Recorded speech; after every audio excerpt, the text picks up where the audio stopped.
If hell exists, it is right here, right now. Young people are kneeling, leaning on each other. One of them is pierced by enemy arrows. The wounded young man says that this is the only way he can repay the prince for everything he has done for him. He asks Kiri to hold on. Kiri tells the prince to hold his sword tighter and not give up. He hands the blade to the prince. The young man with the sword in his hand, having just lost his comrade, raised his head and shouted loudly. He was surrounded by enemies. Once upon a time, a country called Kairos, founded by dragons and humans, demanded a treasure from the young man's homeland, the temporary Axis. However, Secretia refused, and this marked the beginning of a bloody war. This was not only the beginning of the war, it was the end for the young warrior's country. This was Burn Secreta, the younger brother of King Secreta. Although the prince understood that everything was over and death was waiting for him with open arms, he had no intention of giving up. The young man said that he would not give up, and that his enemies would not stop him so easily. Burn believed that this was because he was Secretia's loyal sword. The enemies approached him in tight formation. It was the magical alliance of Kairos, Vulcan. The man responsible for this war was the Mad King of Kairos' plans. It was these people who turned Prince Burn's homeland into a burning hell. The men approached the prince, and one of them said he was glad to meet him. His name was Arson, the supreme magician of Vulcan. Arson asked the warrior his name. The young man replied that he had forgotten his name. He was just a sword serving his king. Burn decided to attack his opponent. Arsène said he would remember him, Prince Secreta.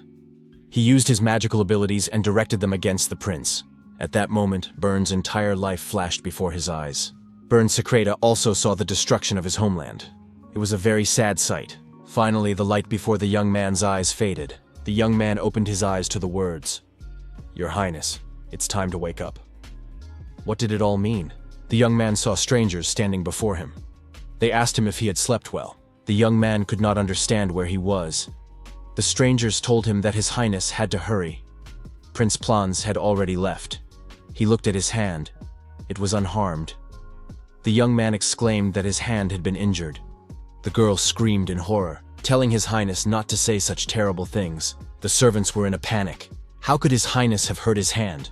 Perhaps the prince had had a nightmare. The young man heard the name of a man whom he hated with all his heart. A whole hand. A servant he had never seen before. And even memories that had never belonged to him. All of this overwhelmed the hero's mind.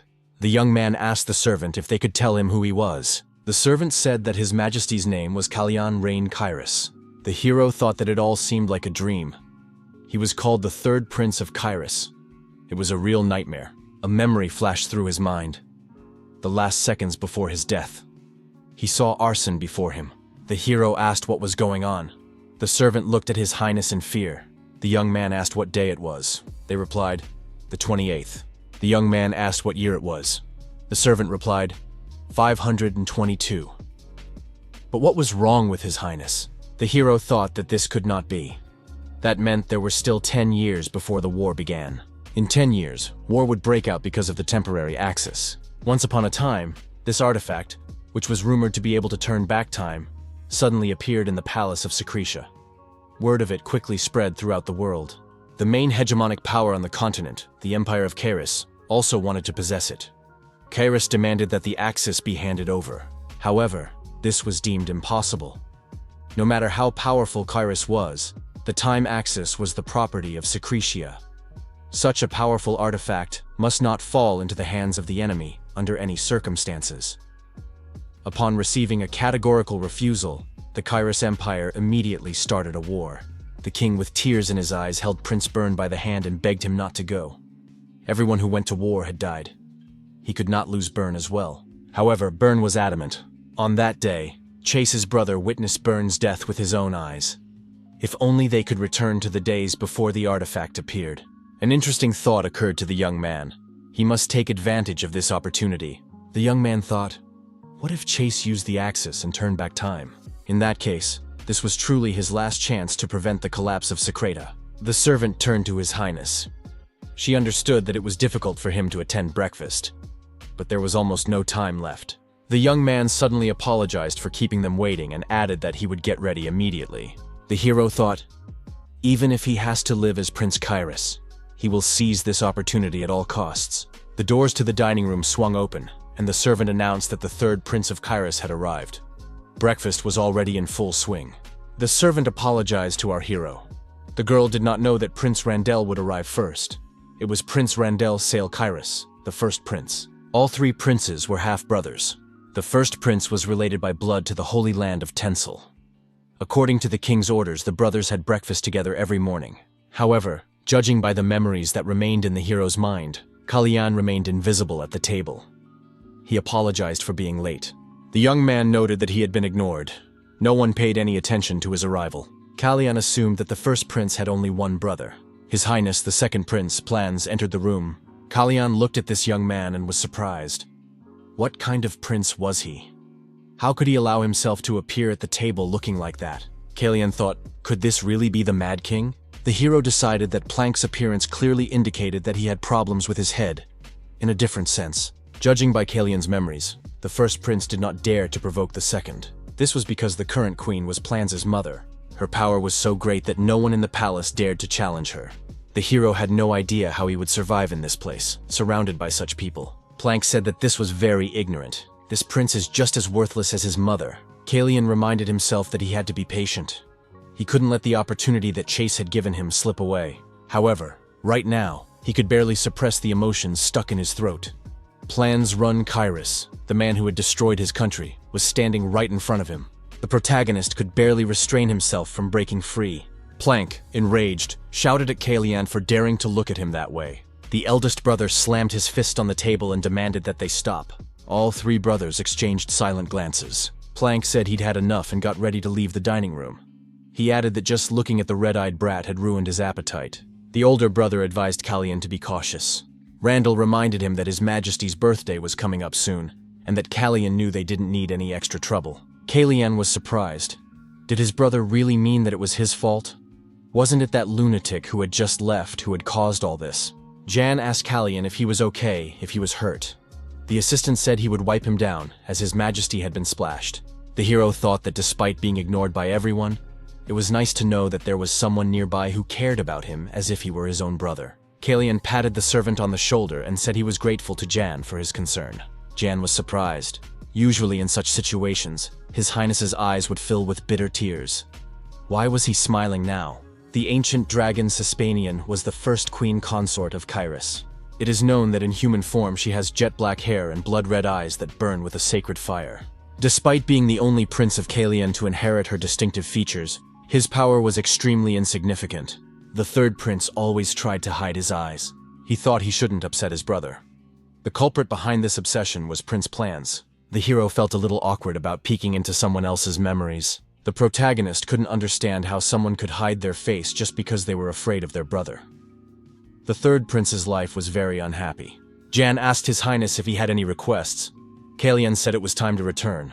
Jan noticed that His Highness was behaving strangely today. Perhaps he had been inspired by the knightly romance he had read the night before. The third prince was born to a common concubine. He was a weak, timid, and fearful young man, lacking the power and strength to protect himself. Such was the hero's current situation. Prince Kalyan asked Jan how old he was. Jan replied that His Highness would be celebrating his 15th birthday in 4 months. The protagonist knew that Prince Kalyan would be destroyed. This would happen during a failed attempt to poison Queen Silica. Kalyan would hang himself before his punishment was carried out. That was his fate. However, almost no one would believe this legend. The hero thought that mercenaries would soon approach him. Kalyan rushed to the window. Jan asked His Highness not to hurry, as he might trip and fall. The hero could not sit idly by, knowing what had happened to his real body. Kalyan ordered Jan to bring him a pair of scissors. Jan obeyed and asked what they were for. Kalyan replied that he wanted to change something. The hero thought, if fate exists, then he would forge his own path. The servants exclaimed in surprise at what His Highness was doing. Prince Plans would be furious. Kalyan said that everything would be fine and asked them not to worry. He would take care of everything. The second prince saw his younger brother and said that he had completely lost his mind. Jan was terrified. Was this what taking care of everything meant? The second prince called out to his younger brother, calling him red-eyed. The hero reminded his brother that his name was Kalyan. The young man was completely calm. Plank said that was indeed his name. The second prince grabbed a knife from the table and swung it at Kalyan. Everyone present was frightened. Jan cried out in surprise, but our hero remained completely calm. Kalyan managed to catch the knife flying toward him with his hand. The knife was flying very fast, so his palm was cut. Blood flowed from his hand. Plank said that his hand had accidentally jerked. The second prince sarcastically remarked that his brother Kalyan had hurt himself. What should they do now? Kalyan calmly told his brother not to worry. No matter what happened, he would be fine. Prince Kalyan went to his room. The servants helped treat the wound. Jan suggested that His Highness call a healer. Kalyan refused, saying it was only a small cut. Kalyan asked the servant why Jan had not tried to dodge the knife. Jan had seen the knife flying straight at him. Why had he stood there? Kalyan said that Jan could have easily dodged the flying knife. Jan replied that he didn't know how Prince Plans would react and was afraid that he would redirect his anger toward his master. Kalyan said that the sight of blood made him feel sick. He needed to go wash up and collect his thoughts. Jan must not let anyone into the room. During the second prince's attack, our hero unconsciously tried to use his aura for protection. However, at that very moment, a sharp pain pierced his heart. The young man decided to recreate the situation to check Kalyan's physical condition and understand what was wrong with him. The protagonist felt 3 magical seals around his heart. Our hero was surprised. Could Kalyan be a wizard? Several days passed, and the wound still hadn't healed. Yang was worried about what to do, but Kalyan said it was normal. The man in the room said he was ready. It was the royal tailor, Satin Slake. He looked at the third prince with alarm. Kalyan wondered what was going on. Slake apologized and said he had unconsciously remembered Lady Freya. The tailor apologized again. Our hero was tired of this reaction. Kalyan, who had long suffered from his resemblance to his mother, whom he had never seen, found it unbearable to look at his own face. He even ordered all mirrors to be removed from his chambers. The prince said that he was aware of his resemblance to his mother. The tailor could continue with his work. Slake said that they would need to take measurements first. The tailor said that His Highness should eat better. Young people at this age usually look bigger. Kalyan objected that he ate normally and his diet was always balanced. Kalyan looked at himself in the mirror and thought that, in fact, there was cause for concern. The royal family of Kairos was descended from dragons, or more precisely, from 8 heroes who had once sealed away an ancient evil. They were the descendants of Cispanians and Hatzars. The royal dynasty of Kairos possessed healing powers and magical talents, gifts bestowed upon them by the Cispanians. In other words, Kalyan's wound should have healed long ago, but he still felt pain when trying to use mana. Kalyan thought he needed someone who understood the properties of mana well. The tailor said he had prepared outfits for the prince that were perfect for His Majesty's birthday. Our hero thought about the great wizard Elon Manasil. He had to meet him. Elon Manasil was one of the 3 great wizards of the continent who had reached the 7th circle. He was a role model for an entire generation. The story of how Elon Manasil was invited to King Kairos' birthday party, but, for some unknown reason, was not allowed to attend, spread even to neighboring countries, including Sekrita. 10 years later, that same humiliated wizard proved his worth to everyone by becoming the only archmage of the 8th circle on the continent. Kalyan thought that no one could know more about mana than he did.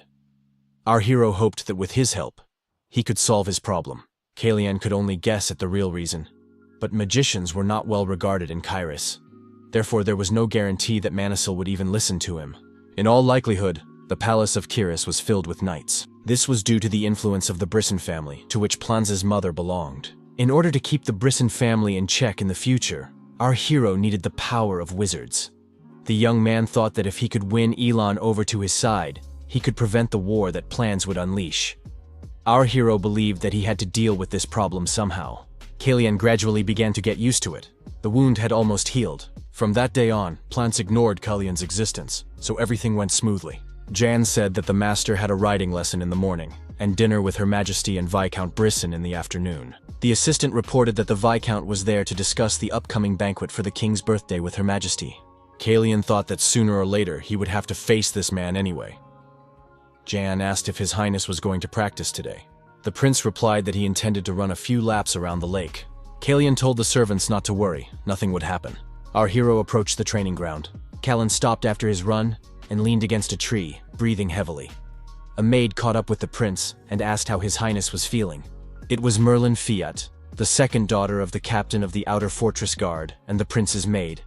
Merlin said that on the first day he had run 4.5 laps, and on the second day, 4 laps. The girl added that today, His Highness had not yet completed the 3rd lap. Kalyan said that training was only making him lose his stamina. Merlin Fiat suggested calling a healer if the prince was unwell. Kalyan replied that he was fine. The young man understood that the healer would immediately discover the magic circles. Even Yang did not know that Kalian was a wizard. In that case, his life would be in danger if he acted rashly. Kalian repeated that he was fine, just a little tired and in need of some rest. The young men heard a loud cry. Someone was shouting that they must not look away and must keep their eyes on the blade without losing concentration. The prince turned toward the loud voice. The knights on the sports field began their training. The commander was giving orders. The commander of the knights ordered his subordinates to act decisively so as not to get hurt in battle. Our hero was reminded of something. Merlin noticed that this was Paul's knight's training ground. Kalian said it looked fun. The maid was surprised, as his highness had never been interested in fencing before. The young man replied that he had become interested in it now. Merlin reminded him who Paul's knights were. The prince said he knew. They were the king's guards. More precisely, they were the knights of the Brizon family, who had taken over the palace and were holding the king's power in check. The commander of Paul's knights told the young people to leave the training ground. The officer added that his soldiers did not like it when someone watched them during training. Merlin Fiat shouted at the officer to behave himself. He was standing before the third prince of Kairos. The officer asked sarcastically if this was really the prince himself. The commander of the knights said that he thought a rat had crept up on them. Merlin was even more indignant. How dare a knight say such a thing? The officer said he had only thought it.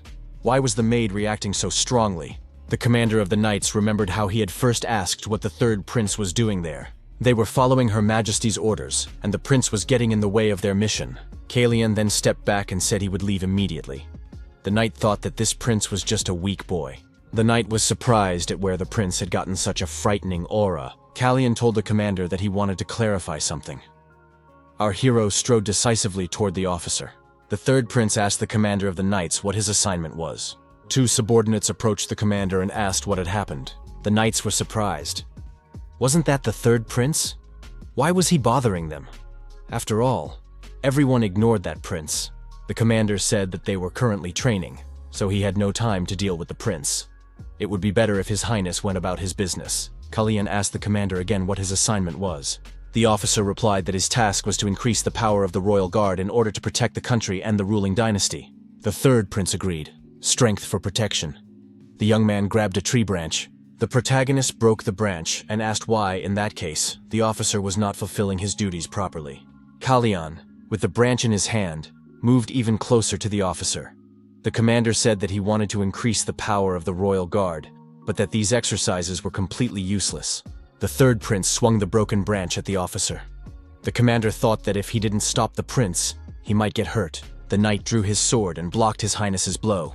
The commander of the knights thought he was only defending himself against a small wooden stick. Kalian twisted the stick and threw the knight's sword to the ground. All those watching were surprised.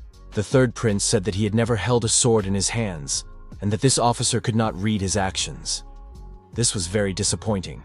The knight couldn't stop wondering where the third prince got such a terrifying aura. Our hero said that a man who defends the country and the royal family throws insulting words at the prince, and then injures him with a sword. Kalian asked if he could consider this treason. The commander of the knights could not believe that the third prince was standing before him.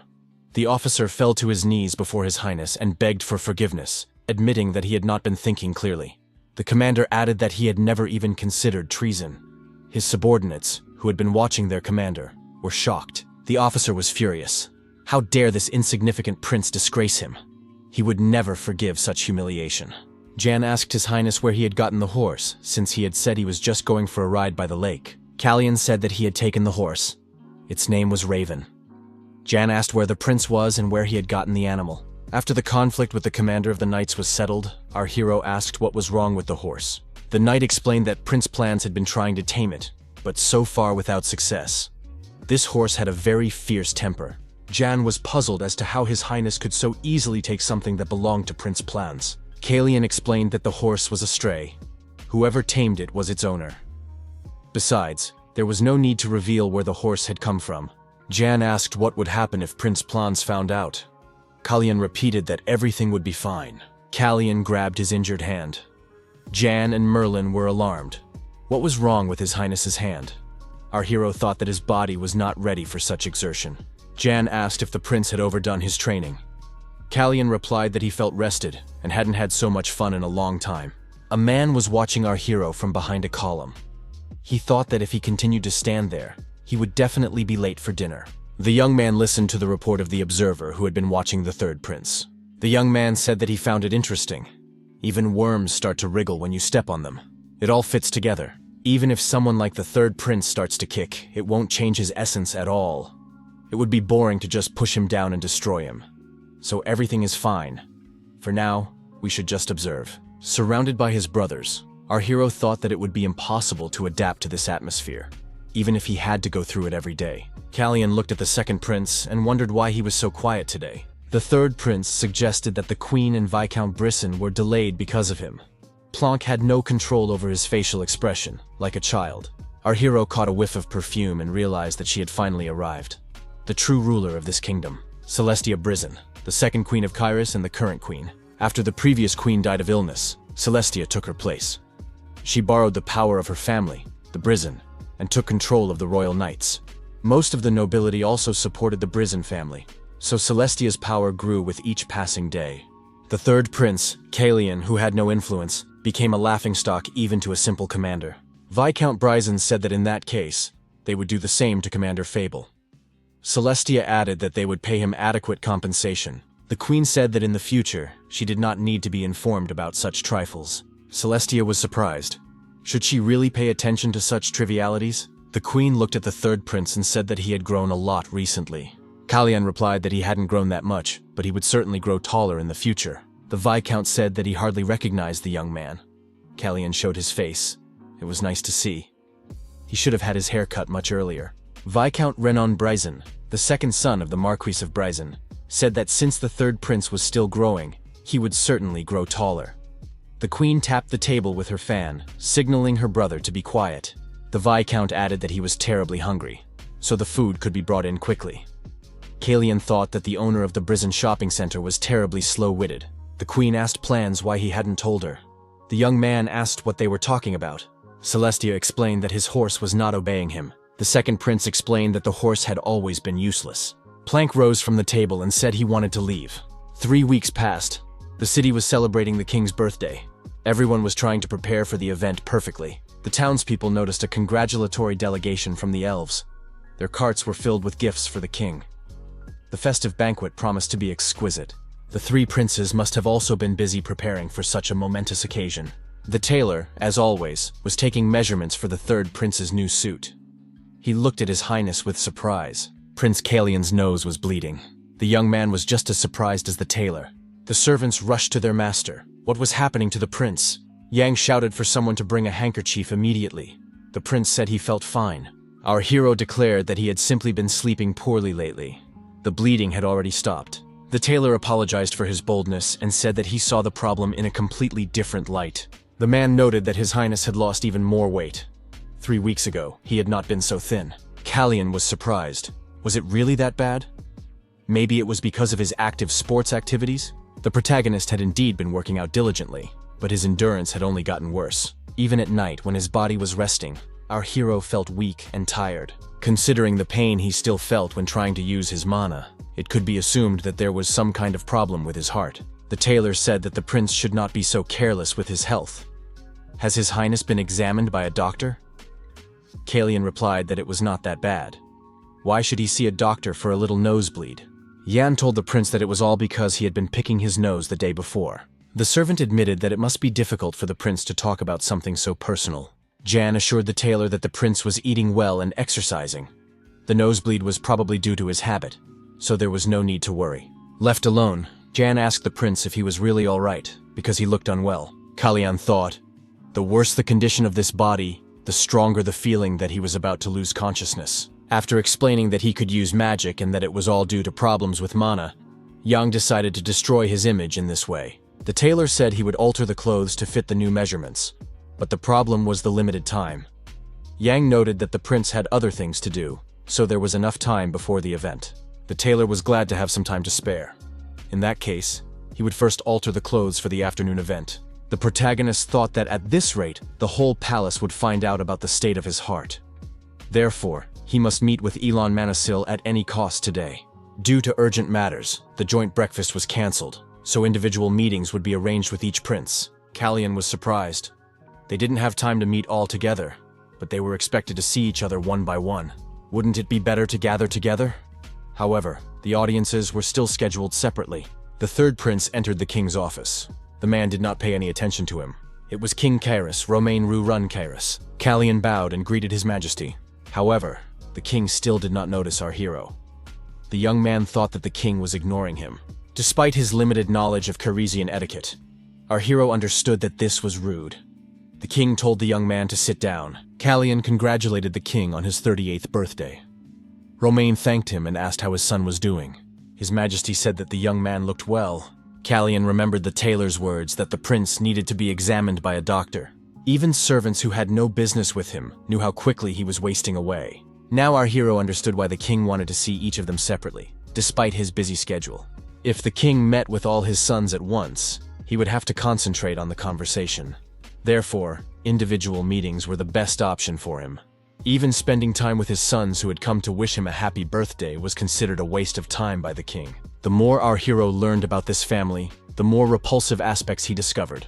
The king was a father who did not care about his own children.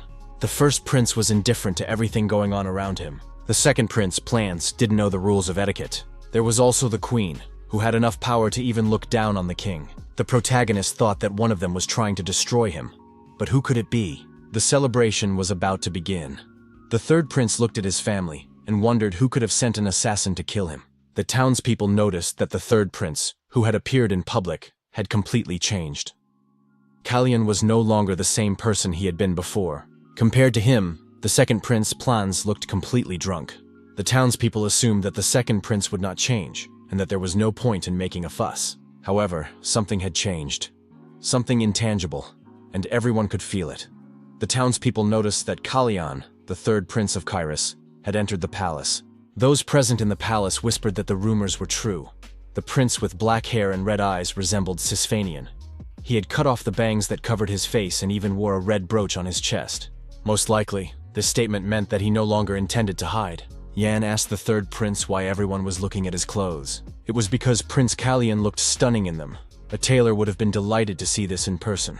Kalyan said that people were looking because they were wondering how someone like the third prince could go out in public wearing such decorations. Kalyan asked Jan if his family also lived in Kairos.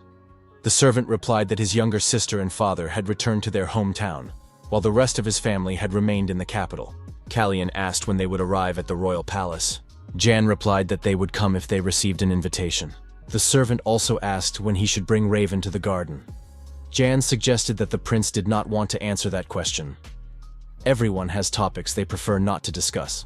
Our hero suggested waiting for the right moment. Kalyan explained that he would like to see someone. The young man was looking for someone in the crowd. Kalyan asked Jan if he knew why this ballroom was called Siegfried's Hall. Jan replied that it was named after the first patriarch and one of the 8 heroes of the two-sided war, Duke Kitros Hon Siegfried. The Siegfrieds were the only ducal family in Kairos. Despite their considerable influence, they had remained loyal to the royal family for over 500 years, striving to protect the territory of Tisphania. Kalyan was deeply impressed by this story. Jan asked who his master wanted to meet. The man with the red beard said, "Siegfried's Summer Night is a timeless classic. It was Duke Slayman von Siegfried." The Duke was cheerful and confident. Kalyan thought that this was a family with a long history of loyalty. Our hero liked this type of people. The third prince decided to test the Duke's perceptiveness. The Duke immediately sensed our hero's mana. As expected, Siegfried quickly found the third prince in the crowd, as he had released too much mana. The Duke was one of the 5 sword masters of the continent. He couldn't help but notice our hero. Kalyan turned his back and told Yang to act as if he hadn't noticed anything. The king raised his glass and thanked everyone for their congratulations. He wished those present a pleasant evening. Everyone raised their glasses to King Kairos. Kalyan and Yang climbed down the rope into the garden so that no one would notice them. The third prince mounted his horse and said that he had expected nothing less from the clever and gentle Raven.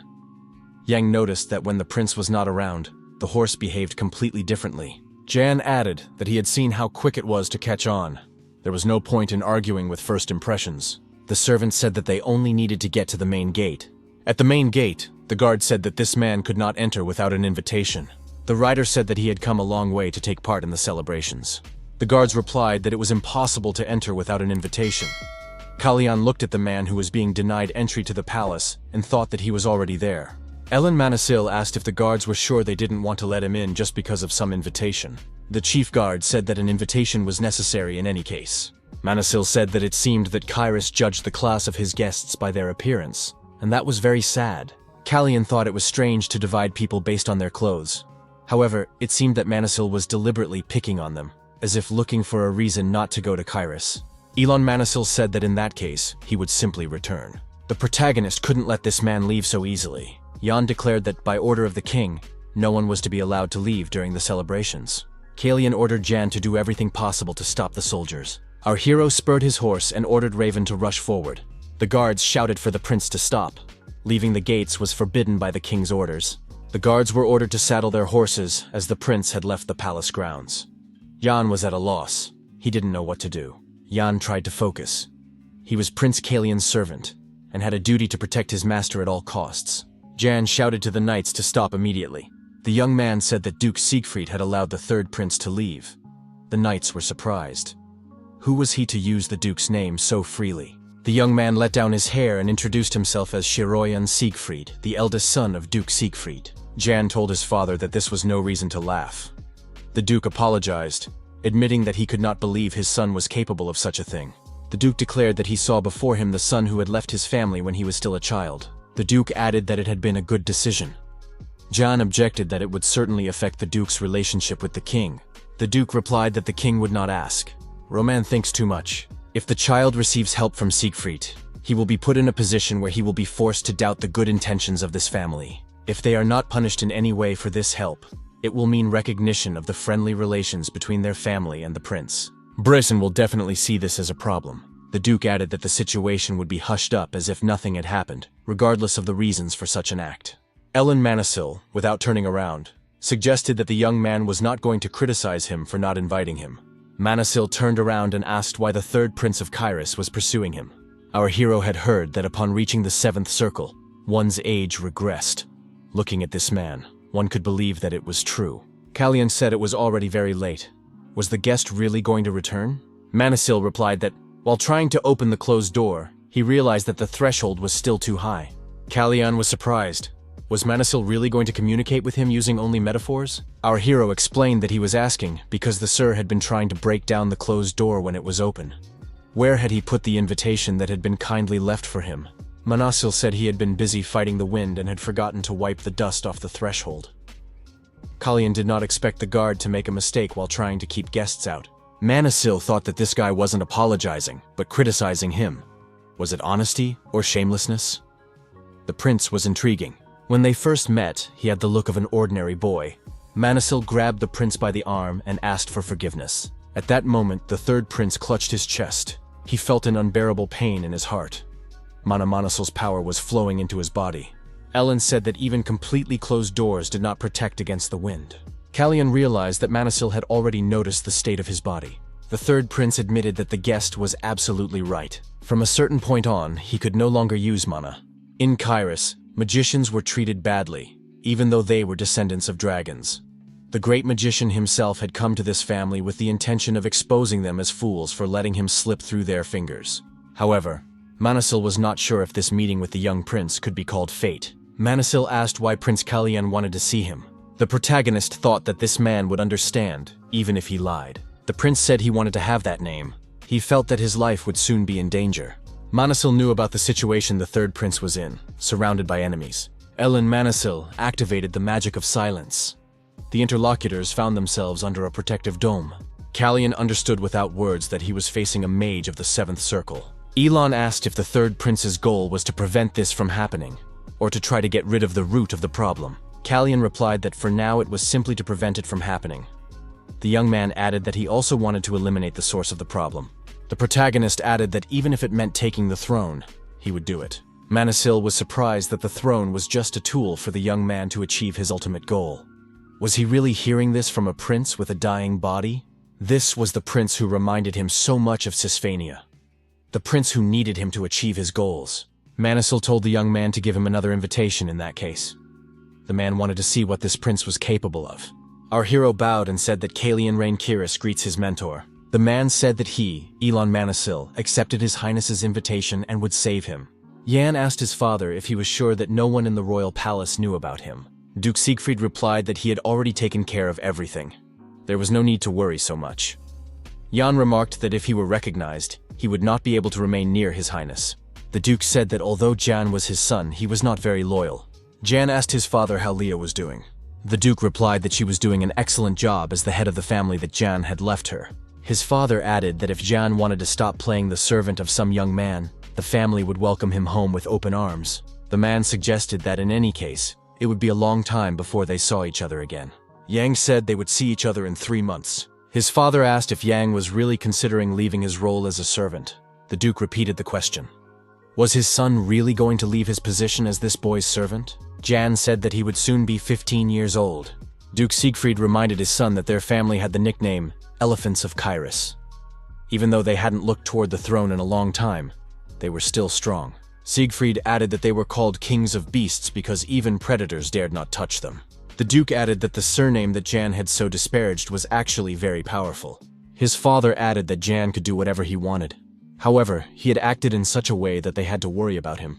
Jan said that Duke Siegfried could go home. Jan bowed and said he would take his leave until they met again, then returned to the palace. Siegfried thought that his son had useless stubbornness. The Duke remembered seeing the third prince in the palace and wondered when the young man had grown up. Siegfried was also curious about what the third prince was really up to. Passers-by were surprised when they saw the image of that very coat of arms on the carriage. The carriage bore 7 red flowers and a silver wand. A woman heard that his contract with Reborn had expired. The man was surprised. In that case, how did he end up in Kyrus? If it weren't for his relationship with King Reborn, he would have already left. The woman added that it must be because of that servant. The man was surprised. Could it be true? Could Manasil's son have been poisoned? Passers-by saw Elon Manasil get out of the carriage. The mage thought that his new student had done something extremely kind. The third prince said that at this time, the mentor should go to the open door. His Highness intended to confront the Brisson family. It would not be easy. Manasil thought that the third prince had waited for the right moment to show him to the nobles and shake things up. The butler said he was surprised by the sudden visit of the wizard Manasil. His Majesty was expecting Mr. Manasil. The king asked if Sir Manasil had decided to stay in Kyrus. The magician confirmed this assumption. He really needed a place to stay. The king had already considered that to oppose Celestia, he would need power similar to that possessed by Elon Manasil. But who could have known that he would be the first to offer to stay here? What was he up to? The mage said that, to be honest, he had seen a black cat with red eyes in the square last night. The cat was quite clever, so he thought it would be worth teaching the animal a few tricks. However, he had nowhere to stay. The king asked what the magician wanted to teach the cat. Manasil replied that he wanted to teach it magic and more. He also planned to create a comfortable environment for the cat. The guest said that he would need the help of the owner of the house for some cleaning. The king asked if Manasil could handle it. The magician replied that if he had decided to make Prince Callian his apprentice, Brisson would not be able to stop him. Besides, it was impossible to spend the whole day practicing magic. So if the bored teacher wanted to help His Highness in any way, they would not be able to stop him either. Manasil told the king that all these thoughts were a true invitation from Prince Callian. In response, the king agreed to give the magician a place. His Highness said that for some reason he was interested in something. He had heard that there was nothing special about this child. Manasil was surprised. What did nothing special mean? His health alone was already a peculiarity. So much so that it was difficult to find anything within the norm. The king added that the boy was also full of fear. Therefore, it was difficult to believe that a child who was afraid of even horses could have pursued a magician. Manasil was surprised. Why was the king only repeating what he had heard from others? The king remarked that if there was anything remarkable about Callian, he would already know about it. Ellen Manasil asked the king if he knew the height of the third prince. The king remained silent in response. The mage was sure that he would not get an answer to this question from His Majesty. Manasil said that sometimes attention can be poison, and indifference can be medicine. The mage added that in this case he understood perfectly well that busyness was only an excuse. The king said that he was willing to chalk Sir Manasil's inappropriate behavior up to concern for his student. It was ridiculous to have to explain this, but he valued the princes highly. The king added that this was especially true of the third prince, Callian, as he was his favorite. His Majesty said that the conversation was over. The king approached the door, but the magician blocked it. Manasil said he was tired of empty talk. The king was indignant. How dare Manasil behave this way? Who gave him permission to use magic in the royal palace? The magician continued. His lips were dry, his breathing was labored, and his skin had a bluish tint. His nails had a purple tint. The third prince's clothes had been hastily mended. Considering that the ceremonial attire had been ready a month ago, it could be assumed that Kalian had lost a lot of weight during that time. The young man cannot get out of bed without opening his eyes and feels weak. The king could not believe it.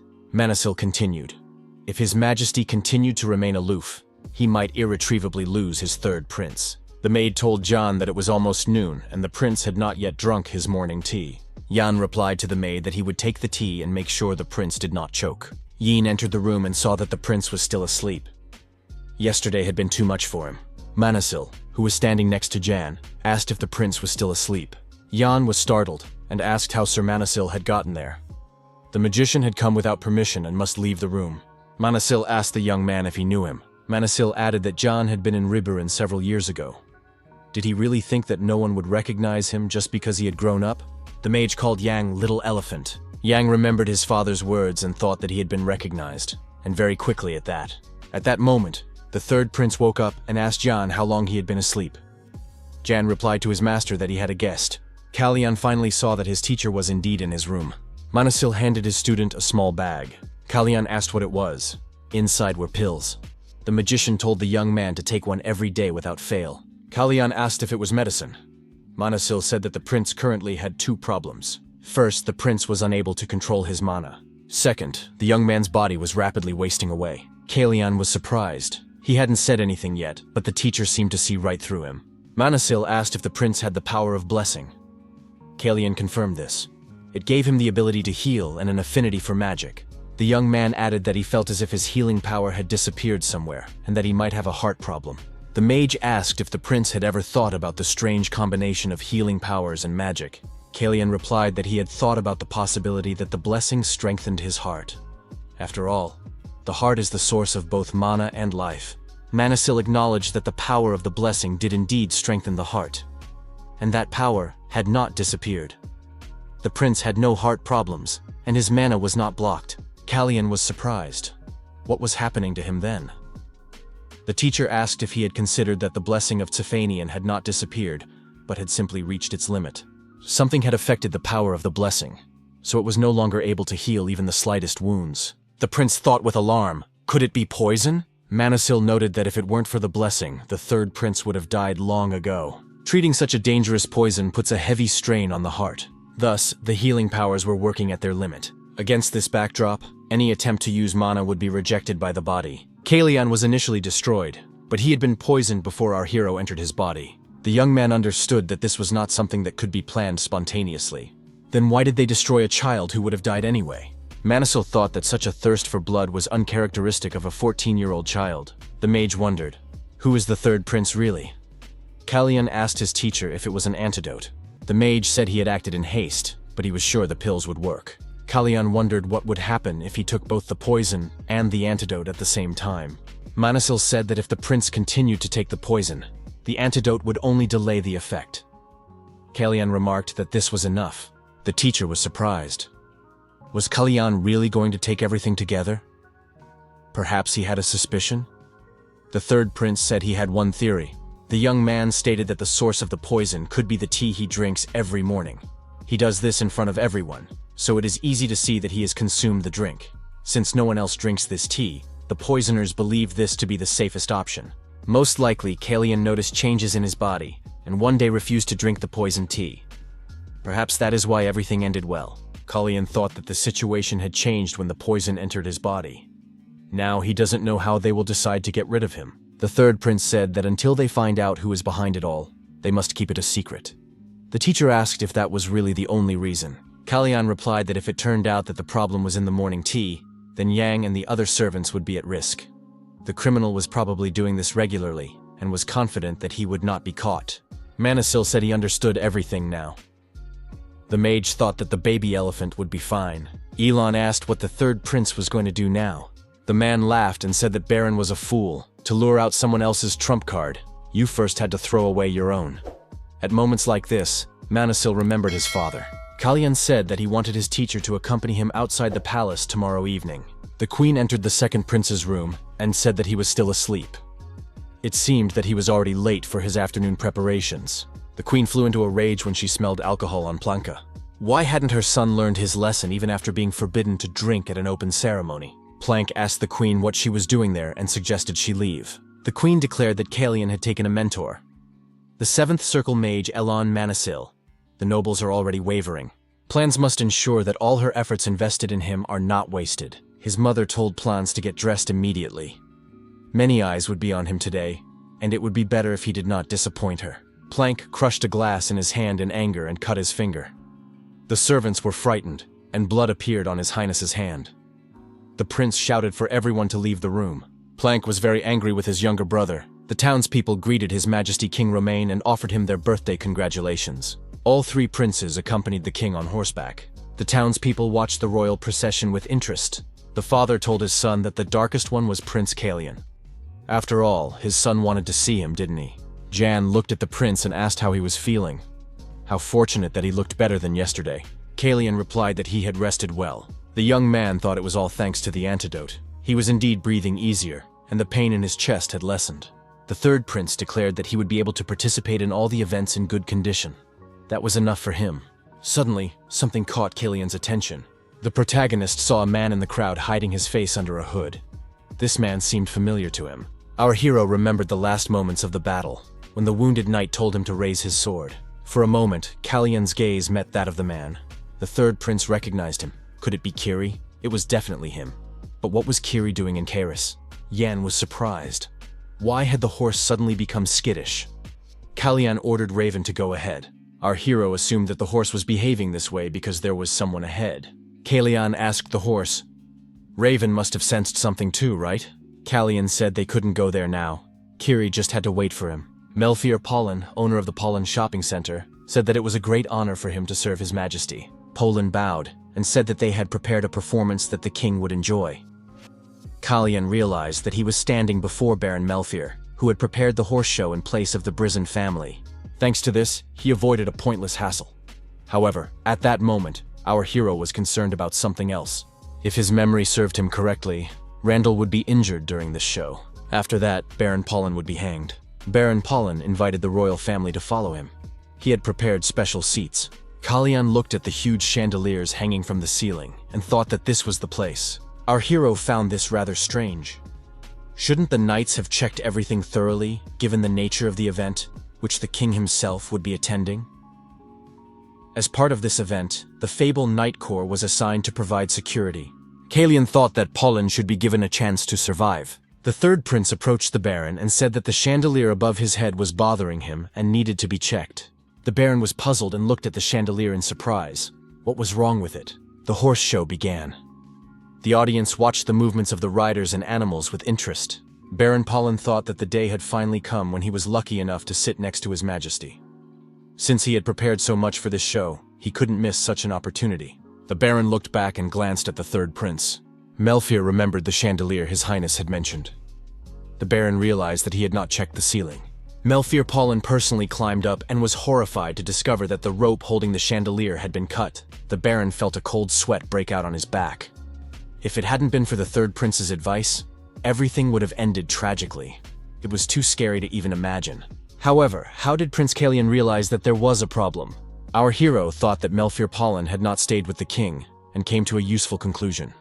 He is also decisive and knows that one must look ahead, not chase after momentary gains.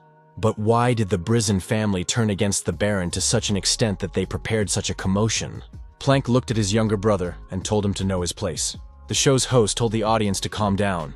It wasn't over yet. Plank said he felt disgusting, and the pitiful and dirty blood of the 3rd prince was rising in his throat. The king heard these words, turned around, and the princes fell silent. They looked at His Majesty. Kalian was surprised to hear these words. The young man did not know what Plans was up to, but he did not expect the 2nd prince to be of any use. The king asked Kalicia how much longer she would sink to the bottom. The queen was angry with her son, for she had warned him many times. The courtiers began to spread rumors. Had they heard how the 2nd prince could say such a thing in the presence of His Majesty Romain? The king thought that after this, he could no longer support Prince Plans. Wouldn't Kalian be a better candidate for crown prince? Besides, he had the support of Elon Manasil. It was time to make a decision.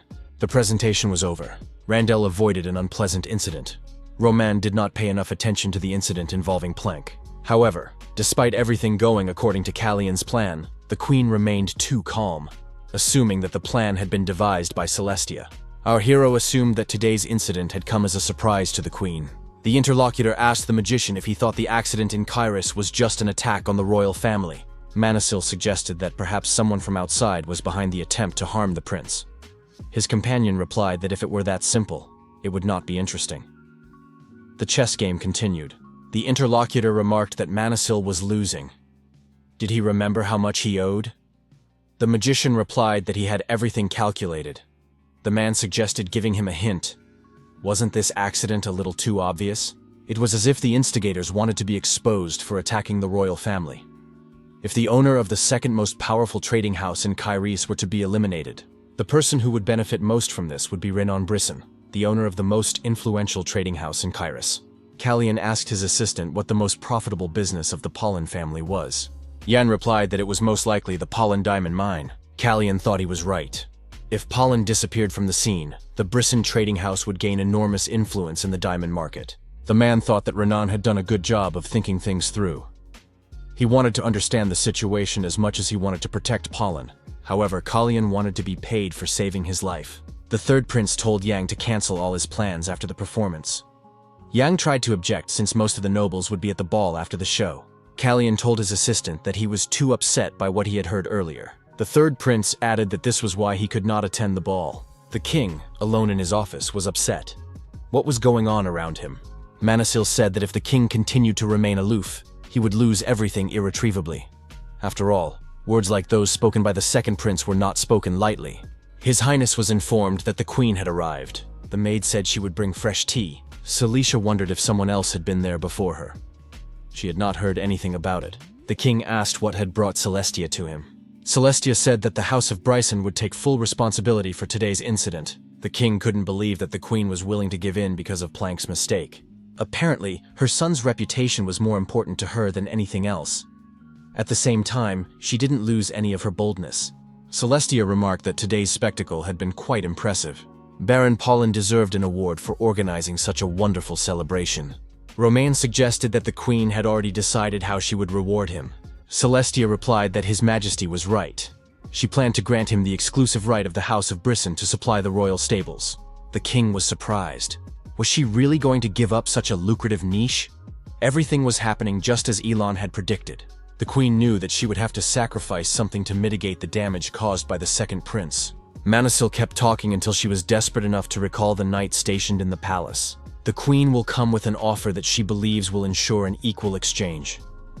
As soon as that happens, we must show her that the king is willing to turn a blind eye to what has happened. Romain said that he and Plank would go to the ballroom together that evening. The queen said that the second prince would be overjoyed. It was announced in the ballroom that His Majesty the King and His Highness Prince Plans had arrived. As agreed, the king and the second prince entered the ballroom side by side. Baron Pollen was granted the promised exclusive right to supply. Everyone in the hall knew that this was Celestia's maneuver to save her son's reputation. It was hard to believe that the House of Brisson had taken such a blow. It became clear how the queen had paid for the second prince's freedom. Prince Callion now had enough power to pressure the queen into action. It was time to reassess his value. The third prince said that they were ready to change sides without shame or conscience. Yang asked his master what they should do with all these gifts. Our hero was pleased to see that Plank and the House of Brisson were losing their influence. However, he would prefer not to gather defectors to his side. The third prince told Jan to send everything back, except for the gifts from the Mages Association and Baron Pollen. Callion reminded him not to forget to make a list of the senders. Jan found a gift from Baron Pollen. The third prince was surprised. Was the Baron's gift really a necklace for a horse? Callion noted that it was a terribly specific gift. It must have been Jan's doing. What did the assistant tell the Baron? Jan replied that he had hinted to the Baron about the third prince's love for his horse. Our hero said that it was quite unexpected. A decoration for a horse, not for its owner. Callion thought that the Baron was testing him. If he accepted the gift, he would be agreeing to receive gold for his rescue. And then next time, he would receive jewels, which would be the Baron's final payment. Our hero thought that the Baron was in a hurry. He was mistaken if he thought he could buy his freedom with simple jewelry. Kalyan told John to find out how much the necklace was worth and give Baron Pollen the required amount. Kalyan told his assistant that the reward for uniqueness should definitely be given to this gift and pointed to the flower. Jan noted that this gift came from the Association of Magicians. Could such a creation really be a gift? The assistant said that a note had been attached to the gift. This plant is very rare, and the note contains care instructions. He noticed that the plant was twitching. It was a magical flower that spread bioluminescent pollen before dying. The flower was popular among herbologists. Yang wondered if it should be returned. Kalyan replied that the flower would remain there. Kalyan thought he had an idea and accidentally knocked over the cup of tea. The cup tipped over, and the tea spilled, even getting on the flower. Yan was upset. It was a gift. Maybe it would be okay? Kalyan wanted to check if the tea was poisoned. The prince told the maid to leave the flower where it was. Our hero liked this flower. The third prince thanked the teacher for taking time out of his busy schedule. Elon said he couldn't refuse when the prince was risking his life. Kalyan asked the teacher to take him outside the palace. Our hero found himself outside the palace for the first time, but said it was a lovely and long-awaited walk. Kalyan noted that he really hadn't walked outside the palace in a long time. Did His Majesty really approve of Manisil's departure? The magician said that the king would find out about it right away from a note that had been sent to him. Kalyan remarked that he was not surprised at all. Leaving the palace, our hero told his assistant that he would return at dawn. Manisil asked if the apprentice was taking the antidote regularly. Kalyan confirmed this, and added that he had already taken his dose that morning, and now felt much better. So much better that the person who had been poisoning him was now in a panic. Everything would fall into place when the enemies swallowed the bait. The teacher said he applauded the prince's resourcefulness. Perhaps the third prince didn't need him at all. Kalyan replied that this was not true. Our hero declared that he would not have succeeded without the gift that had been sent to him. Manisil said that he would part with the prince here. However, the young man should have allowed him to stay, but he would do as the prince wished. Kalyan knew that his teacher would understand. Elon said that there was a representative office of the Mages Association on Tainasha Street.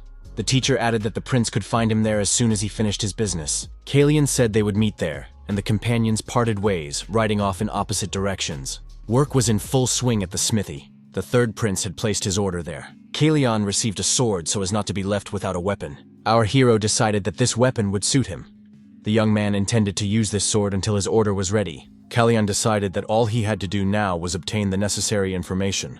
Secreta maintains a spy network across the continent to gather information from other countries.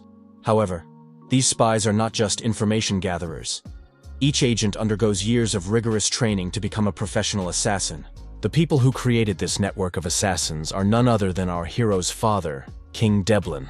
The second man was Baron, our hero in the past. The young man walked down Tainasha Street and approached an establishment with the sign, Dovecote. Our hero knew very well how dangerous they could be, as he was the one who trained them. The young man understood that he was now Prince Kairos. If they realized that someone like him was near their base, he could forget about returning safely. Black hair and red eyes are very noticeable, so it's best not to attract attention. Kalyan entered the room. It was much more spacious than it had seemed from the outside. The owner of the Dovecote asked if the young man was looking for a pigeon. The young man said that the birds had yet to wake up. The owner replied that they just liked to sleep. The visitor suggested that these pigeons might have traveled a long way. Maybe that was why they were still sleeping. Kalyan said that here the tired birds could rest their wings.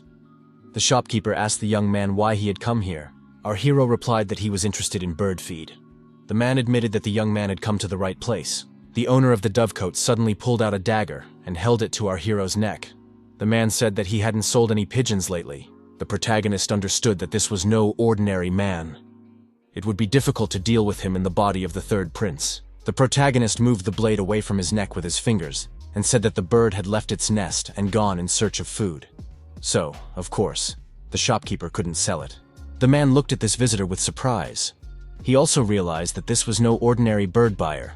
In this place, birds are secret agents who gather information. The Secret Service keeps the identities of its agents secret, even from each other. This way, even if one person is exposed, nothing will point to the Secret Service. The owner of the pigeon loft asked the visitor whose bird it was. Kalyan decided to use his father's name and pretend to be a secret agent of the Secretia. The young man replied that he was Nebulada's bird. Our hero added that he would now become the first prince of Kairos. The young man asked for some food for the bird, which had just left its nest. so that he could use Secretia's secret agent to steal information about Kairos. The man told the visitor to follow him and pointed to the stairs. Kalyan thought, so there was a hidden place like this here. The owner assumed that the young man was new, so he could remember his name, as they would meet again. The man said his name was White Eagle. Our hero introduced himself as Red Swan. The White Eagle asked what kind of food the young man needed. 1 item and 1 piece of information. The White Eagle said, the cost is 8 plorins, payment up front. Kalyan was surprised. White Eagle had named his price before he had even said what specific item and information he needed. Was he trying to trick him into lowering his guard? White Eagle explained that the price was fixed. After a while, the owner of the dovecote brought the requested food. It contained the desired item and the necessary information. After studying the information, our hero asked if everything was correct. The White Eagle replied that, given the size of the area requested, this was the only suitable place. The Red Swan said that this was useful information for him. As he was leaving, the owner of the dovecote told the young man to be careful. There were cruel rules there. Our hero thought that no matter how cruel the place was, the White Eagle was much more dangerous. Kalyan saw people in the square and was surprised. What was going on in the middle of the night? It would not be a good idea to attract attention. According to the map, he had to cross the bridge, so he had to act quickly. One of the people present blocked our hero's way. Kalyan was indignant. What was going on? Why had they suddenly blocked his path? The man apologized, saying that the deceased was on his way to his final resting place. So if the young man was not in too much of a hurry, he was asked to wait a little. Kalyan realized that this was a funeral ceremony and dismounted. Our hero saw no need to interfere with the deceased and said he would wait. Every country has its own traditions for saying goodbye to the dead. In Kairos, there is a legend that if a living person crosses a bridge while red flowers are floating down the river, the deceased will lose their way. In Secreta, a special flower called Sinistar is planted over the grave. During the day it blooms white, and at night it blooms blue. Sinistar symbolizes the impossibility of 2 people meeting. This tradition is meant to show that the paths of the living and the dead should not cross. The young man wondered if his brother had planted this flower on his grave. Or had time turned back to before that? Kalyan thought that perhaps he was the deceased who had lost his way. The man thanked him for waiting. Now the traveler could continue on his way. Our hero thought that he was now only the 3rd of the princes of Kairos. He jumped back onto his horse and said that the dead should rest in peace. He promised to pray for their souls. One of those present looked back at the departing rider. The man asked why Arson was distracted and not listening. Arson took off his hood and said that he had simply thought that the horseman was a good man. Our hero thought that on the way to this place he had seen many signs with the name Tsisfanian, Deep Sleep Tsisfanian, Rest Tsisfanian, Lunch Tsisfanian. The 3rd prince approached a building with a sign that read, Deep Smell of Alcohol Tsisfanian. The young man wondered if that was too much. So, all the stories from the secret agents when he was Baron weren't made up. That name was literally everywhere. The security guard at the entrance said he would take the young man to a free seat. Kalyan said he needed to go to the 4th floor of the building. Upon hearing this, the security guard said he would escort the visitor immediately. The man led our hero to the right place and wished him a pleasant stay. Kalyan looked at a special device attached to a coat rack. The young man requested only a small piece of information from the White Eagle. The information concerned the location of illegal activities in Kairos. Kalyan turned the device, and a passage to another room appeared in the wall in front of him. The code phrase about going to the 4th floor of a 2-story building meant that the events were not taking place above. There was a hidden space leading to a secret basement. The information our hero needed was not something simple, like underground gambling. Even deeper and further away was a ring for illegal fights with betting. Excited spectators placed bets and cheered loudly for their favorites. The referee announced that the fight was over. Today, Bloody Gerard was once again declared the winner.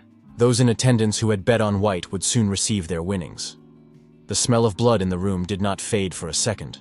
The 3rd prince, Incognito, arrived at the place he was interested in. This place was devoid of any traces of humanity. Everything here was horribly disgusting. A man approached Kalyan and said that there was an entrance fee. The man called out to a girl and told her to take this guy to room 27. The girl grabbed the young man by the arm, and Kalyan realized that she wanted him to follow her. This girl couldn't speak. Our hero noticed with surprise that the girl's ears had been cut off. It didn't seem like she was wearing those clothes by choice. Kalyan looked at the girls and realized that they had tracking devices around their necks, so this girl couldn't escape. The girl gestured that the visitor should place a bet. Kalian thought he should play along to get what he wanted. You couldn't call it rules because they were simple. The visitor bets money, people fight. If the bettor wins, the amount doubles. Our hero repeated this cycle 10 times in a row. After a while, the 3 pralinas turned into 1,500. Kalian understood that he had come here not only to get rich. The referee announced the final match of the day. It was a special fight with a 4-way win. Those betting on white were betting on Sion's bloody hammer. The opponent of this fighter today was the invincible guy. Kalian saw the person he had come here for. In the past, this guy was kept where he earned his living fighting. That was until his sister died. He said he wanted to introduce today's opponent. The protagonist asked the young man if he wanted to become a knight. The young man replied that he wanted to become a sword. His Majesty's sword. That was the monster-eyed Kiri. Kalian bet all the money he had won today on black. Those around him were extremely surprised. How was that possible? After earning so much, to bet everything on that guy. Those present assumed that this red-eyed man was a complete madman. The referee told the audience that the second fighter's current win rate was 0%. Although he had never won before, he hoped to redeem himself in this rematch. The man at the next table told Kalian that the young man had made a very large bet. Such extravagance was unnecessary. The man said this out of pity, advising him to bet on the other fighter. He added that this fighter had never won a single match.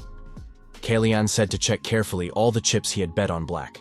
The man warned that if the young man lost all the chips he had worked so hard to earn, it would be his responsibility alone. Bloody hammer. Xiong was truly cruel. The audience demanded that Xiong deal with his opponent properly.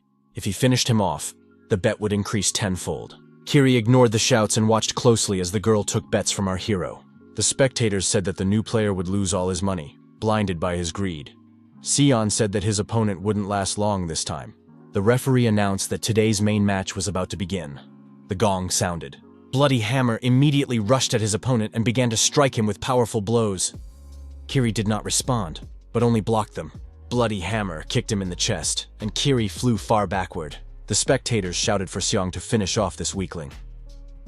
Kalian watched Kiri's movements closely. The young man thought that without his sword, Kiri was seriously losing. His opponent was beating him up. Why was Kiri doing this? He was capable of defeating such an opponent. Bloody Hammer said that this guy was too slow for him. Kiri exposed his shoulder, blocked his opponent's blows, and continued to stay on his feet. Bloody Hammer increased the speed of his attacks and shouted that this time his opponent would not get away. Kalian jumped up from behind the table and shouted at Kiri not to expose his shoulders next time. During the next attack by the Bloody Hammer, Kiri dodged, and his opponent's fist struck empty air. Kiri responded with a crushing blow to the chest. It was unexpected, and Xiong began to breathe rapidly. His opponent stopped and missed a punch to the jaw, losing several teeth in the process. The audience was puzzled. What had just happened? In the middle of the ring lay Bloody Hammer Xiong, unconscious. The referee announced that the monster-eyed Kiri had defeated Bloody Hammer. Kiri earned his first victory. Many spectators said they had lost a fortune. Kalian and Kiri's eyes met. The young men studied each other closely. The manager approached our hero and said that someone was looking for him. The boss of the establishment said that this guy turned out to be quite talented. With 3 pralinas in his pocket, he earned almost 6,000. The man added that he was worried about whether it was worth giving such a huge sum to such a young guy. Kalian replied that he had expected the owner of the establishment to at least try to make a deal with him. However, he turned out to be much more stupid than he looked. The man became angry. Who did this boy think he was, behaving like this? He should take off his hood and show everyone his face. Kalian asked his interlocutor if he was sure he could handle it if he took off his hood. After all, a lot of trouble could come his way. The man asked what could happen in that case. One of the assistants said he wanted to see that precious face. How cool could he be if he kept hiding it? Kalian drew his sword and plunged it into his opponent's arm. The man screamed in pain. The boss and everyone present were outraged. The young man said that he thought the only thing they had was common sense. The boss thought he had invited a madman who wasn't afraid to use a knife. The man said that it was a large sum to pay all at once. Maybe the young man could wait. Our hero, twirling the knife in his hand, said he wouldn't take the money. Kalian added that instead, he would take the monster-eyed Kiri. The man disagreed. That fighter had just started bringing him money. The villain thought that if he did so, he would definitely lose his head. This boy was crazy. No matter how skilled he was with a blade, he was alone, and there were clearly more of them. The villain declared that they couldn't give up this fighter. In a moment, the boss found himself with his pants torn. The young man with the sword in his hand asked what would happen if he took his 6,000 florins and his companion with him. Kalyan asked if there was any point in continuing the negotiations. The boss sensed the young man's dominant aura and shouted for Kiri to be brought there immediately. Our hero knew he couldn't repeat this trick twice. His body couldn't take it anymore. He had to hold on somehow until the end. The assistant told the boss that they had a problem. Kiri said he wouldn't leave without Hina. The protagonist was surprised because Kiri had said that his sister had chosen death for herself. Kiri then left the fighting ring, feeling the pain of not being able to protect her. Kalyan said he would bring Kiri himself. The boss said he would make all the necessary arrangements for these people to leave safely. Kalyan said that before that, he needed to collect the entrance fee and all the winnings. Kalyan held the reins of his horse. Kiri and Hina followed behind him at a slight distance. Kiri thanked the young man for his help. Kiri asked why he had done it. Kalyan threw his cloak over the girl and said there was no need for suspicion. He had no ill intentions. Kiri saw a red-eyed, dark-haired young man and recognized him. The young man bowed his head and apologized to His Highness. He said that he had not recognized the prince and had dared to show distrust. Kalyan told Kiri not to bow his head. He was the one who should not be doing that. The protagonist thought that they were brother and sister, half-elves, penniless. It was obvious what kind of life they had led.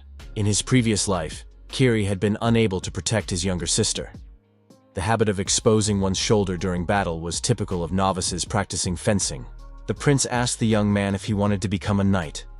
Kiri replied that he wanted to become a sword that would protect everything, not just a knight. The third prince handed Kiri a sword and said that he could not become a knight right away. First, he had to play the role of his shield. As he left, our hero said that if Kiri still wanted to learn the art of sword fighting, he should find him. Kiri asked why the prince was giving them such a valuable thing. Our hero replied that it was because he needed a good sword. Kalyan thought that this was all he could do to repay Kiri. Tainansha Street, the Mages Association, Elon Manisil's office. Manisil was burning unnecessary papers. How could the third prince have guessed that the chandelier would fall? The door opened, and Kalyan appeared in the doorway. The young man greeted the master and said he had come. Elon looked closely at his student and asked if he had been in a fight. Manisil also asked where the prince had done all his clothes. Kalyan replied that he hadn't actually been in a fight. The teacher suggested that the prince's negotiations had been rather difficult. Kalyan admitted to the master that it had been a rather long day. The young man said that he had received the Kiri, and had also set a trap to catch the person behind the poisoned tea. Everything was going according to plan. However, our hero felt uncomfortable. Perhaps it was because he had done so much in such a short time. The protagonist saw a teapot and cups floating in the air in front of his teacher. The young man thought that this place finally looked like a magician's office. Ellen asked if the young man had expected to see strange eyes looking in all directions, a boiling pot of unknown ingredients, or something similar. Kalyan nodded in agreement. The prince said that everything here was more ordinary than he had imagined. There was even a dagger without a sheath on the table, and it did not stand out at all against the interior. Kalyan looked closely at the dagger and remembered it. He asked why the weapon was there. The dagger suddenly flew into the air right in front of the prince. The young man saw with alarm that the dagger was hovering in front of his face. The boy realized it was too late to dodge. Elon said that even with such a scarred body, the student was quite fast. Manisil said that it was a magical weapon created by the Cispanians. It copies the shape of another person's hidden weapon. The teacher asked if it might be some kind of warning.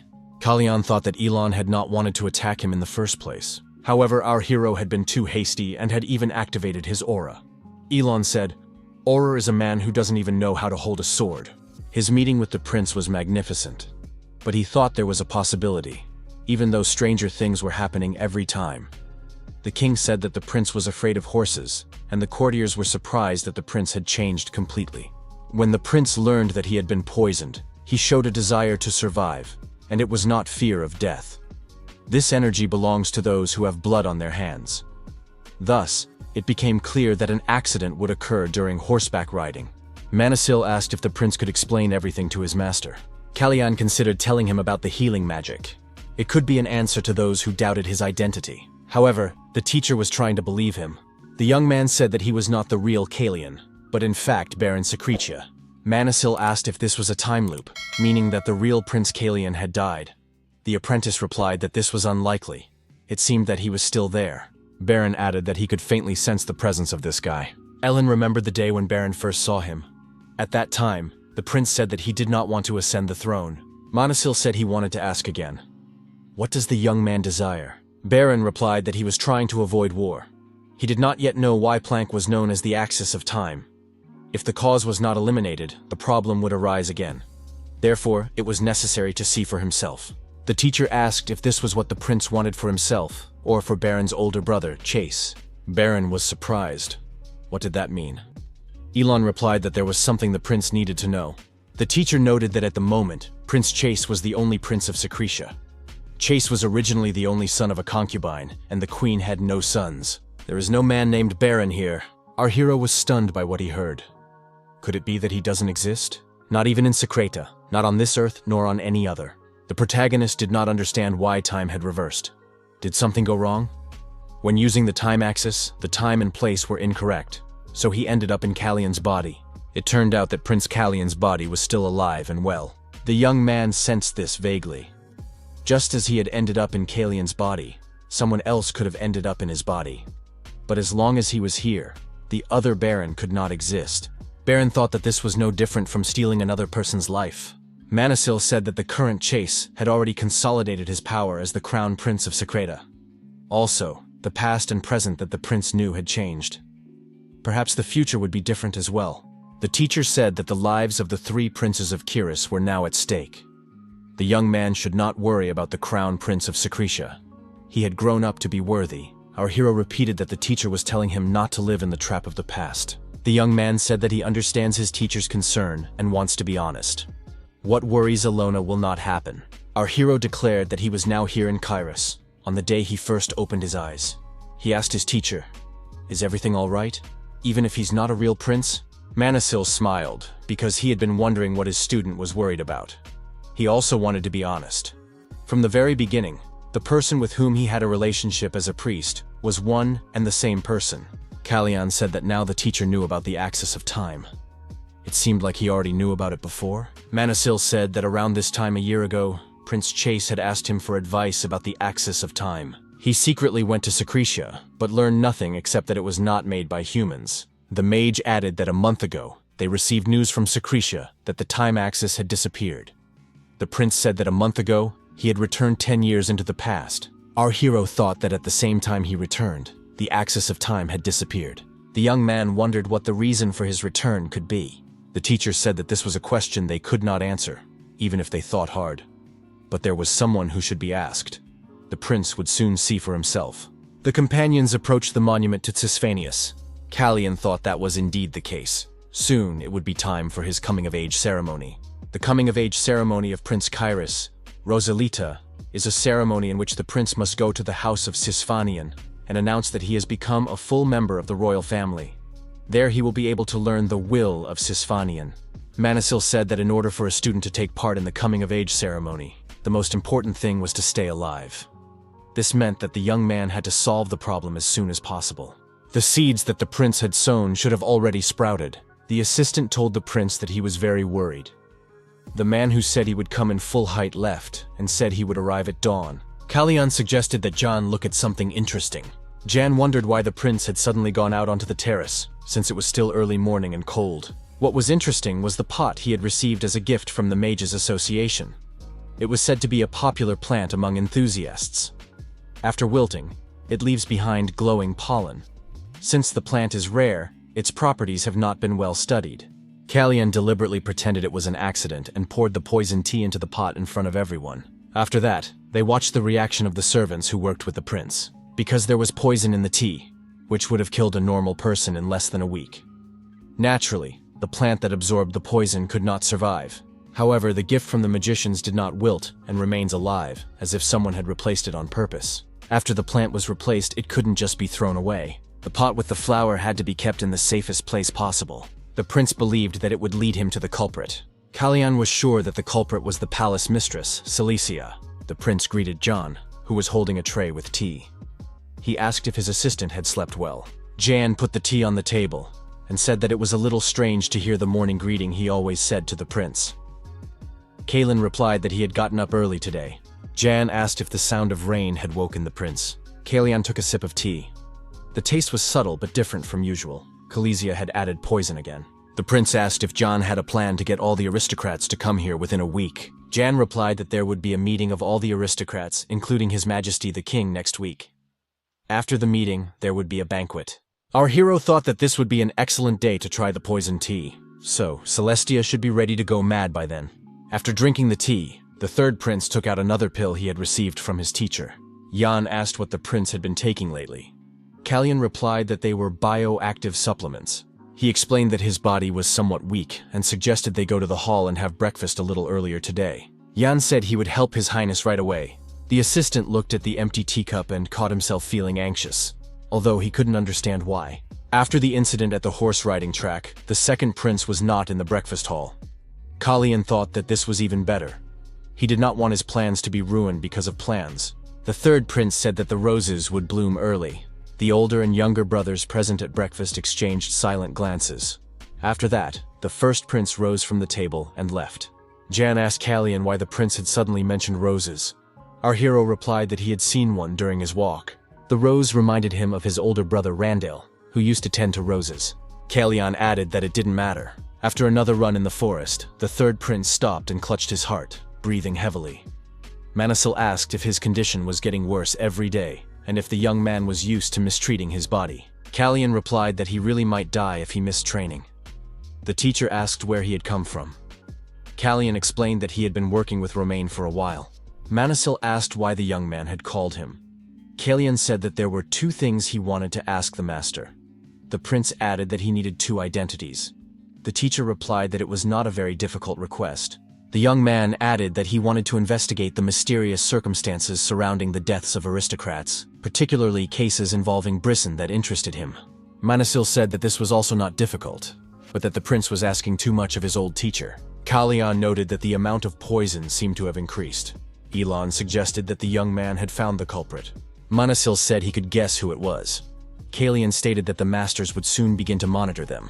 It might be hard to do anything to an archmage, but now was the time when the master needed enough strength. Manasil asked if his student was really going to use him as a shield. Kalyan replied, "Not a shield, but a weapon." The protagonist knew better than anyone else the well-honed power of the magicians. It was a squad of white demons created by magicians who had taken his life and his country. Our hero declared that he wanted to create an order of mages. Such a statement was quite unusual for Elon Manasil. The mentor told the prince that mages were different from knights. Did the young man understand that growing up through training was difficult? Kalyan replied that he could answer that question as follows: "It is possible." When Romain said he was creating an order of mages, everyone ignored him, even Bryson. It wasn't worth worrying about, and thanks to that, he was able to continue. In the end, he did it. However, shortly after the Order of Magicians was formed, Romain died. He really did everything incognito. The mages fell into the hands of Plans, who inherited the throne. The teacher already knows the outcome. Kalyan noted that, this time, would not be easy. The young man thought that now the Brisson family would intervene. The prince declared that he planned to use what Celestia had done to make a deal. The mentor asked what exactly the queen had done. Manasil asked how. Kalyan replied that it was still a secret, but he could only say that it would happen soon.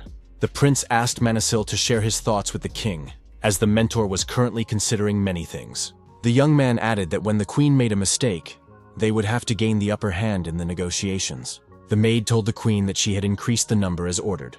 Celestia said that the girl must do everything well. The queen added that the voices coming from everywhere were very annoying, and she did not want to worry about it anymore. Celestia told her son that the person who should really be doing the work was already sitting there. Wasn't it inevitable that they were going through difficulties now? Plans told the queen not to stress so much. He had come to tell her that. Celestia replied that it was not up to the second prince. He could do nothing. The queen added that suffering for her son was her inevitable fate. Plank became angry and turned to leave. The queen called it weakness. She added that the young man should make sure he didn't get in her way. The day of arrival at the palace arrived. Hina, as always, was busy with household chores. Her brother noticed that she was in a good mood today. She had been humming all day. Hina said that they would finally arrive at the palace today and be able to meet the prince. The young man asked his sister if she liked the prince. The girl nodded affirmatively. In the palace, a tailor was taking measurements and adjusting a new suit for the third prince. Kalyan told Jan what time the aristocrats' meeting would begin and that they had to get to the banquet within an hour. The prince added that Jan had something to do for him. Finally, the hour arrived. Tea would be served to the weakest prince. The queen noticed that the third prince, Kalyan, had entered. This would be a turning point, marking a change. Yang must deliver two messages, one to the Association of Magicians, the other to his teacher. First, Jan must deliver the first message to the association, then return with the teacher. The third prince, Kalyan, told his assistant not to worry. He would take care of the rest himself. Our hero thought that something similar had happened before, but perhaps these were useless thoughts. The young man was sure that nothing would happen to the prince. At the Mages Association, Arya Siren, the head of the association, told Manasil that everything was ready. Quite a few people had gathered, although she was only considering official cases. But the fact that it had not been made public seemed suspicious. Manasil said that in any case, the weak nobles would not be able to interrogate the Brisson family. Otherwise, they could become the next unsolved case. Arya Siren asked how the prince intended to use this information. The door burst open, and Jan rushed into the room. He addressed the head of the association. The young man noticed that Manasil was also there. Jan said that the prince had sent letters to both of them. After reading the message, Elon asked where the banquet was to be held. Jan stated that Manasil would not be able to attend without an invitation. The mage said that now was not the time to worry about that. The third prince could die. Kalyan informed his teacher that he was going to make a deal with Celestia today, risking his life. The protagonist said that if something went wrong, he was counting on his teacher's help. An hour earlier, at a meeting with the queen, our hero said that there were only two of them there. Kalyan suggested that the queen be honest with each other. Celestia agreed, but added that it wouldn't change anything, and loudly slammed her fan on the table. Kalyan said that he had suggested being honest, but not forgetting propriety. The queen wondered what the young man meant. Had he simply decided to argue with her? Silesia said she already regretted showing any interest. As befits someone of such low birth, the third prince was very rude. Kalyan said he wanted to talk about the poisoned tea and suggested they put an end to it. He was patient, but his throat was already tight with disgust. Silesia said she didn't understand what the prince was talking about. The queen added that the young man was saying strange things. Kalyan just smiled in response. He had expected this outcome and was prepared. Kalyan showed a jar with white cubes and said that he had to take a risk if he wanted to prevent the queen from doing something like this in the future. However, he only had a strong heart, so he would try to risk it. Our hero said that the jar contained a poison that would stop the heart for a short time. Kalyan added that he had received it from the White Eagle. The poison does not react with silver and cannot be detected by magical tests. The prince noted that since he possesses the power of blessing, his heart will continue to beat. The power of blessing can only be used once. While it neutralizes this poison, the other poison he has been drinking until today will spread throughout his body. Kalyan asked the queen who people would suspect first in that case. The queen laughed in response. Did the third prince really think that everything would go as he had planned? Did he really think that this was her first time doing something like this? Who didn't know that she was the one who had sent his mother to her death? Kalyan asked what he should do with the tea. Celestia suggested he drink as much as he could. Our hero said he would take that as a refusal and raised the cup of tea to his lips. Celestia said, "Thank you. Who would dare accuse me?" Even the king treated her with caution. There was nothing that Celestia couldn't get her hands on. The same applied to the queen's position. Celestia simply got rid of the things that were a thorn in her side in order to get what she wanted. Step by step, she got everything. The woman believed that there was only one thing left that she did not yet have. During the banquet, Prince Kalyan drank some wine, then collapsed on the floor and lost consciousness. Blood poured from his mouth. Everyone present was frightened. What had happened to the third prince? Celestia believed that the third prince should become the ladder she could climb. Someone shouted to call the priest immediately. Suspicions arose that the third prince had been poisoned. Could the drink have been poisoned? This happened before His Majesty the King began his meal. When did the prince drink it? So the poison was administered earlier? Who was with the third prince before the banquet began? The voices gradually died down. No one wanted to lose their head. Celestia thought that everything was going as expected. It would be difficult for a few days, but everyone would try to keep quiet. Celestia noticed that, as always, no one dared to accuse her. It was her absolute victory. The king rushed to the third prince, lifted him up, and told Kalyan to wake up immediately. Where was the priest? The king heard Kalyan whisper, "Father." Roman remembered how Kalyan's mother had asked the king to protect their son before she died. Celestia said she couldn't believe something so terrible was happening in the royal palace. She was shocked and no longer intended to stay there. The queen added that she was going to return to the palace of Hysia, Romain said that Celestia was trying to harm his son. Those around him were surprised by this statement. Come to think of it, weren't they the first to arrive at the banquet hall? Could she have used this to plan the poisoning? If it was really the queen, that's enough. Everyone suspected as much. Celestia said she didn't know what Romain was talking about. After all, everyone knows that Kalyan has a chronic illness. The king reminded her that Celestia had said the same thing after Freya's death, when she appeared with all of Brison's knights. Celestia replied that the king couldn't make her a criminal. Who would say that this boy had always been healthy? No one would believe the king. The queen added that the princes, who have breakfast together every day, could tell him about Kalyan's state of health. Celestia suggested that the king obtain information from the princes. Romain ordered Celestia to be silent. The queen cried out that she was doing this out of concern. The king was making a mountain out of a molehill because of Kalyan, worrying about the health of their son. The king was outraged. How dare she say their son?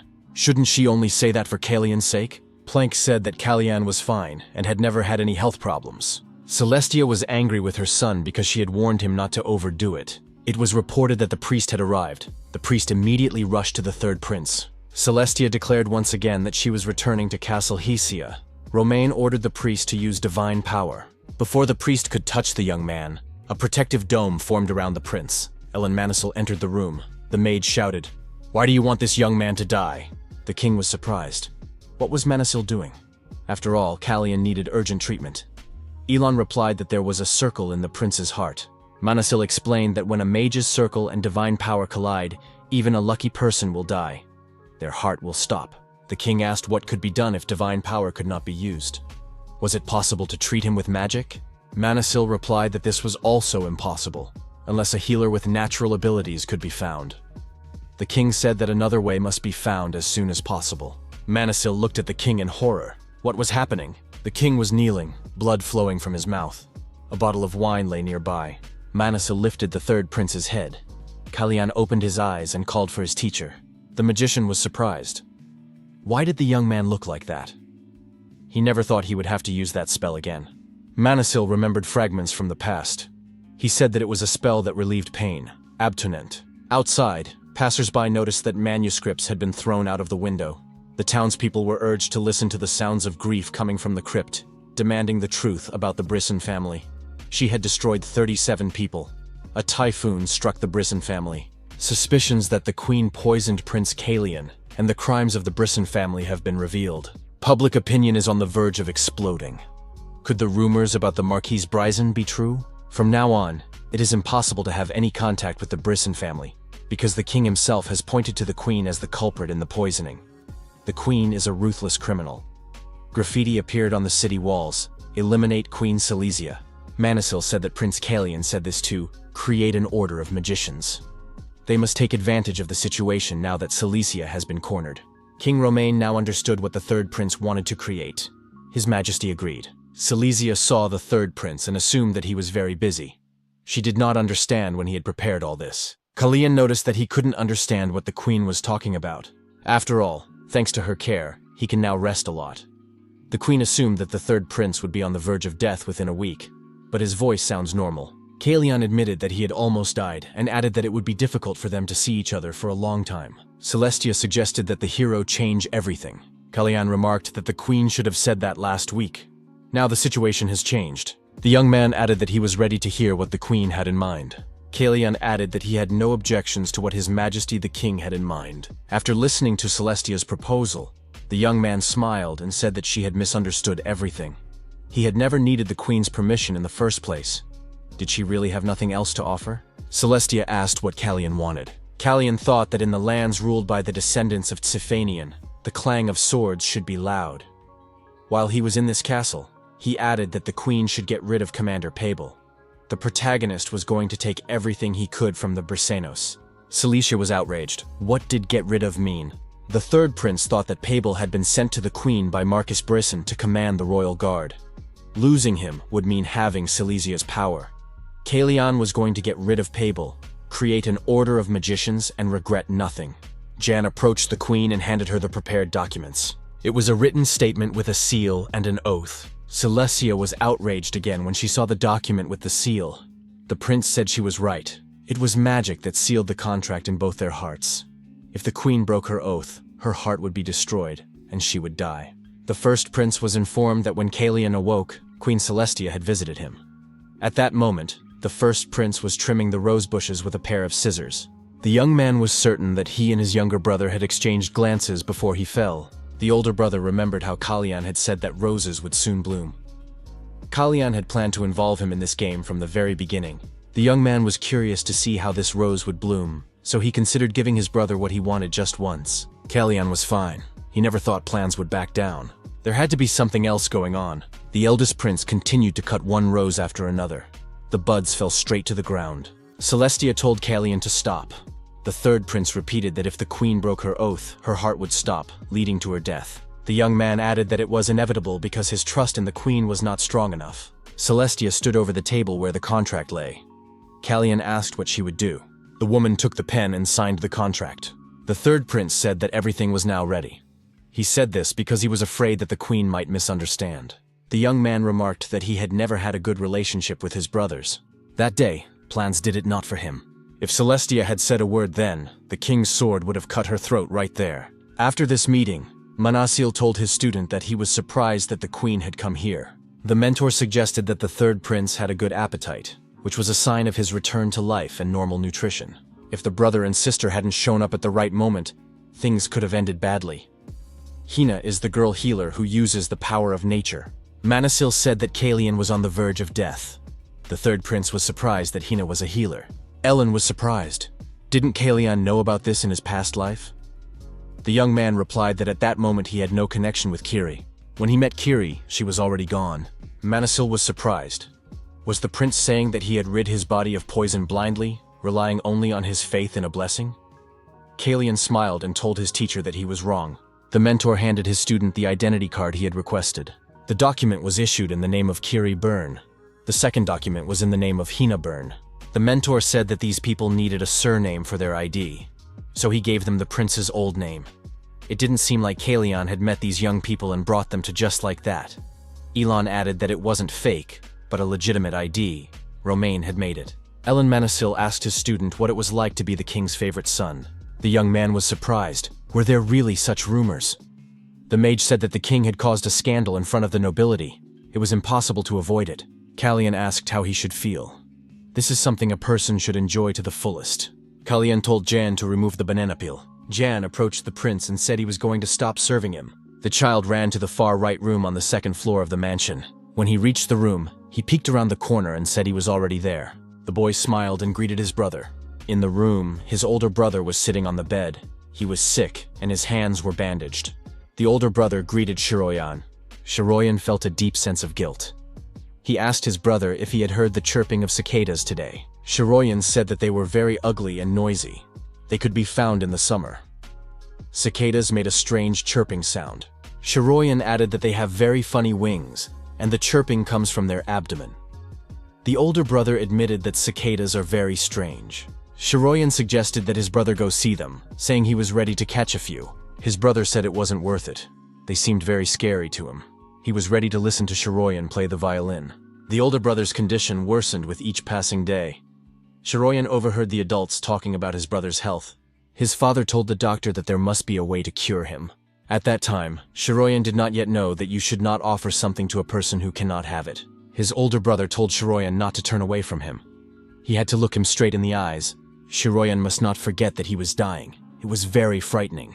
The entire building and estate were engulfed in flames. A young man stood outside the window.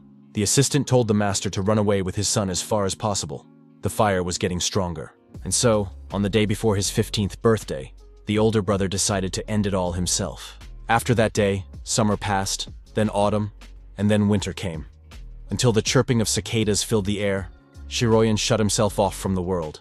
Unable to bear his son's condition, his father forcibly dragged him out of his self-imposed confinement. Shiroyan looked indifferently into the distance, carried in his father's arms. The boy asked who the child was. His father looked in that direction and said that it was the third prince of the kingdom.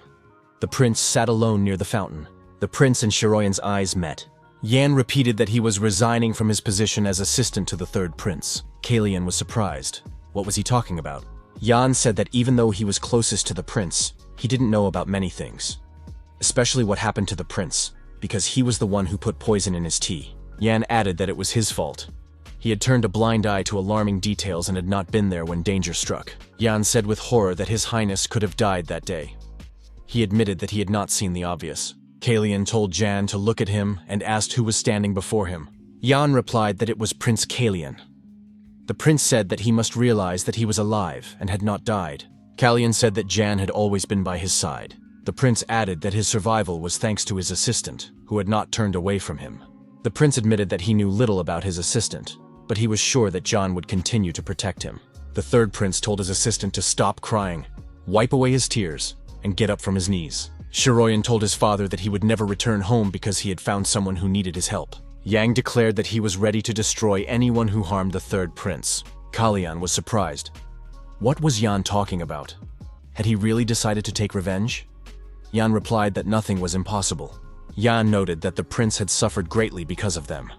Kalian said that the elephants should not take any action, or else a war would begin. Yan said he didn't care what blood ran through his veins. He wasn't a son of Siegfried now. Jan realized the prince had said the word elephants, which meant that Kalian knew all about them. Jan asked when the prince had obtained this information.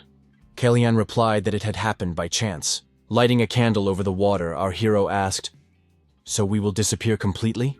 Manasil, standing at a distance, confirmed this. One might have assumed that he could not leave after getting what he wanted, but instead he suddenly and hastily disappeared. Manasil told the young man that he would give him what he wanted. Kalian asked him to make it happen.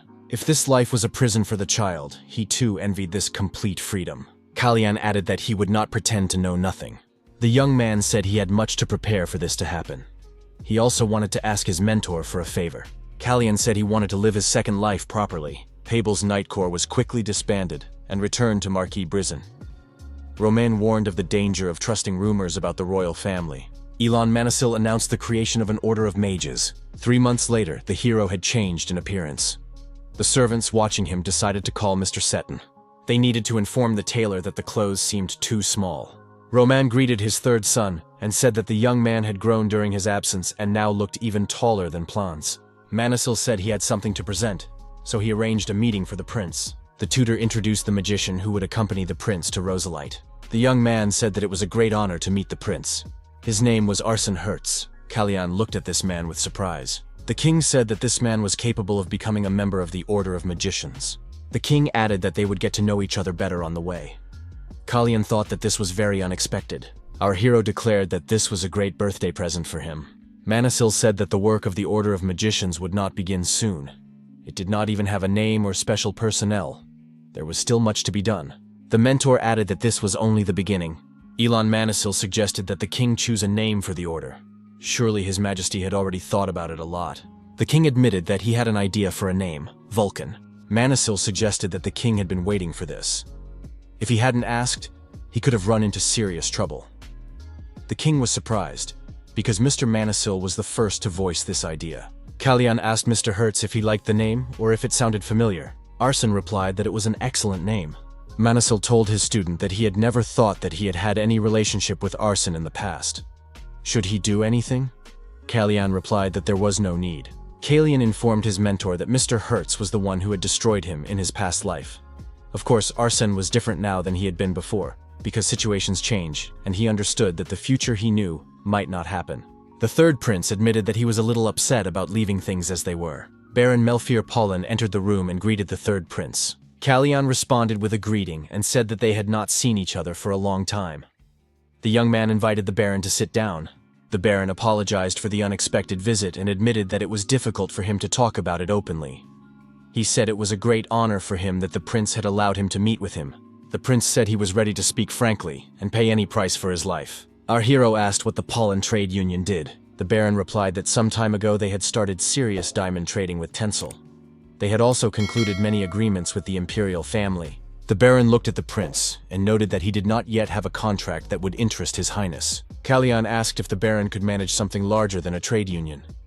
Pollen replied that with people and money, there would be no problem.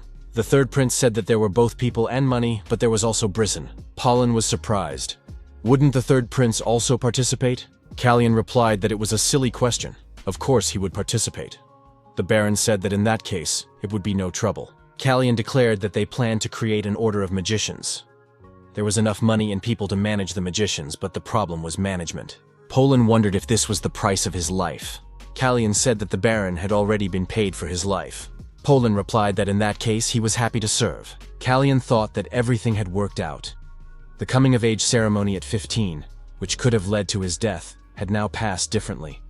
His fate had changed, and there were people he could trust nearby. All that remained was to take the oath of Cisphanian in Roselight.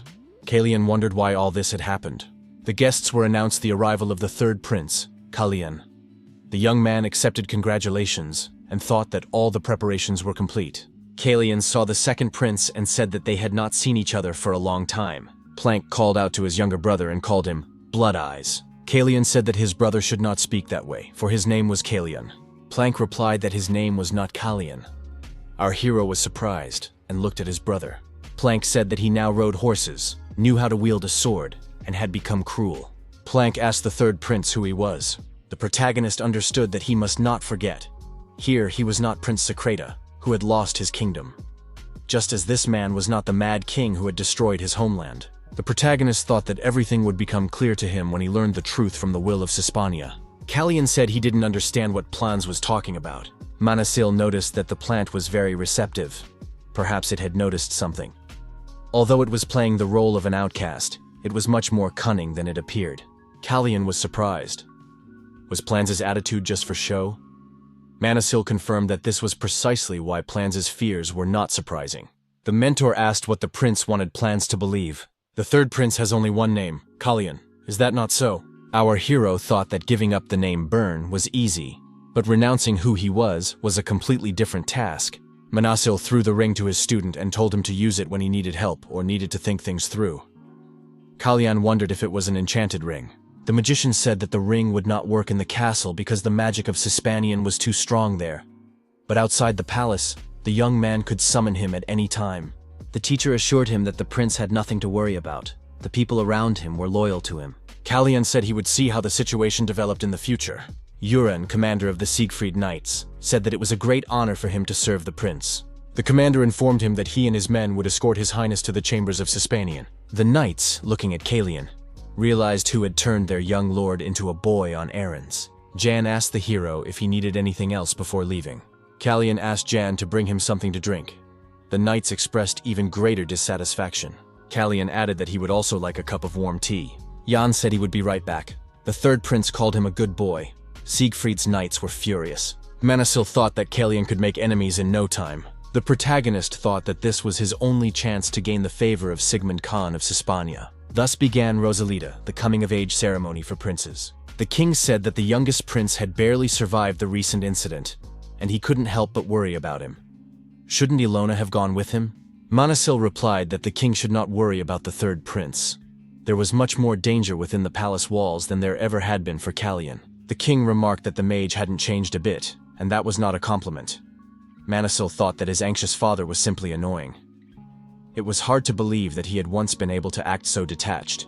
Kalyan suggested that Jan was in the palace. Jan wondered why he wasn't answering. The third prince had heard that envoys from the Tencel Empire had arrived, which was why the palace was so lively.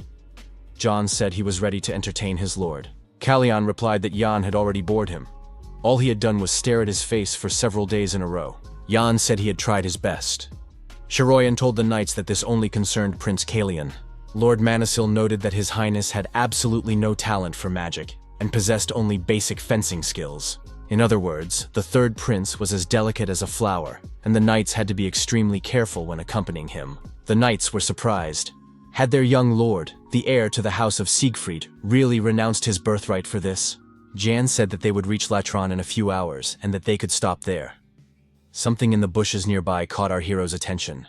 The knights immediately formed a battle line and prepared to repel a possible attack. Arson said that whatever it was, it posed no threat. A small elf ran out of the bushes and cried out that he needed help. The elf introduced himself as Shia and said he was hungry. The elf explained that he had been hiding. Kalyan asked what he was doing there. Liv apologized and said he should have told the truth right away. Our hero thought that, judging by the elf's voice, something was clearly wrong here. Kalyan told the knight commander to give the elf something to eat. Kalyan warned the elf that he should have warned them that he had brought a tail with him. A horseman appeared from the forest. The prince ordered everyone to keep a close watch on the situation. Yuren stepped forward and asked the stranger who he was. The stranger replied that he was just a simple man tracking a thief, and asked if the travelers had seen a strange child wandering around. Yuren said that there were no children here and suggested that the stranger go on his way. The stranger declared that he had not come to cross swords with the knights. The man dismounted his horse and added that he needed to find the child and asked for just a minute of their time. Yuren repeated that there were no children there. Kalyan asked who exactly the stranger was looking for. The man replied that he was looking for a little elf. Kalyan threw back his cloak and, pointing to the child, asked if this was the elf he was looking for. The protagonist approached the man and told him to listen carefully but not to turn around. The prince asked if the people among the trees were his accomplices. Kalyan advised the man to choose more reliable allies. These people had come here to destroy the child and him. Our hero warned that as soon as those people saw the boy, they would shoot immediately. The man turned around and saw many arrows flying toward him. However, the arrows did not reach their target. They were cut into pieces. Our hero knocked the man to the ground and, drawing his sword, deflected all the arrows in midair. Kalyan reminded him that he had said not to turn around. Siegfried's knights took up battle formation and were ready to defend the prince. The mage also began to protect the VIP. The third prince, Kalyan, found himself under a protective dome. Arsene Hertz used his magical abilities to keep the situation under control. Yuren ordered the knights to attack the enemies but not to go deep into the forest. Kalyan noticed that the attack had stopped. The attackers had apparently decided to retreat. Arsene told the knights to leave the child in his care and follow the prince. The prince did not notice that a stranger had attacked him from behind. Kiri shouted that danger was coming from behind. Kalyan looked back and managed to block the attack with his sword. The prince thrust his arm forward, and the attacker lost his balance and flew far backward. The knights saw the use of magic. Could their prince be a sorcerer? Jan told His Highness to stop acting on his own. It was a miracle that the enemy's sword hadn't hit him. Why did the prince rush forward when there were dozens of knights behind him? Yan reminded him that the prince knew only the basics of swordplay and was still a novice sorcerer. The assistant noted that one way or another, the prince had once again rushed into danger, and that would not end well. The knights were surprised. They had been told that the prince was as gentle as a flower. But what kind of flower could strike down an enemy like that? The stranger was disarmed and lay on the ground. Kalyan grabbed the little elf by the collar and said they needed to talk. The elf declared that he knew nothing, that it was all Luca's fault. He asked if this elf was a thief. The elf mumbled incoherently and cried, repeating that he was not to blame and that it was not him. Kalyan told Arsene to talk to the elf. This child somehow answers questions before they are even asked. Hertz promised to do everything he could. After a while, Arsene reported that the elf lived in the forest of Sirishi, and his name was Ciarus Tian Evricha. His mother tree had given him that name, which meant spirit of a neighing horse. He had a friend, Luca, also an elf, who had stolen something from the bandits they had just seen. When they fled, Luca broke away. Cyrus got lost and ran toward them. The elf also doesn't understand why he answers questions in advance. Kalyan suggested that this elf has a prophetic gift. The prince thanked Arsene and said he was free to go. Yan asked what the prince was going to do with the elf. Kalyan replied that he planned to drop him off somewhere near his forest, otherwise he might be caught again. The elf asked Arsene if he could travel with them. Kalyan said that they would not investigate the little elf's case, that they must not get involved in this story and stay here. They needed to send a message to the nearest lord so that he could take care of the elf. Jan said that they would be at the Latran estate by evening, and the lord would be informed. Yuren reported that they had searched the stranger and found something unusual. The knight commander handed over a scroll they had found on the elf. Kalyan asked if it was among the elf's belongings. Yuran confirmed this and asked if the prince knew what it was. Our hero naturally knew that it was a bottle with white cubes. He had already tried one of these cubes after talking to the queen. Kalyan asked the commander of the knights where the man was now. The man was standing near a tree with his hands tied. The man said that he had assumed the young man was just a pathetic lord, but it seemed that there was more to him than meets the eye. Our hero declared that he was much nobler than this criminal could imagine. Kalyan showed him the white cube from the bottle and asked if the man knew what it was. The stranger replied that he would like to know himself. He had taken one just in case. Kalyan asked what they were after. The man replied that he didn't know. The stranger added that he didn't know these people either, as they had hidden their faces. The prince suggested that the man didn't care about those people. So what did he want? Kalyan said that if the man helped them, they could try to solve his problem. Kalyan added that he could be trusted. He was not like the other lords. Perhaps he had enough power to give the man what he wanted. The man said that his wife was currently in the village of Hansen, and those people knew it. Kalyan replied that he was willing to provide her with protection. The man said they were looking for a small ball the size of a fingernail without giving any further details. Only the priests of Tansila could recognize it. Kalyan thought, priests, a sacred object. Could they really need a divine artifact? Priests can draw magic from such artifacts instead of divine power. This is one of the reasons why the sacred objects of Tansila are being searched for across the continent. If the artifact had been stolen, it was only natural that hunters would be sent after it. However, one thing remained unclear to our hero. Why did they need this poison? This poison in cubes is used by secretious spies if their mission fails. He went to the White Eagle because he knew that no one else could get it. The man repeated that he did not know who these people were, but they called their leader by a strange code name. They call him Blue Singer. Our hero remembered that in his previous life, he had asked his father about it. It was one of his birds. A bird he always kept locked up. What could it be doing here? The Latran estate. Due to the evening downpour, the prince had to stop. At first he thought it was a blessing. The man said it was a great honor to finally welcome the prince into his home. It was Count Heil Latran. The rain came just in time. It must be a sign from above to look after the prince. Jan asked if His Highness remembered the count. Jan reminded him that the count was one of those who had sent gifts. Kalyan remembered seeing the name on the list, but hadn't his gift been sent back? Jan confirmed this. The count had previously supported Prince Randall's faction. However, 6 years ago, after the war between the Great Dunes and the Holy Tansila, he switched sides to Prince's plans, and now he is trying to win Kalyan's favor. Apparently, he is a hypocrite. Count Latran said he had been waiting for His Highness's arrival with bated breath. This news had been weighing heavily on his mind. Our hero thought that a year ago, this count had said the same thing to the second prince. Now it was clear how he felt about his servants. The count's butler was nearby. It was Marsom Kedish. Arsene apologized for the intrusion, saying he had a message for the prince. Hertz said they had intercepted the messenger bird. Our hero already knew this. Of course, the count would try to tell the Blue Singer about his whereabouts. Usually, birds were not sent out in such weather. Undoubtedly, the count was a master of his craft. Latran suggested a drink, just what was needed in such weather. Kalyan asked the count what the priests of Tansila were doing in these parts. The count apologized and said that he seemed to have had too much to drink. Latran called the priests arrogant charlatans. What could they possibly be doing in such a remote village? He repeated that these priests were heartless villains, corrupt to the core. They must be surrounded. Kalyan used his magical abilities and ordered the count to fall asleep. The count immediately dropped his head onto the table and passed out. The prince said that the count lacked manners and that it was offensive. The master noted that the apprentice had been drawn into a story involving stolen artifacts and a Secretia spy, putting him at unnecessary risk. However, he was still alive. The prince decided to see where this would lead. The mentor said that he could stop caring about his student and leave for the warm south. Kalyan replied that the master was worrying over nothing. If the Blue Singer was who he thought she was in no danger. Manisil noted that the young man had too many acquaintances.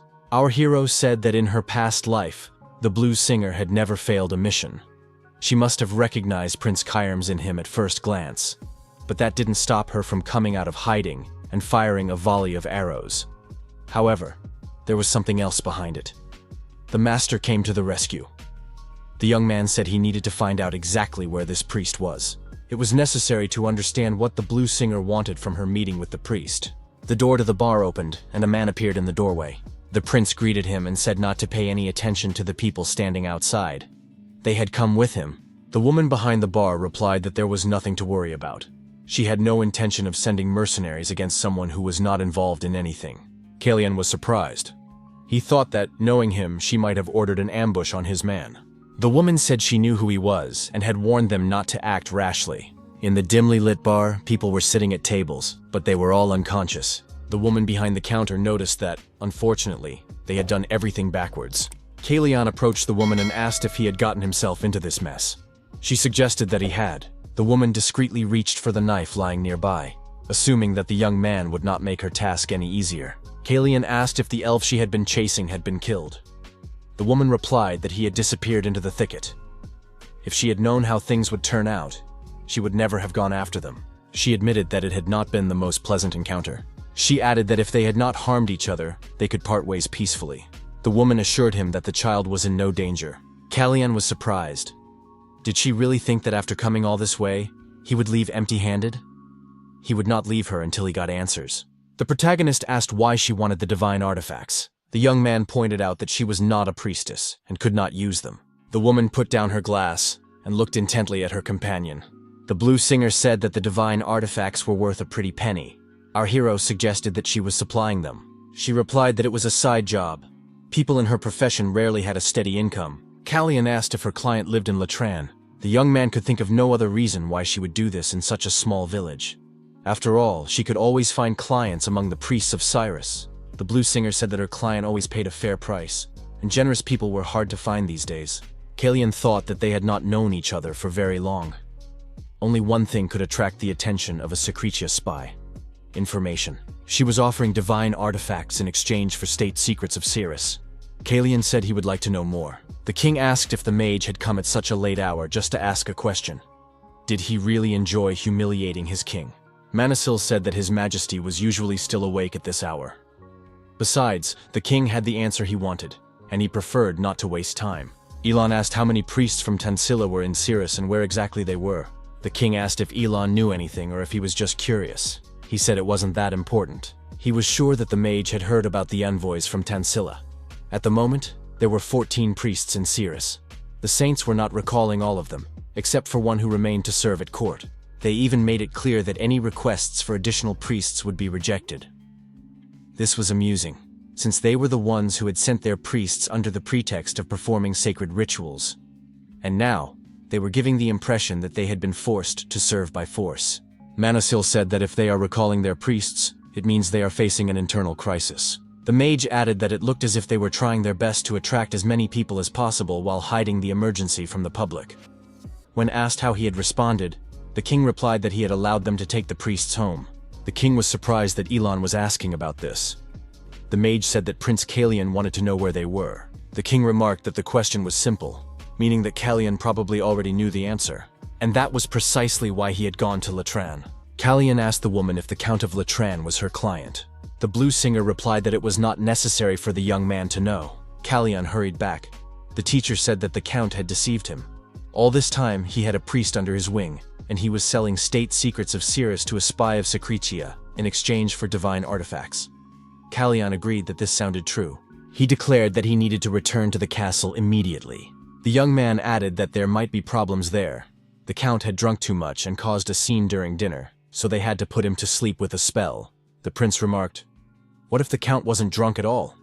Maybe he didn't drink at all." Jan said that was disrespectful. The prince went out for an evening walk. The butler said it would not take long. The Count wanted to apologize for his inappropriate behavior at dinner. Could the assistant tell him which way the prince had gone? Jan replied that it was a very poor attempt at an apology. Since when has it become normal for a butler to pry into the whereabouts of a royal person? Jan was actually worried about where the prince had gone. The butler persisted. Could he then find out when His Highness would return? Jan said he didn't know. The butler had to get back. Where were his manners? The door opened slightly and Callian appeared. Our hero noticed that he was not being given a moment's peace. The prince said that Jan was of no use, as he should have sent the old man away. Jan apologized to the prince and explained that the gentleman had no desire to leave. Callian went back into the room and closed the door. The butler begged for forgiveness through the door, saying that he didn't know His Highness was resting and would leave immediately. Jan noticed that the prince had returned earlier than he expected and through the window. Callian replied that it was a long story. The prince asked if anyone suspicious had appeared while he was away. Jan said that only the butler had been there. Callian had already left the room through the window several times. John warned him that it was the third floor. The prince asked why the assistant was so angry. He had not been rude in the palace. John said that the prince did not listen to him. As agreed, he immediately told the butler that the prince had gone out for a walk. However, the butler kept asking when the prince would return. Moreover, he was much more interested in the exact time than the location. Our hero suggested that the Count was beginning to worry that someone was meddling in his affairs. The young man relayed this thought to his mentor. Manasil confirmed that they were right. The Count was not drunk when he staged that scene. Callian asked why the Count needed to put on such a show. The teacher replied that it was a common ploy to divert attention from the deal with the blues singer, which was supposed to take place that night. This also explains why she appeared in the first place. The wine was supposed to serve as an excuse for the Count to slip away unnoticed, but his plan failed because he had been put to sleep by a spell. It all sounded convincing, but one question remained. Why was the Count so desperate to get his hands on the divine artifacts? Ellen suggested that it was the perfect gift with which the Count could win over the Holy Kingdom of Tencel. This kingdom was the homeland of Randall's mother. To sum up, the Count maintains close ties with Randall's faction, while also playing games with Plans's faction. In addition, he showered the third prince with gifts behind their backs. The mentor added that the Count had passed on state secrets about Kairos to the spies of the Secreta. Kalyan thought that fate itself had brought him together with that boy to lead him to the necessary clues. The man who had been hunting him pointed to the Blue Singer. From her, he learned that Latran had sent the divine artifacts to the Holy Kingdom in an attempt to win over the first prince. Kalyan decided to try to expose the mole. The Count shouted that he should have guessed there might be problems with the prince when he sent the gifts back. The prince must have cast a spell on him. Only magic could cause such a deep sleep. The Count said that all his plans had been ruined because of this boy. He declared that the young man was reveling in false arrogance only because the Archmage was on his side. This boy did not deserve a place among princes. Why didn't Silesia destroy him before this mess began? The Count said he had spent a fortune to win the favor of Marcus Bryson. Now all his connections with the highest aristocracy would be ruined. He shouted that he had been promised a rich estate not far from the capital, but the scandal caused by the Queen had ruined everything. The Count asked the butler who had appeared if he had managed to contact their friend. The old man replied that he had not yet, and that they would receive an answer a little later. The Count became even angrier and threw a glass at the butler's head. He asked if the old man was capable of doing anything right. It was raining heavily outside, which meant that the prince would have to spend another night there. The butler asked if it would be better to postpone the deal. The Count replied that they had no other choice. They couldn't take any risks while the prince and his men were there. They would have to send a message and reschedule the meeting. The Count said he would teach this prince a lesson that would put him in his place. The Count and the prince dined together. The Count looked at the young man and thought that this mask of calm did not suit him at all. Here in Kairos, the title of Count commanded respect. The nobles would rise up in an instant if they found out that magic had been used against him. Royal blood would be no protection. The Count decided that he was dealing with a foolish prince who would soon be begging for mercy. He asked His Highness for forgiveness for his behavior the previous night. The prince replied that it was no big deal. The Count asked if it was a spell. Kalyan said that he had put the Count to sleep with a spell because his behavior had gone beyond all bounds. The young man added that it was all water under the bridge and not worth dwelling on. The Count was a lord of the provincial lands. It was likely that this was his first visit from a member of the royal family. Latran must have simply been overexcited. Latrun agreed that he had indeed overreacted. He was greatly puzzled when he heard about the spell. The Count thought that this prince was very cunning. In this situation, only the host looked bad. The third prince told the Count that he had exhausted himself dealing with the ambush. Latran asked who he was talking about. Was it the man who had been brought here in serious condition? Kalyan confirmed this. He added that he had also managed to obtain some interesting information. The Count decided that he must find out more about this. The prince said that he now knew the name of a species of bird. Kalyan noted that they still had to delve deeper into the details, but thought that the Count would be interested to hear about what was happening on his lands. Latran replied that he was ready to do everything in his power to help His Highness, and would not allow the prince to come to harm on his territory. The Count pondered how he could get the prince out of the castle. Yoran whispered something in our hero's ear, and the prince declared that the Count was incredibly lucky. Latrun wondered what other information the prince now had. Kalyan informed the Count that the man had finally decided to speak. The Count and the prince, along with their subordinates, descended into the dungeon. Latran considered this place beneath his dignity. Why had the prince brought him here? Our hero knew exactly what Count Latran was thinking. However, the game was already over. Checkmate. Behind bars sat a man searching for a little elf. He asked what these people had done to his wife. Kalyan said that his family would not be harmed, for he had promised it. The prisoner asked why they had come here in that case. The prince said that this man was to be executed because he had attempted to take the life of a member of the royal family. As soon as the investigation was complete, he would be taken to Kairos, where he would be publicly hanged. But even if he is spared, without proper treatment, his days are numbered. His wounds have already begun to fester. Kalyan offered to help the prisoner escape. The man would have the opportunity to start a new life far from this estate, with a piece of land and a modest dwelling where he could live with his wife in peace and quiet. The prince clarified that all this was possible only in exchange for help. If the man fulfilled his request, his punishment would end there. The man agreed, and asked what was required of him. The prince explained that the person known as the Blue Singer was a secret spy who had come here to sell some items to his client. The man said that they had known each other for a long time. This, he said, was worth thinking about, because friendship with spies was hardly acceptable. Kalyan agreed, but clarified that an exception could only be made in the case of double agents. However, in Kairos, this was considered treason. The prince turned to the count and asked if Latran agreed with him. Our hero noticed that the count was in despair. Would he make his move? The butler fell to his knees and begged for mercy from his highness.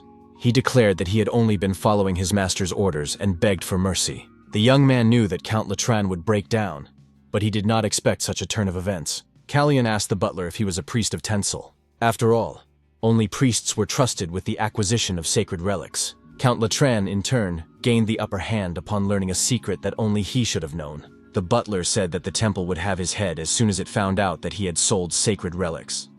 Kalyan was surprised. Had he really sold them? Wasn't the point to collect relics for Tensel in order to gain his trust? Kalyan asked who had bought them.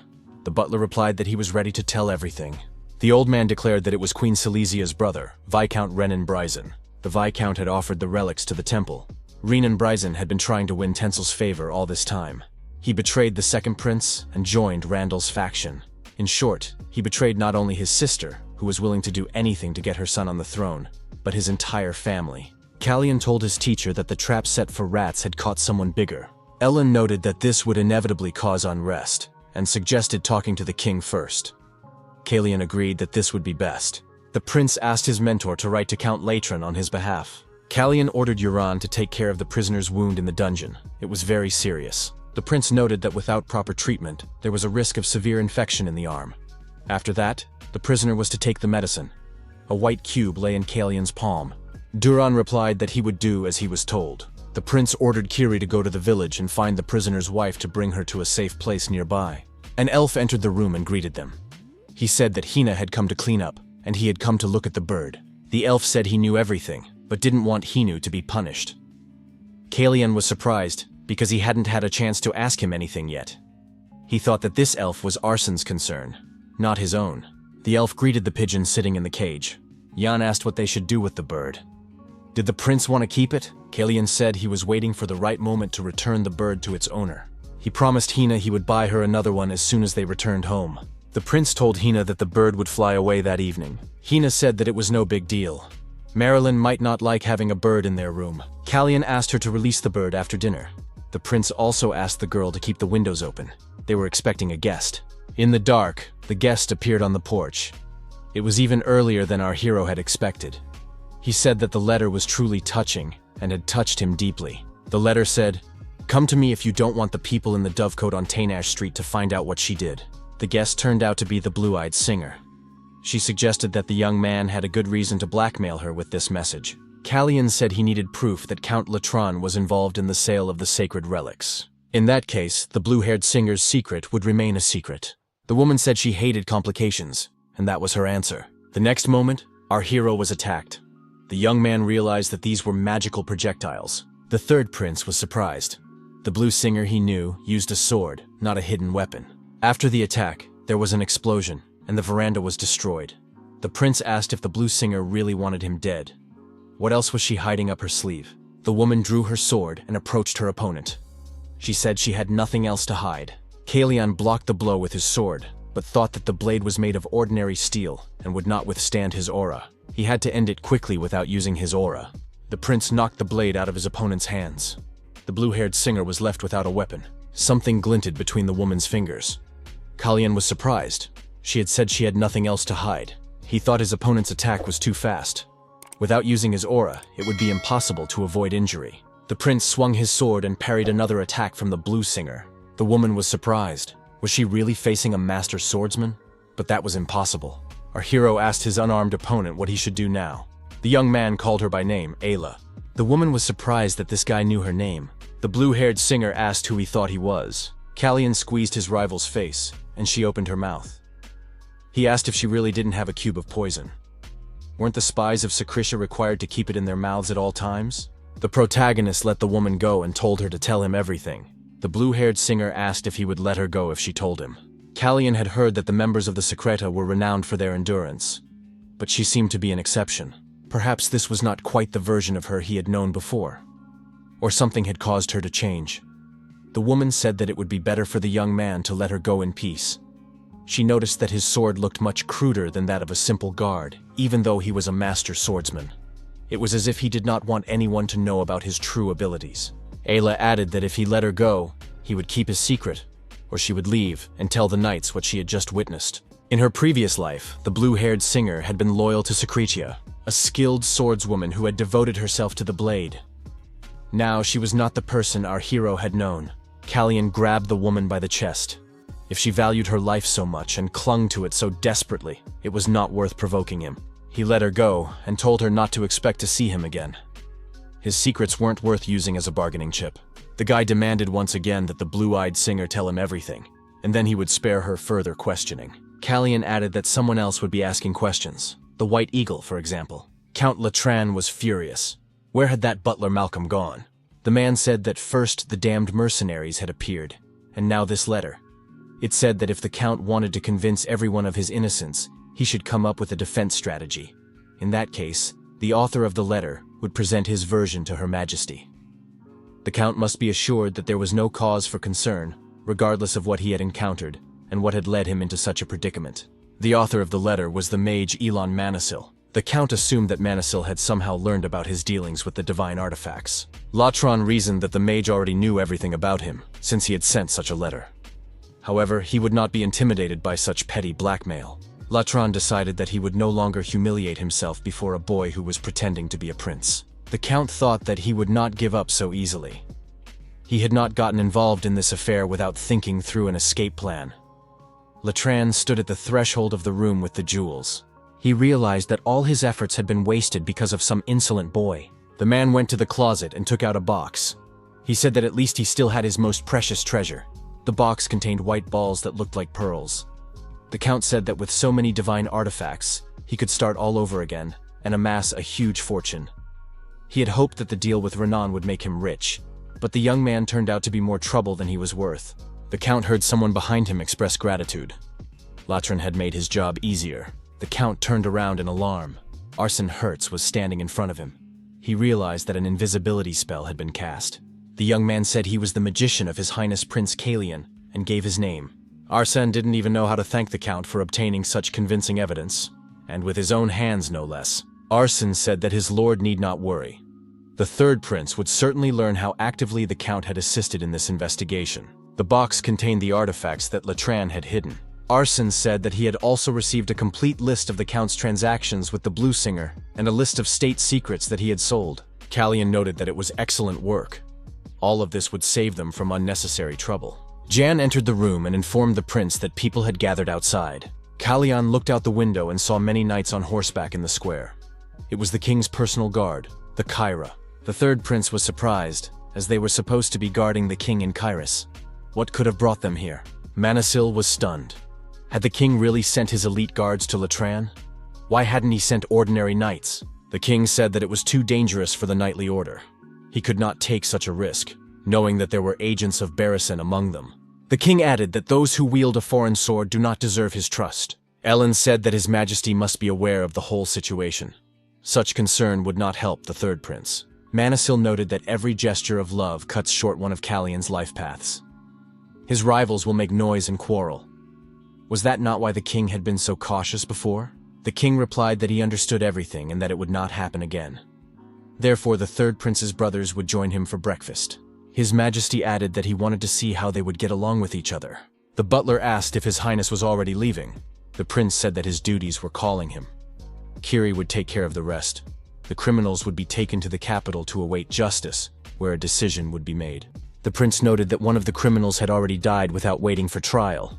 Norton, the man who had fallen into the trap of the Blue Singer, was allowed to return home. He was listed as dead in the documents. Right now, he was on his way to the Fiturin estate with his beloved wife. The butler asked what would happen to him.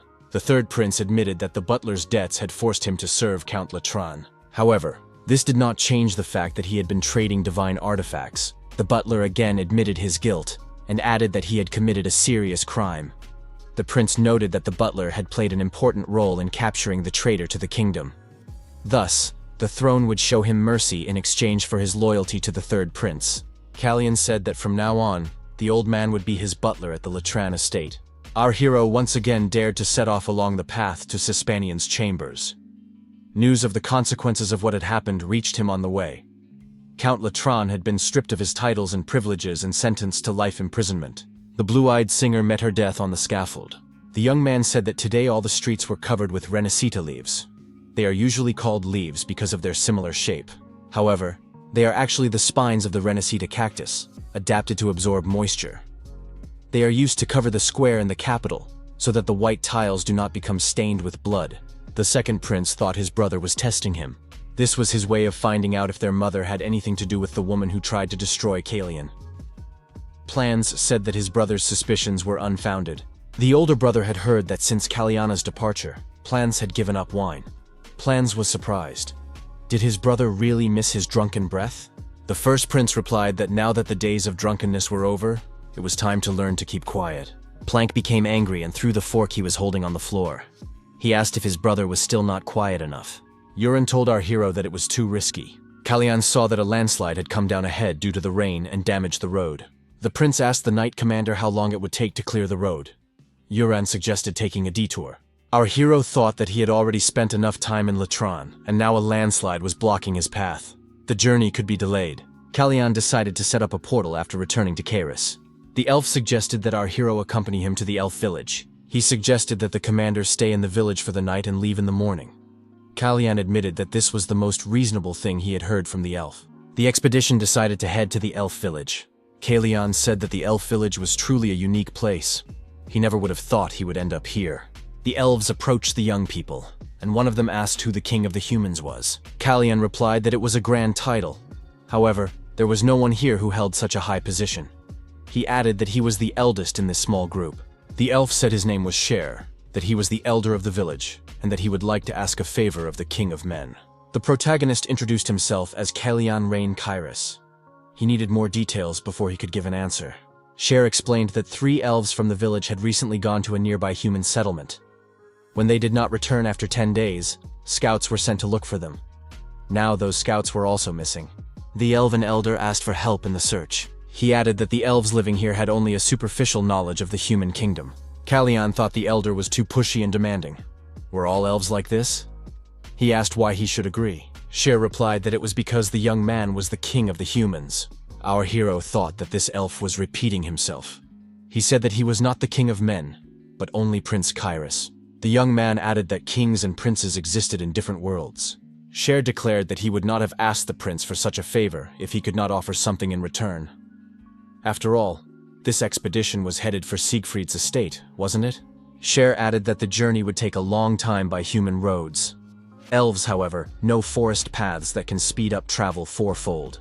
Kalyan thought that the journey would take about 2 months, considering the time already lost. If these paths really exist, the journey to Siegfried's lands would be reduced to 2 weeks. Kalyan said he would help find the 5 elves. After some time, Yuran reported to the prince that they had found no traces of the slave trade mentioned by the prince. These forests border 2 cities, Narika and Steen. Many mercenaries were found, but none of them were involved in criminal activity. Our hero was pleased to hear this. Kalyan suspected that the disappearance of the elves was the work of slave traders, but it seemed that the reason lay elsewhere. The prince suggested starting with a search of the nearest towns, as planned. Steen is located directly on the way. Both towns are similar in size, so it makes sense to start with the one that is closer. Yuran suggested that there was rivalry between the cities. Their lords were about the same age, so perhaps that was the reason. Kalyan said that healthy competition promotes development. We need to try to get a new sword in one of these towns. One of the city's experts said that they did not have any swords. The prince was surprised. Weapons were sold here. How could they not have swords? Kalyan explained that he was a mage and had a mercenary behind him. However, swords are not only needed by mercenaries. The man replied that these strangers were wasting their time here. All weapons are secretly sent to the mercenaries in the lord's castle. The shop's supplies had already been confiscated. If the guests were looking for a good deal, the castle would be their best option. Kalyan said that he was not looking for deals or rewards. He needed the sword for personal use. Our hero added that there was also Narika beyond the forest, and they could check there. The man replied that it was useless. Kallian thought that the lords of the two cities were gathering mercenaries and weapons. It was obvious that war was brewing. As for the elder of the elf village located between these warring cities, it is now clear what his motives are. Our hero ordered letters to be sent to the lords of Stina and Narika. This should temporarily disrupt their plans and give the missing elves a chance to return home. The prince told the elder Sheru that he and his people would leave at dawn. The elf must try to fulfill the agreement and lead them to the forest paths. Kallian added that he could turn a blind eye to many things, since he was dealing with an elf. But the elder had deceived him, even though he knew about the impending war. It turned out that the 5 missing elves had gone to Stin Castle to work as merchants. Even the inhabitants of the elven village suspected that war was about to begin. It couldn't be that the leader knew nothing. The prince declared that Elder Sher had taken advantage of him. He knew that the prince had to stop the war in his kingdom. The young man added that they did not need forest roads. The deal was off. The elder said that the young man must stand up. Was he just going to stand there and watch war break out in his kingdom? Kallian replied that people did not fight without reason and would not argue forever. If the village was dear to the elder, he would do everything to protect it without relying on foolish tricks. Kiri said that the blame lay with the merchants of Barrison. Only the caravans of Barrison dared to travel so far, but now they had stopped here because of the events at the Latran estate. The third prince thought that Lannan Barrison was reappearing. Because the soil in the cities of Steen and Nerika was unsuitable for growing wheat, the citizens had no choice but to buy it from the merchants of Barrison. When Barrison refused to sell, the people of Steen went to Nerika to buy wheat and survive the winter. However, Nerika demanded an exorbitant price, which led to conflict. The prince noted that first they completely took over the food market, and then closed it with impunity. Did they really think that this would increase their pride? Did they not understand that in the end it would lead to famine and the death of people? Not the Lord? Elder Sher bowed his head and asked for forgiveness. The elf said that Luca had dragged the man into this. Because of this, a war had broken out between the cities. He couldn't tell the truth because he didn't know how the prince would react. Sher admitted that Luca was his son. The lost elves were somehow connected to him. The elder expressed his hope that the prince would forgive him and his son. Sher said he was asking too much, but they needed the prince's help. The elf added that they did not have enough equipment to handle the situation on their own. Kallian told the elder to go to the lords and deliver the letters. The prince decided to find out what else they needed besides wheat. He would meet with the lords after the elder brought back the information. Our hero added that he was not doing this to help Sheru. The elder said that the elves kept their promises sacred and would never forget this kindness. The prince contacted his mentor through the ring and said that it was time to clean house. Barrison is becoming a constant nuisance. Marquis Evan Barrison is the head of the Barrison family. An assistant asked if his lord would be returning home immediately after the meeting. If so, it would be best to wait for the carriage. Barrison replied that there was no need. The Marquis added that he would stay and ordered the guests to be shown to his study. The assistant thought that the Marquis seemed different today. What guests were they talking about? They weren't expecting anyone. Besides, the Marquis never missed a council meeting. The Marquis always preferred to receive visitors in the drawing room. A carriage drove into the estate grounds. The carriage stopped at the main entrance. Who could it be? Elon Manasil said that they had not yet met in person. Marquis Barrison confirmed this, and added that if the magician had arranged a meeting, the reception would have been organized more appropriately. Manasil explained that he had arrived unannounced to spare his host any unnecessary trouble. Manasil said that he had something that might interest the Marquis, his second son. He had taken a strong liking to the king's son. The Marquis replied that Renan would not have the courage to dare such a thing. Manasil noted that Evan Barrison did not think very highly of his son. The guest added that he had something that would prove far more convincing than the Marquis' verdict. The Marquis examined the papers provided by Manasil and asked what the magician meant by this. Manasil suggested that the Marquis had long since decided to get rid of Renan. Barrison declared that this was not a matter for a mere court magician to meddle in. Manasil replied that it was amusing to hear such words from a common thug. The Marquis was outraged. How dare this magician, Smith, insult him in his own home? Those who perfect the art of the sword turn their anger into a weapon as sharp as a blade. Manasil replied that those who had mastered the secrets of magic could not fail to be a threat. The Marquis could dare if he dared to turn fear into his main weapon. The primal fear inherent in every living creature is something they carry with them wherever they go. Manasil said that he did not fight as willingly as his student, but the Marquis would do well to remember his manners for his own good. The Marquis tried to calm down. Elon thought that Barrison had withstood the pressure of the 8th Circle Mage's aura. He had not become a master swordsman overnight. He should not be underestimated. Manasil noted that he had no doubt that the Marquis was capable of taking care of his son, but he could suggest a more effective approach. The mage said there was a way to discreetly distance Renan from the Marquis's inner circle. Kalyan instructed the teacher to suggest to the Marquis that he wanted to acquire a trade guild. When it was revealed that the Queen was behind the poisoning, the Brazen Trade Guild suffered the greatest losses. The guild is only staying afloat because Renan is defending its profitability. However, the Brysons are first and foremost a house of knights, and the trade guild was founded by the second son, who showed no talent for the art of swordplay. His father is probably already thinking about how to get rid of the guild, which has ceased to be profitable, and cast a shadow on the honor of the entire family. The Marquis asked what sense it made to play into the hands of their prince. Why give him such an advantage? Manasil knew that Barrison would say that, but the buyer would not be His Highness. Kalyan informed his teacher that he did not intend to purchase the guild himself. They already had a suitable candidate. Marquis Barrison asked who would take on this task. Manasil replied that it was the head of the second largest trading guild in Kairos. He had sufficient grounds to target his rival. The mage added that all the Marquis had to do was find a convincing reason for the sale. Manasil added that the buyer would offer quite favorable terms. The man, tending to his houseplants, thought that the arrest of Count Latran had upset him, but it had not affected him in any way yet. Perhaps the Count had not said anything unnecessary. The man saw a hooded figure and wondered why he had come here. The owner of the house had been attacked and taken prisoner. Soon, rumors spread throughout the capital.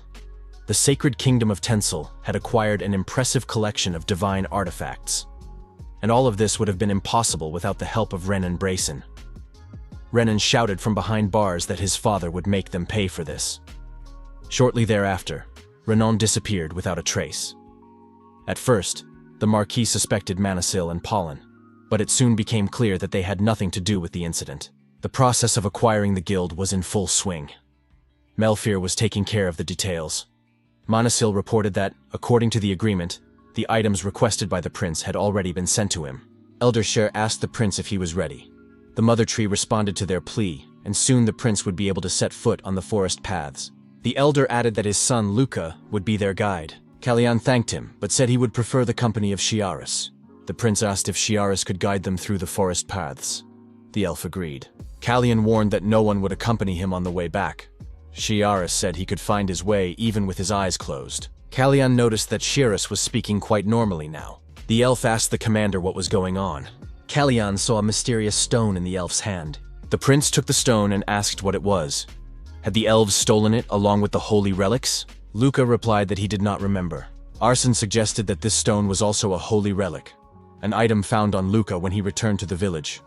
A black stone lying next to the other relics. There is a possibility that it is one of the relics. Urin said that it was too dangerous for a holy relic.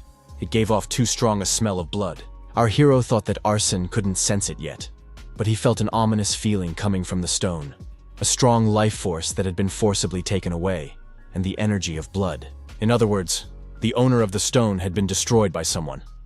Our hero decided to investigate. Kalyan returned the stone to Shiaris and told him to keep it for now, as they would need it to communicate on their journey. The elf said he would keep the stone with him and return it as soon as they reached the other end of the trail. Uran asked the prince, "What about this child? Does the fact that Shiarius answered before he was asked questions mean he can see the future?" Kalyan reminded him that the elf had said it wasn't foresight, just that the future was coming a little faster for this child. The future, a distortion of time, a stone that neutralizes the skills associated with it. Our hero thought that perhaps it was related to the axis of time. The first prince, as always, watched the rose bushes. The young man was silent and did not utter a word. There was not a single bud on the bushes. The first prince remembered how his younger brother had said that the roses would soon bloom. This time, Kalyan got rid of Renan. The first prince took a necklace from his wrist. In one hand, the young man held a rose branch, and in the other, the necklace. The pearl on the necklace glowed and began to affect the rose branch. Young leaves appeared on the plant. The leaves began to grow in size, and a pink bud appeared. The bud blossomed and turned into a beautiful rose flower. The first prince said that it was still pleasant to watch this plant. At that time, the third prince was in the forest under a tree, meditating in the lotus position. Our hero's aura spread around him. Manasil, connecting with the young man through the ring, congratulated His Highness. The prince did not receive an additional circle, but a stronger aura. Manasil told his student that it was not easy to get rid of the habit of holding a sword, even for a moment. Therefore, his mana did not become a new circle, but transformed into an aura. Kalyan replied that he understood. Although mana and aura have different principles, he had plenty of mana, so why did it subconsciously turn into aura? The mentor told him to prepare himself. He would not return to Karis until he had an answer to that question. The little elf shouted that he had found the end of the forest path. At the edge of the forest, our hero saw the land of elephants before him. He said that they had reached the duchy of Siegfried. Chiara said it was time to say goodbye. The young man held out the stone and asked the prince to take it back. Kalyan asked if the elf really needed to return to the village. The elder was not thrilled that Chiaris would be their guide. Kalyan added that even he had noticed how the villagers kept their distance from Chiaris. It could be assumed that things were even worse in the absence of guests. The prince said that if the elf's condition was a problem, he could present his case before the will of Sisfanian. Chiaris admitted that the villagers disliked him. However, the world tree said that he is who he is. And it added, "Just because someone is different doesn't mean they need to be changed. The prince shouldn't worry about him." Kalyan told the elf that they would see each other again. Chiaris replied that he would wait eagerly. The massive walls of the castle rise up to protect the lands of Sisfanians. Kalyan thought that every prince of Kyra standing before them was thanking fate that the Siegfried family had never claimed the throne. The prince said that while they were here, Jan didn't have to be at his beck and call. Being the object of hatred of 20 angry knights was hard enough. Inside the castle there would be many more such people. Here, Jan's role as a servant ended. Jan told the prince that he was confident in himself and would manage everything. Jan showed His Highness the map and said that they were still only at the entrance gate. The prince thought that their journey was over. The inner gates of the castle were still 2 days away. The prince did not expect the castle to be the size of a city. Kalyan had assumed that he would be able to see the head of the family today. Indeed, this land of elephants was a huge duchy. Our hero looked at the magic stone and thought that perhaps his mana had changed into an aura, but the essence remained the same. He had always believed that these were two different energies, but everything was different now. The habit of turning mana into aura had not left him. In that case, he would simply use the aura as fuel for his magic. Arsene peeked into the prince's room and thought that his mana, which left a trail, was now flowing like a river. It no longer radiated warmth and tenderness. Now the mana was cold, chilling him to the bone. The prince's skill knows no bounds. Where is the limit of his power? Finally, our hero achieved what he wanted. It was the magic of the fourth circle. The question of magic has been resolved, but that's not the end of the problems. Jan showed the prince where he should go. Currently, there are 6 sword masters on the continent. In the world of masters, those with stronger auras can sense weaker ones. The master rode out of the gate and greeted His Highness. He said that the prince had traveled a long way and must be very tired. The Duke, Jan's father, was the second strongest sword master. His level was significantly higher than that of our hero. Kalyan also greeted the Duke and said that they had not seen each other for a long time. One glance was enough to understand that he was a true swordmaster. The Duke noted that the third prince had grown a lot since their last meeting. The master of the house remarked that he was looking at a real man. The Duke said that much had changed in the young man. Kalyan replied that it was just a small change, nothing drastic. The Duke, however, said that he would not call it just a small change. The Duke offered to escort his guest to the castle. Yang remained standing alone. The master of the house said that the magician had chosen a worthy apprentice. A talented young man with magical abilities and the 6th strongest swordsman on the continent. The Duke declared that regardless of his position, he had not wasted these years. The Duke said that he could easily discern the third prince's aura. He saw magnificent progress. The prince's mentor must be enjoying every moment, watching his student's brilliant development. The Duke informed him that he had inspection duties, and would therefore be unable to dine with the prince, asking him to forgive him. Kalyan replied that it was all right, as he had arrived earlier than expected. Manasil informed his interlocutor that Prince Kalyan had arrived safely in the land of elephants. The king said he was not sure when the right moment would come to light the flame of chameleon. The magician asked if this meant that the king had not decided who to appoint as his legitimate heir. The king declared that Kalyan would be the last of his sons to complete the initiation rite. All 3 would be considered mature enough to claim the position. Randell was a reserved and cautious man, but his secretive nature made it difficult to understand what was going on in his head. Plank was the strongest of the 3, but his stubbornness and rebellious streak knew no bounds. Kalyan is just beginning his journey to maturity. The king added that he cannot help but worry about this. Manasil suggested that the king declare the most unpopular of the 3 as heir. The other 2 would simply eliminate him in the struggle for the throne, and the problem would be solved.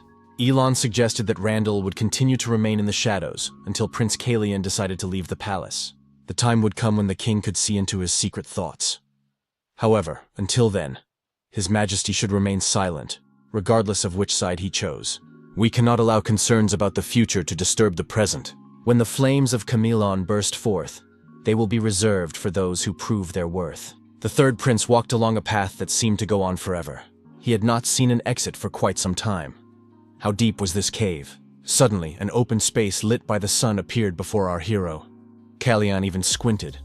What is this place? The protagonist felt the purest magical power, surpassing all conceivable limits.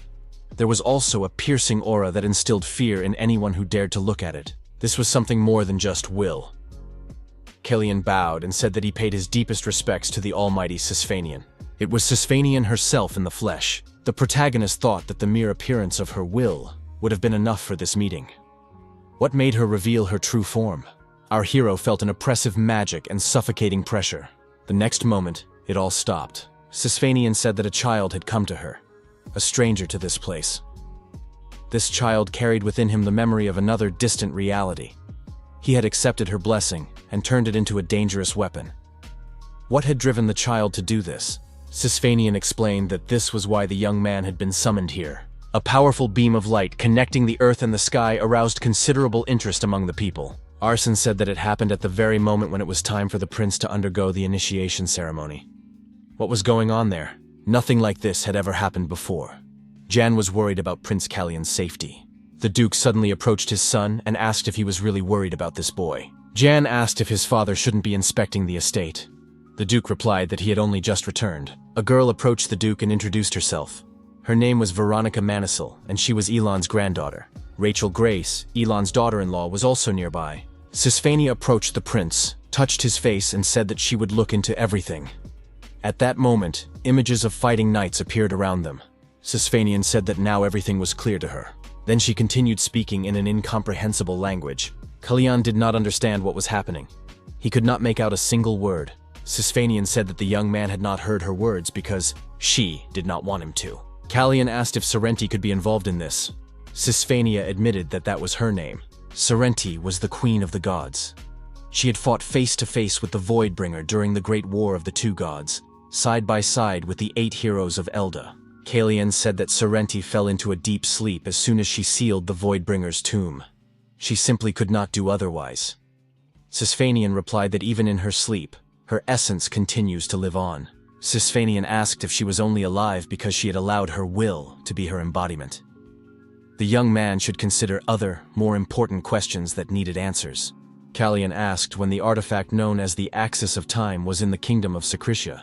Our hero wanted to know why Kairos had tried to claim it. Sisfanian answered, but the prince was again unable to make out her words. Kalian began to get nervous. Why wasn't he allowed to hear it? Sisfanian said that his impatience was contrary to Sorrenti's will. She explained that the young man was seeking answers to questions about what would happen after his death. If he learned this too soon, the natural course of events could be disrupted. The protagonist thought that such a powerful deity was hiding information from him.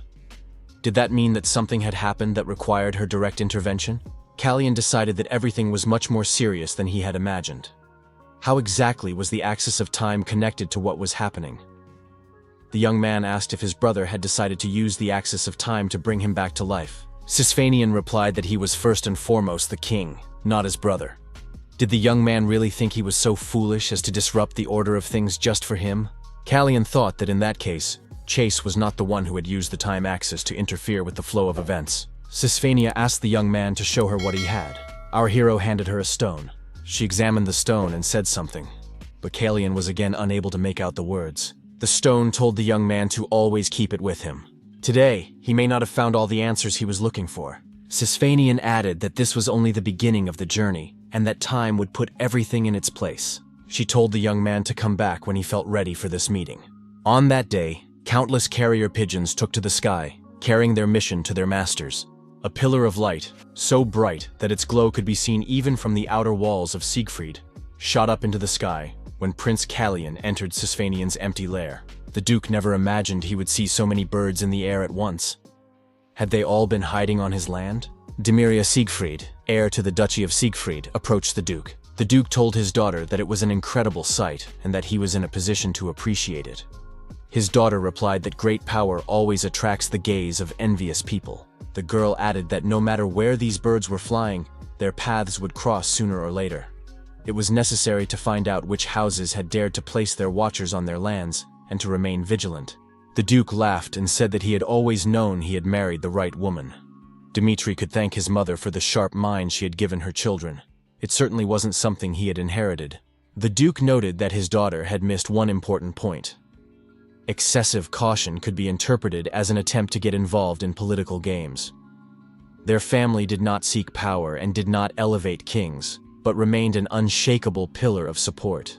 The Duke suggested that this time they would have to act decisively. Father and daughter looked up and saw the third prince at the window. The Duke said that his daughter's fears had not escaped his attention. If it was necessary to find out whose spies were hiding here, they would do so without delay. They would not demonstratively increase security measures, but they would take them nonetheless. His daughter could be sure of that. Besides, her brother was watching over the prince. Jan asked his father if he had seen so many birds. The Duke replied that the birds filled the sky. Kalian remembered Sisfania's words that he could come back when he felt ready. Our hero wondered what else she was ready to reveal. Jan told the prince that he had been standing there for quite a while. The assistant asked if the prince had noticed something interesting. Kalian replied that there was something interesting in the garden. The young people looked down. There were Kiri and Hina. The girl was playing with a poodle puppy named Jan. It was the Siegfried family's pet. Jan couldn't believe that his father had named the dog after him. The prince said that they looked alike, but the puppy had better fur.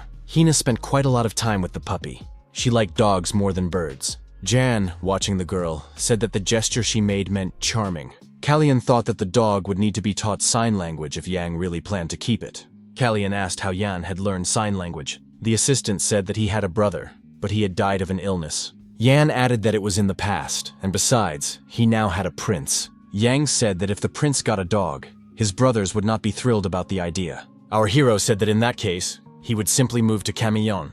Jan reminded him that Camillon was the residence of the Crown Prince, His Highness. Jan suggested that Kalian was the only person on Earth who wanted to become Crown Prince just to get a dog. The prince added that he was the only one who had seen Sisfania in her true form. Jan was surprised. Was that really possible? Celia asked her assistant if there was any news. The man said that her letter had been delivered safely, and that they had just received a reply. Celia said she couldn't wait any longer. The young man apologized for the delay. He had been looking for a place where Sisfanian's power could not reach. Manasil, thanks to the ring, asked if they had managed to find such a place. Kalian said he was standing right on top of one. It was the Siegfried family cemetery. Jan said that the place was beyond the reach of the Sisfanians. The prince informed his companion that they could talk here without being overheard and far away from the Sisfanians. Manasil asked if Rosalita had arrived safely. Kalian replied that everything had gone well. Manasil couldn't believe it. Had the prince really seen Sisfania in her true form? How could he have missed it? Kalian replied that he was also surprised. Kalian said that Sisfania had told him to find her when he was ready. Our hero rejoiced in the hope that his mentor would join him at that moment. Kalian asked his teacher if the queen had noticed Renon's disappearance. Elon said that he had not heard from him in 10 days. It would be strange if he had. That morning, Evan Bryson had paid her a visit. The prince asked what Bryson might have told the queen. Manasil replied that Bryson had not mentioned him. Manasil added that everything they had said was bound by oath. Kalian asked if this was not too risky. The mage assured his student that there was no need to worry. The mage added that one of his students had outsmarted him in this matter and served as an example. Manasil told the prince that in any case, Renan Bryson was no longer their headache. Kalian concluded that they had only one cause for concern left. Renan was Silesia's agent outside the palace walls. He did all the dirty work for the queen. The queen would surely find a replacement for him. There was no doubt about that. The mentor reported that a very interesting letter had come into his hands, one that the king would be better off not seeing. Kalian guessed that the letter was from the count, and he was right. The count had written to him, noting Renan's disappearance. Grey Brazen was the eldest son of Marquis Evan and Lord Marshal with an estate on the outskirts of Tensel. He is also one of the 6 master swordsmen on the continent. Manasil reported that Grey was looking for a temporary administrator for his estates, as he had been wounded in battle with a savage tribe and planned to seek treatment in the capital. The mage added that this was a convenient excuse to come to the capital. He and the king would try to delay his arrival by postponing the appointment of a steward. Kalyan said that another sword master was entering the game. Something interesting was brewing. The young man was looking forward to the meeting. The Duke suggested that the prince join them and take a break. Kalyan said he would prefer a bench, but a log would do. The protagonist said that Sisphania had granted him an audience today. The Duke asked what it was like to meet her. Kalyan replied that it was not his will. The Duke was surprised. Had the young man really seen her in the flesh? The prince confirmed this. The Duke said that he had known all along. She was still alive. People say that the Siegfried family wasted half a millennium guarding the empty lair of a dragon that may not even exist. But the family was right after all. The head of the family said that it had not been in vain. Kalyan declared that he still had to meet her. Our hero added that a teleportation portal between Kairos and Siegfried would be very useful. The Duke said that now he understood why the prince needed him. But would the king allow it? Building a new road to the capital was like cutting a window for an attack. If it was a matter of security, he had land not far from the capital. It was ideal for a portal. The portal in Siegfried would be built at the bottom of the road from the outer walls. Kalyan said that the portal would only be accessible with special permission.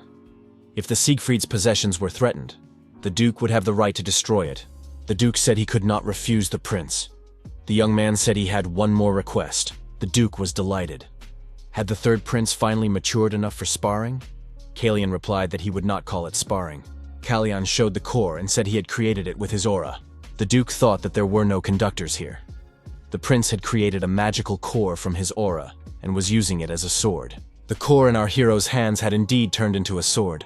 The Duke asked if the prince wanted to test the strength of his blade. The man drew his sword and told the prince to attack. Kalyan prepared to attack with his magical weapon.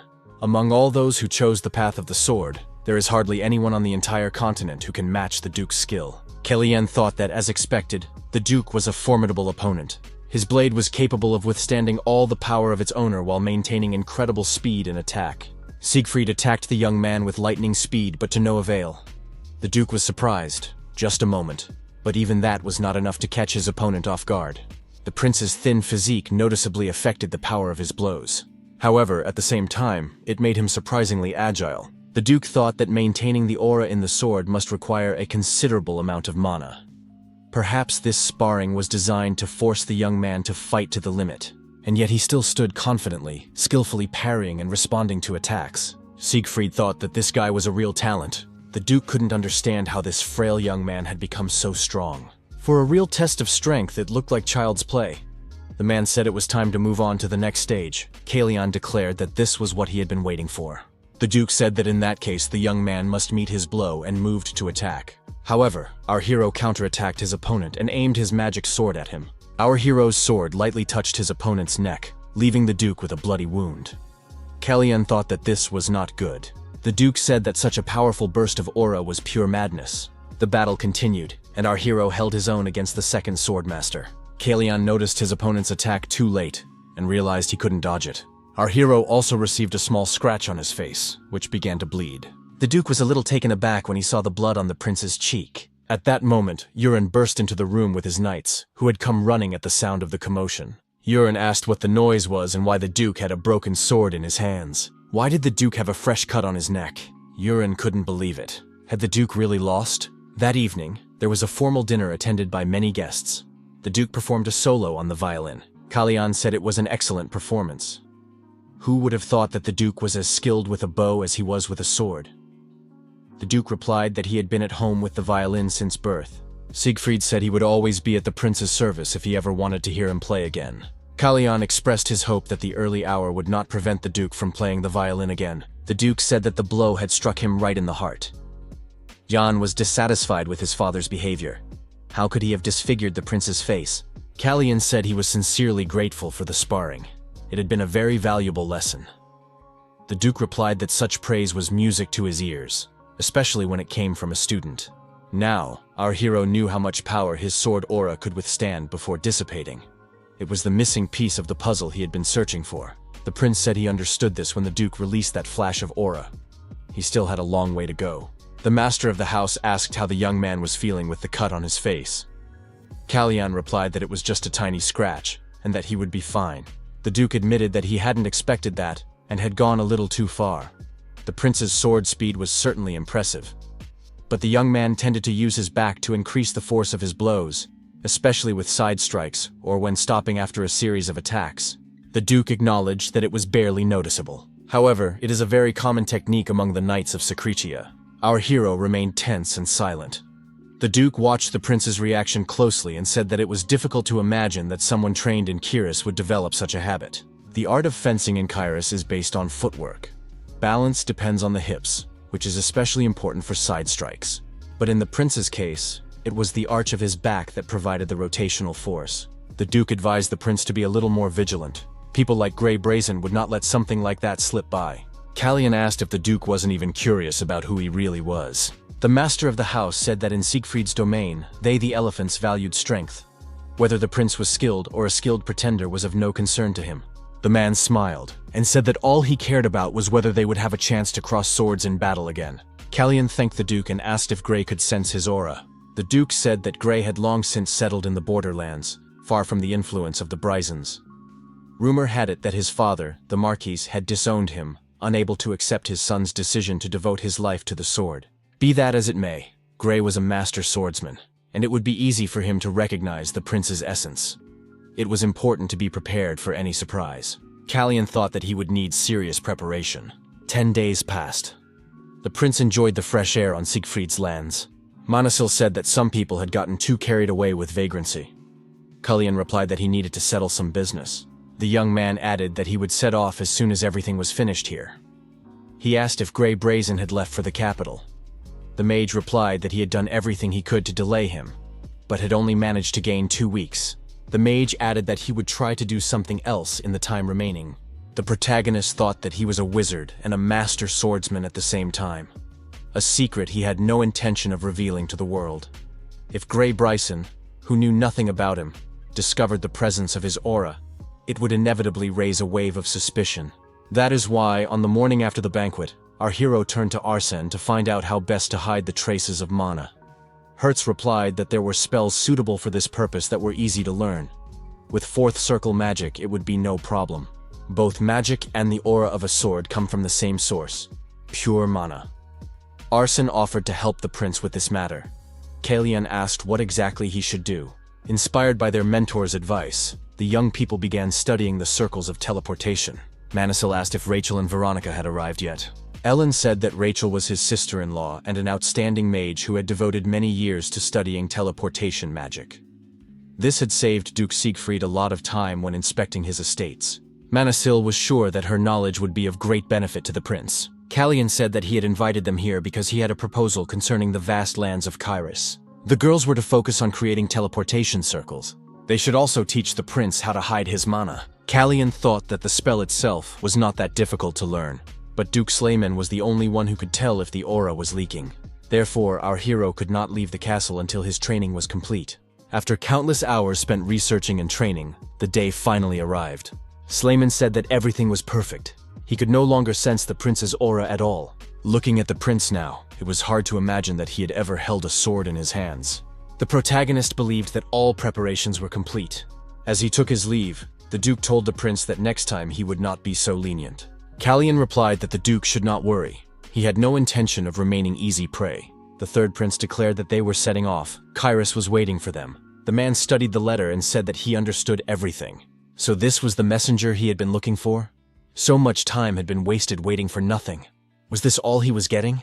The man rose from the bed and said that in his absence, the court had become much more cheerful. He looked at the old man and asked if the messenger really thought he was mistaken. Count Grey Bryson said that it was time to return to the capital. Ellen Manasil approached the wardrobe and thought that every time it was like the first time. Behind this wardrobe was the entrance to the treasury. Such riches had been gathered from the estates of Witherin, renowned for having the most fertile wheat fields in all of Kyrus. The guild that once served the Bryson family now diligently filled his pockets. Manasil said that he had adapted well to this bottomless gold mine. The mage asked the maid to close the door behind him. Manasil met the second prince on the stairs, and their eyes met. The mage greeted his highness and said that they had not seen each other in a long time. The second prince was curious what had caused such a change in Manasil. Or had Callian's new self prompted him to turn to the magician? Plank said that no one would give him a straight answer. Perhaps the magician knew something? Manasil replied that he could ask the prince the same question. Was he now feeding himself with crazy ideas, having given up drinking? Or did the prince stop drinking because he realized he was no longer able to control his own mind? Planck said that he was looking at another soul, longing for the old him. What a pity. Manasil replied that we are all subject to change. The mage remarked that change catches up with everyone sooner or later. How and when is not really important. Manasil wished His Highness a good day. Time flew by unnoticed, and 20 days had already passed since Kalyan left the lands of Siegfried. Kiri asked, "Is this Lake Reddington? It is so beautiful and peaceful here." Kalyan said regretfully that they would have to leave soon. This small detour was the only thing that brightened up the unpleasantness with Veronica's horse. Kalyan had not expected Rachel's speeding magic to be so effective. Our hero suggested that the lord of the region was himself no stranger to the charms of these places. Viscount Reddington had always been known for his calm and reserved manner. Jan suggested that this was exactly what the prince needed before they returned to the capital. There, His Highness would not be able to find time to rest. Kalyan agreed with his assistant. The young men heard a carriage stop near the porch. Kalyan said that this was just what they needed. The prince sent John to deliver a message. John should inform the prince whether His Highness would be pleased to inform the guest of his arrival. Reddington thought that he might be far from the social circles of the royal court. But even he knew that the third prince and the House of Brazen were ready to destroy each other. They must be sent away immediately. After all, the prince had arrived here first. Jan told the host that if Count Grey Bryson was in the carriage, His Highness would be delighted to invite him for tea. The servant announced, "His Highness Prince Kalyan is entering." Reddington jumped to his feet before the prince. Count Bryson remained seated in his chair. Grey said that he was still recovering from his injury, so he was unable to stand and bow as was proper. He hoped for His Highness's indulgence. In Kyrus, only one nobleman was allowed to remain seated when the prince entered. That person was Slayman von Siegfried. The prince said he understood. The count thanked him for his understanding and added that he should try to stand up when the pain became unbearable. The prince said that in that case, the count should bow his head. Jan thought that the prince should not have spoken so bluntly. Jan stood behind the door and thought that the prince would not be able to defend himself if the count suddenly flew into a rage and attacked him. He had to find Arsene immediately. Anything could happen. Arsene and Rachel were passing by and asked in surprise what Jan was doing there. Jan said that they had arrived just in time. They couldn't do without their help now. Arsene said that they had prepared several proposals for the prince regarding the portals. But what was the matter now? Jan said that His Highness was in the living room. The young people saw Hina running toward them, tears streaming down her face. Yang asked her to take a deep breath, calm down, and tell them what had happened. Hina began. Her brother, the knights, the horses. Yang suggested that something had happened between Kiri and the knights of the Brazen House. Arsene said he would check everything right away. Yang advised him to start with the stables. Yang warned Arsene, whatever happened, they shouldn't act rashly. Hertz replied that he realized there was a lot at stake. Jan thought that this was all for the worse. It was only a matter of time before the situation in the living room escalated. Grey Brayson became very angry when the prince told him to bow his head. The prince called it unheard of insolence. The count heard that the prince had told him not to open his mouth. Brazen jumped to his feet. The third prince asked if the count had not heard him. Grey Brazen must bow. Kalyan asked Jan if he had ever met Grey Brazen before. Jan suggested that they had, but before he entered the prince's service. Kalyan thought that if they had met before, the count must have been shocked by what he saw. Even if the queen had warned him honestly, the queen had written in her letter that Grey should not underestimate the third prince.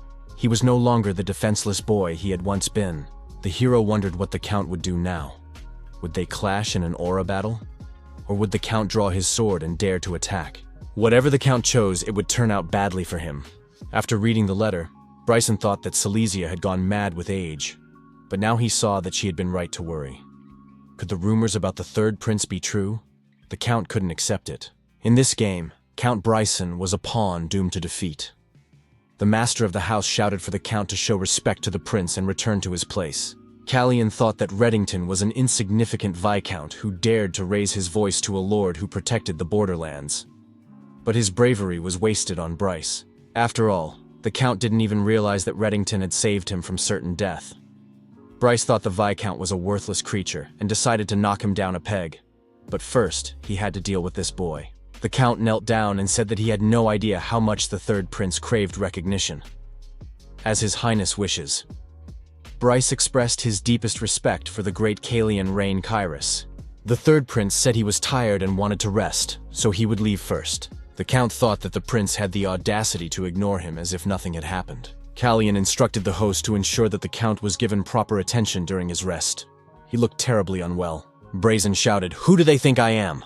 At that moment, there was an explosion outside the window, followed by a bright flash. The hero realized that it was Arsen's magic. He was skilled in ice magic. It was not like him to resort to noisy spells like a fire explosion.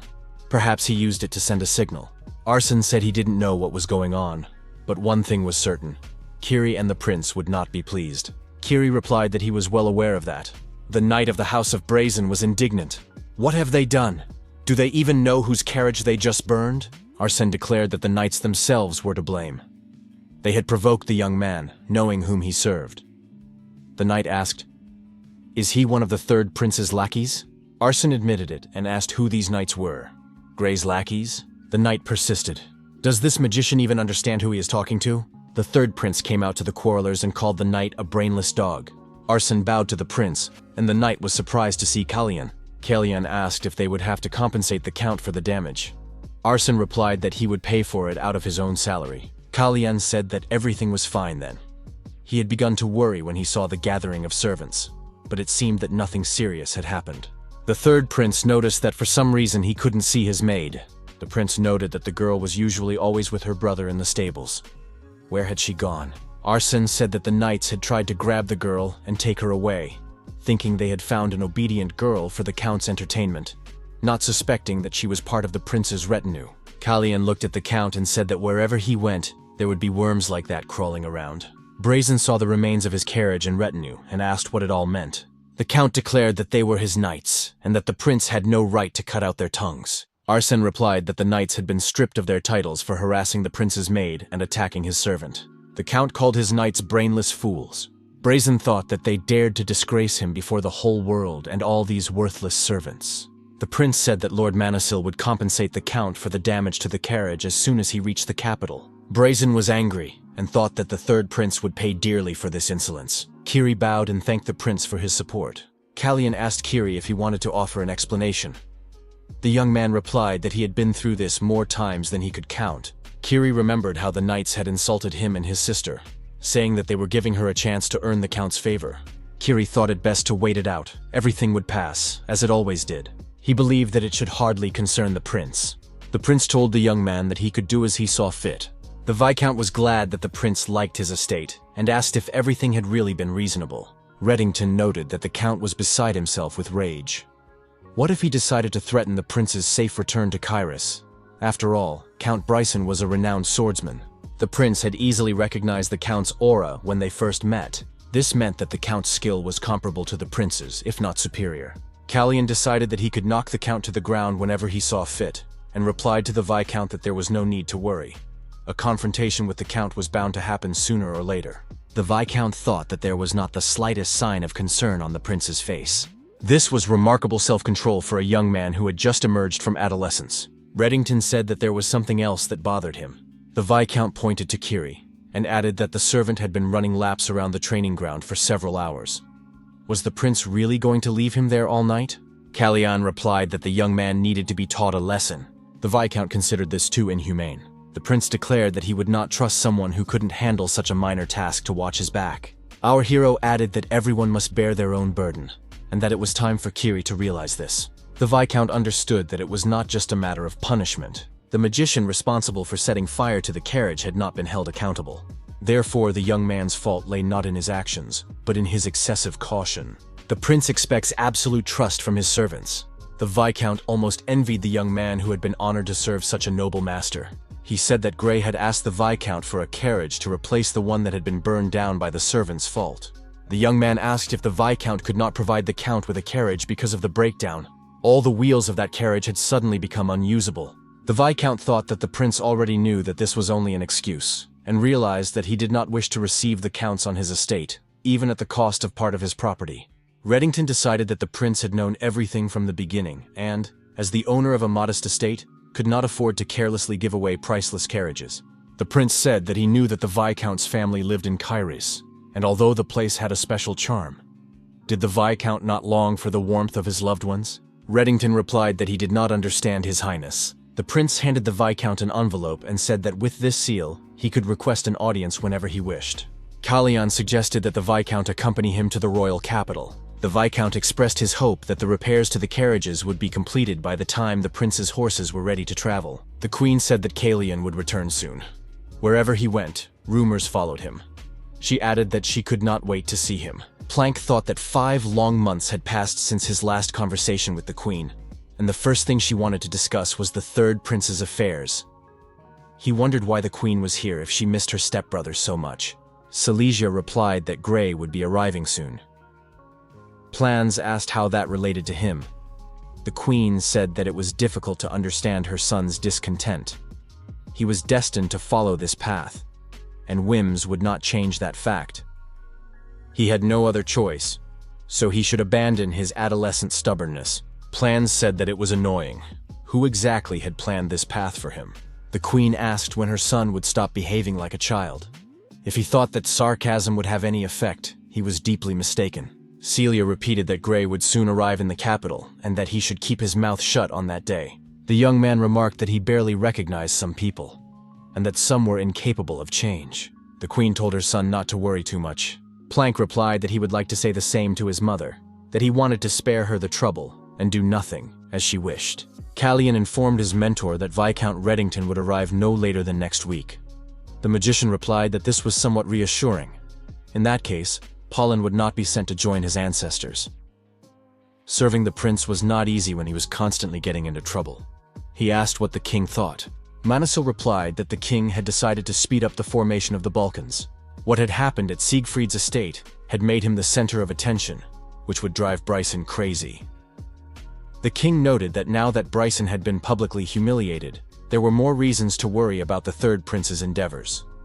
He added that he would transfer the barracks and the knight's territory to the Balkans. Manasil told the king that this was tantamount to declaring war on the House of Boyson. The king replied that if it would distract attention from the third prince, so be it. Kalyan said that this would put the king in a vulnerable position. Manasil replied that the king was aware of this. The magician added that the Balkans would be officially declared after the prince's return, and the ceremonies would take place the following week. Kalyan thought that it was not that simple. Even if the mentor was in the palace, it was not enough. There was no knight in Kairos who could match the swordmaster in strength. If Gray reached Kairos first, the king's life would be in danger. Kalyan asked John if this was the only way to the royal capital. The assistant confirmed that it was, unless the prince wanted to go around in circles. Kalyan stopped his horses and told his mentor that he would cause him a little more trouble. Our hero declared that he could not allow Gray to enter Kairos. Gray Brazen couldn't accept that he had to ride in a lady's carriage. The count kicked the wall and shouted for the coachman to spur the horses on. How did it happen that the other carriages suddenly became unusable? The coachman replied that someone was chasing them. Brazen looked back and saw that his carriage was being overtaken by the third prince. What was this boy doing here? He wondered how the boy had managed to close the gap so quickly. It must be some trick his mentor, a magician, had taught him. In any case, he was just a worthless royal heir. Kalyan said that the count still didn't understand how to greet royalty properly.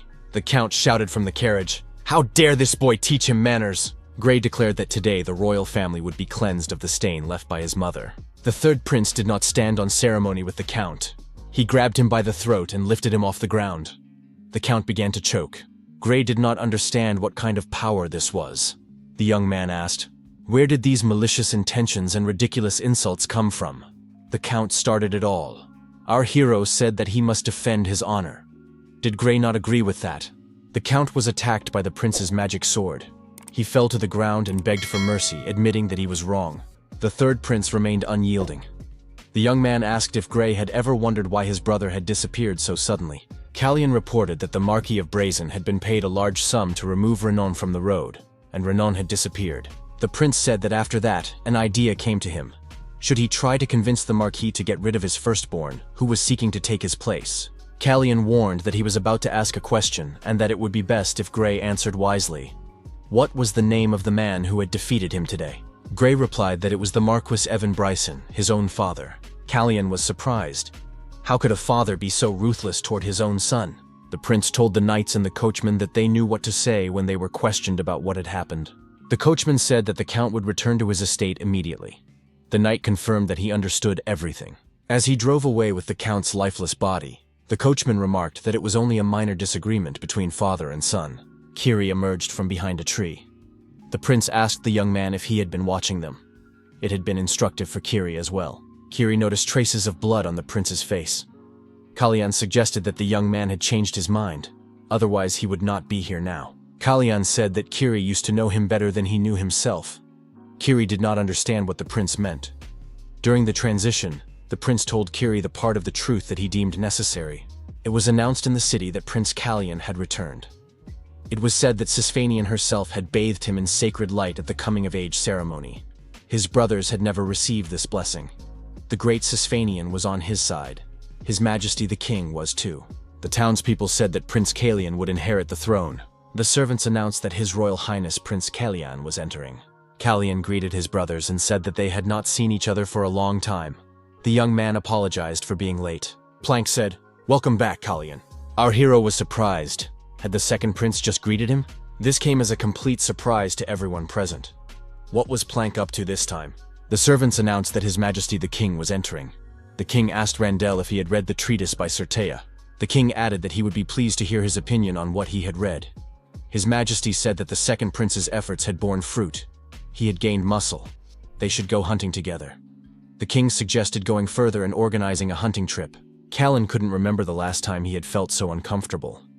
The king was not at all like he used to be. It was hard to believe that he had once been indifferent to his children.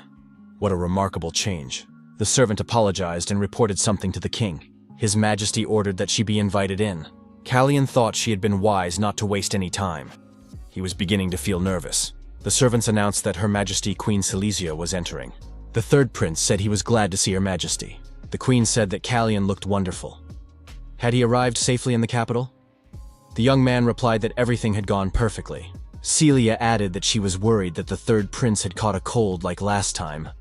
She hoped that the journey had not taken too much of his strength. Kalyan replied that the trip had been comfortable. Besides, his recent bout of cold had done him good. Our hero added that he had fewer worries outside the palace. Celestia replied that she was glad to hear it. The queen said that the impressive news from Siegfried's lands had made her seriously concerned about the safety of the third prince. She added that the praises sung in honor of Kalyan had even reached her chambers, an undoubtedly incredible event. Celia admitted that she was troubled by the insistent whispers wandering around. The queen asked directly, "Did the king really intend to make Kalyan heir to the throne?" Kalyan thought that Silesia was no longer hiding her intentions. Was she really that desperate? The king said that he had recently spoken with Lord Manisil, who had told him one thing. Manisil advised sending the son who cared least about him to Camilon. That way, they could get rid of the problem child. The king remarked that he had no son for whom he did not feel concern. He added that, thanks to the queen's efforts, he was tempted to consider the idea. The queen jumped up from the table and said that the king would regret treating her this way today. After that, she left the room. The king apologized to the second prince and asked him not to misunderstand. He did not mean plans and bore no ill will toward him. The young man replied that he knew this. The king said that all the princes knew very well how their uncle was doing. The father added that he would not wish such a fate on any of his children. His Majesty declared that they could not afford to make the same mistake. Upon reaching the age of 20, all princes, except for the heir to the throne, must leave Kairis. Each of them is granted land, and their visits to the capital are limited to only 5 days. They are also strictly forbidden to form their own armies. Yang said that these were quite reasonable restrictions. The assistant added that the prince's uncle had disagreed with this. Asnan raised a rebellion as soon as the current king ascended the throne, but his plan failed.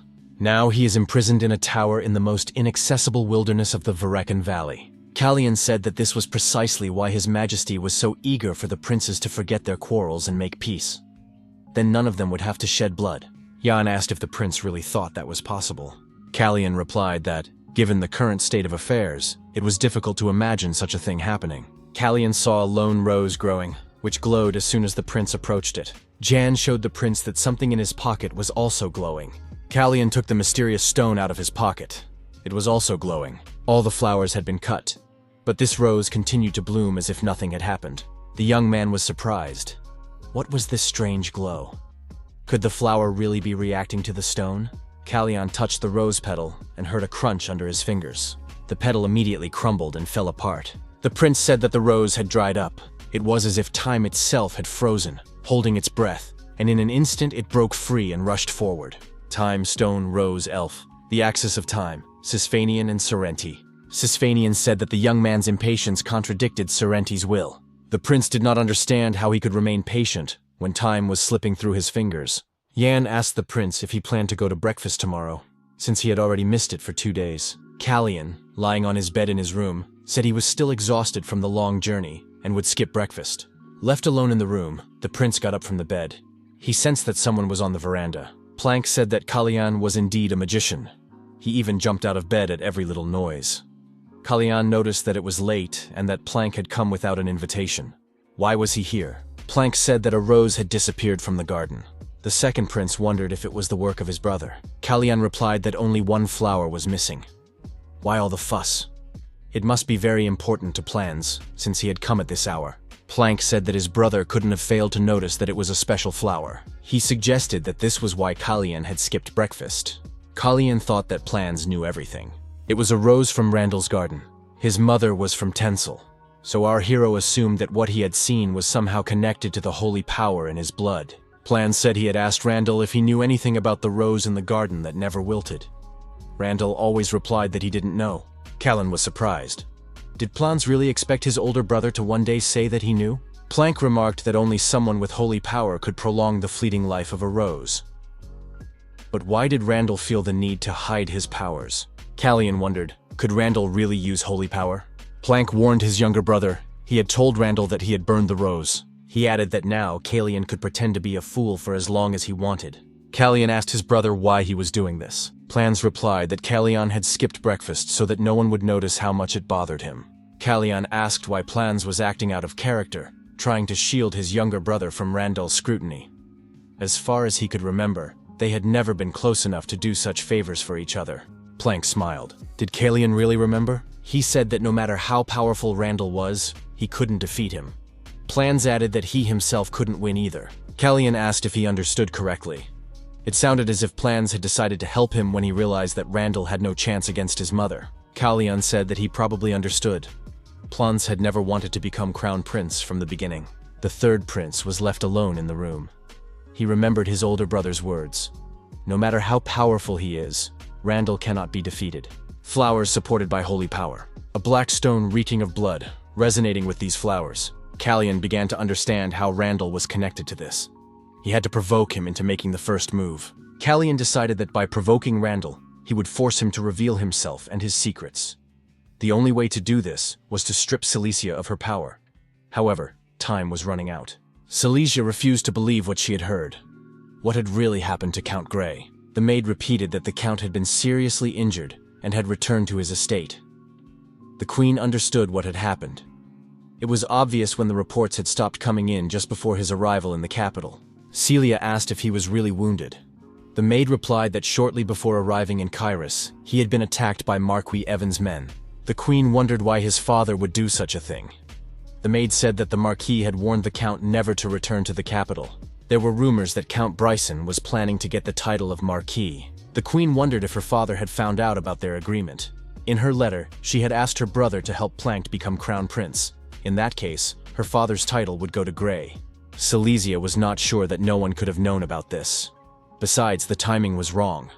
At such a vulnerable moment, her father could not intervene directly. Grey was a master swordsman. Who could have wounded him if the attacker was not her father? The maid suggested that the Count had coped well with his previous injuries.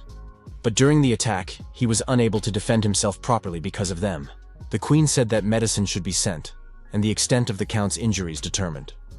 She was also interested in the identity of the attacker. She thought that whoever this rival was, his little game was doomed to failure.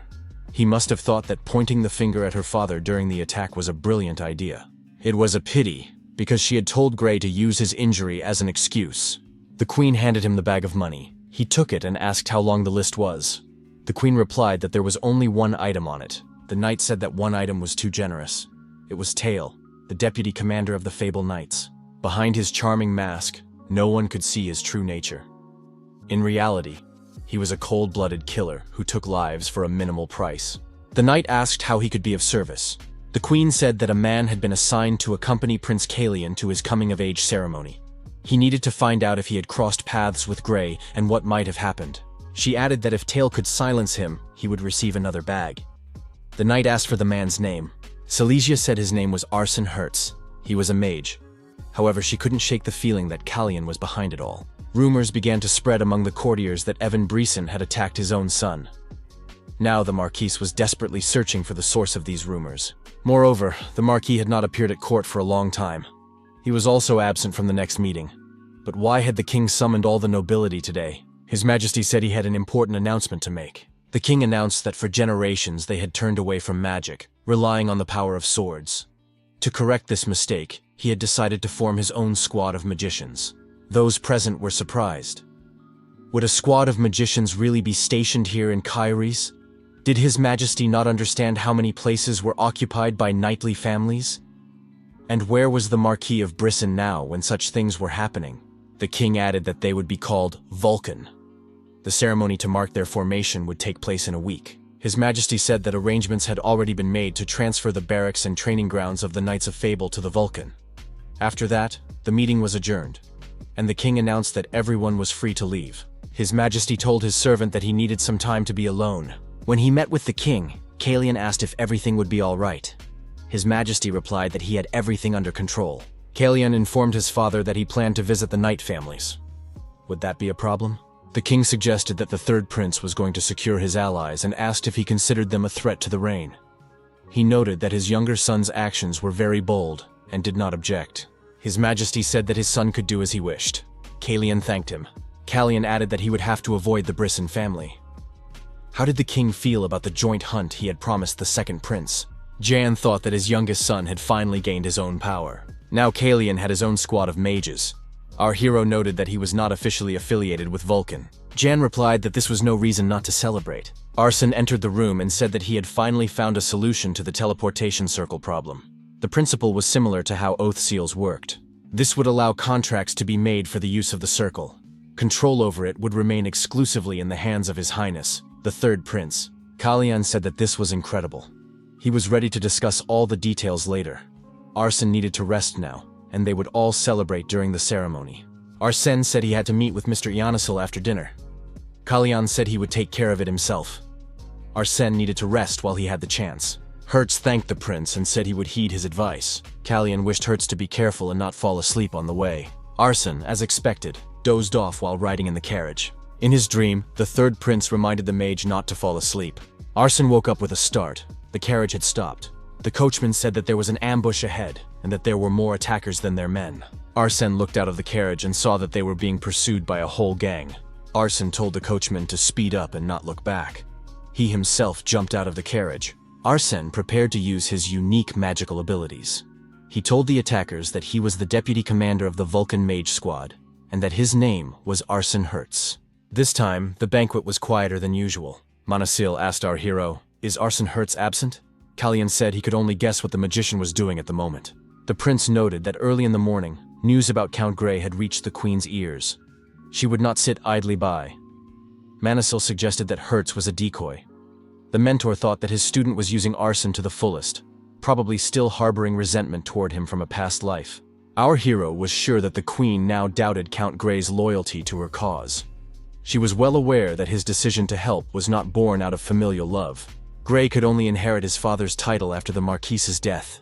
Therefore, the queen certainly does not rule out the possibility that Marquis Evan may have learned of his son's plans and decided to act first. Manhwa suggested that the queen would need time to gather her thoughts. Kalyan agreed. Silesia had never encountered Arsene before, so she knew nothing of his magical power. Most likely she would send only a few skilled knights after him. The prince said that Arsene was quite capable of dealing with these knights on his own. The mentor suggested that his student's faith in the magician had been strengthened after the successful completion of the initiation ceremony. Kalyan said that Arsene's face was the last thing he saw before being transported to this time period. The attackers were counterattacked by magical power and had no chance of escape. Tail couldn't understand what was wrong with this mage.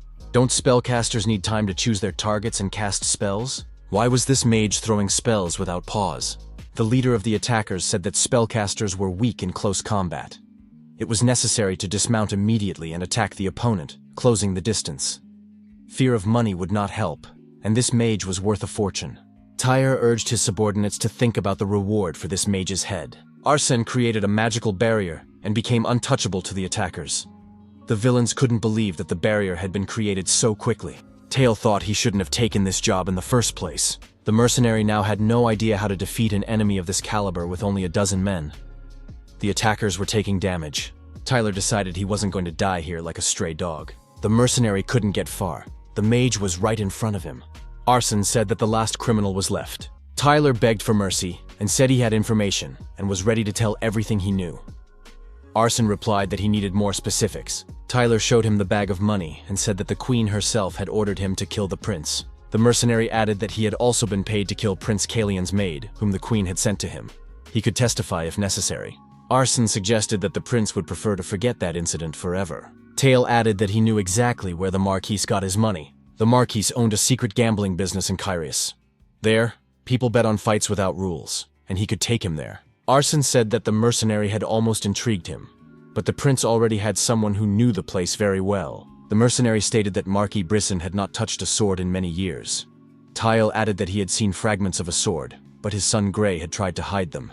The mercenary added that this might pique His Highness's curiosity. Tyler also stated that he had seen Grey arguing fiercely with his father about obtaining the title of Margrave. Arsene grew tired of listening to these stories and cut off the criminal's head. The mage said that a talkative person loses their value once they open their mouth. Arsene was confused. He didn't know how to get back to the palace. The carriage had left, the horses had scattered, and there was no one on the road. Arsene felt someone approaching from behind and turned around. The bag of money from the mercenary lay in front of our hero. Kiri stood nearby. The Marquis was outraged. How could this be? Was he being accused of kidnapping Arsene Hertz? The assistant said that the royal guards would arrive by noon. The Marquis assumed that the king believed him to be connected to Vulcan. The Marquis did not understand how that magician had interfered with Tail. The assistant said that Tail had been seen at noon that day in the palace. Perhaps the queen had summoned him. The Marquis said he should go to the palace immediately. The assistant asked if he should inform the queen of his visit. The Marquis was furious. Did his assistant want him to destroy that stupid woman as soon as she came into view? He was not going to meet with Silesia, but with her son. During breakfast, the first prince said that the deputy commander of the magicians, Vulcan, had gone missing. Was Kalian worried? Our hero said that he had grown accustomed to Arsene's company since his initiation. However, the king and Manasil's mentor were much more concerned. The first prince couldn't hide his surprise. Plank said that the date for the end-of-term hunting competition had been set. Was his brother ready to join? Randall replied that he didn't think so. He believed that the king had planned the hunt specifically for Plank, so he would not participate. Plank advised him to get some fresh air at least once in a while. The older brother thanked him for his concern. Kalian thought that even though Plans knew that Randall didn't like hunting, he still invited him to make sure he wouldn't come. Kalian noted that Plank was helping him in this way. However, it was not like him at all. Our hero experienced strange feelings. Could it be a connection with his teacher? What could have made him so angry? A little earlier, the Marquis had met with Manasil. He noticed that Arsene's disappearance did not upset the mage in the least. His calm expression spoke volumes. Is Kalian now his favorite? Manasil added that the Marquis had recently lost a dozen men, but even in this case, there was no sign of concern. Apparently, his grandson is definitely not a favorite. Manasil asked if it was not the duty of a true leader to honor the memory of his fallen servants before appearing at the palace. The Marquis replied that he had no intention of listening to such moralizing. Such insolence was familiar to Manasil. Without rank or title, he remained here only by the grace of the king.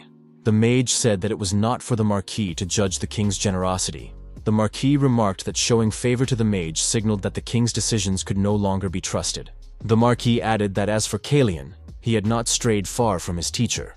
The influence was evident. The mage remarked that the king and the third prince deserved more trust than a knightly house that had lost 10 warriors because of a single mage. Manasil inquired how much the Marquis had paid the thugs this time.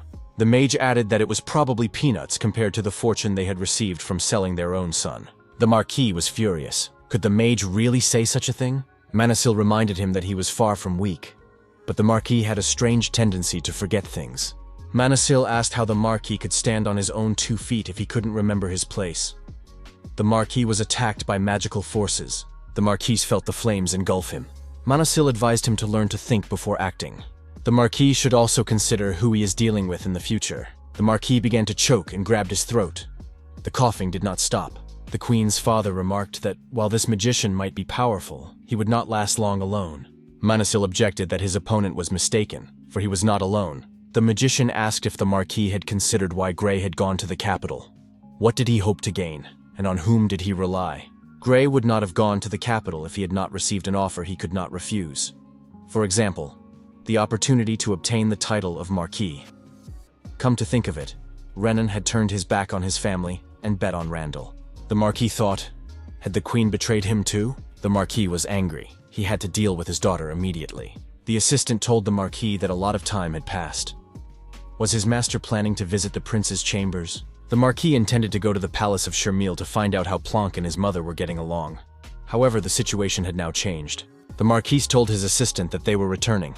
The meeting with his grandson would take place when it was clear whose side he was on. Our hero looked out the window. The rain was still falling.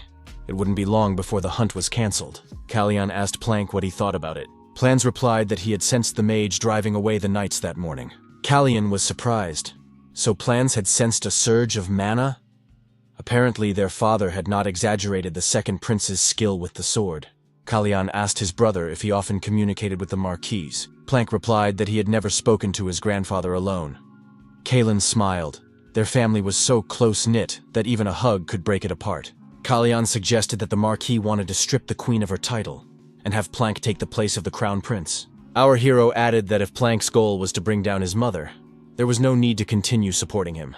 If Plants wanted to become the next king of Kyrus, he should meet with Evan Bryson. Planck reminded his brother that he had already given his answer.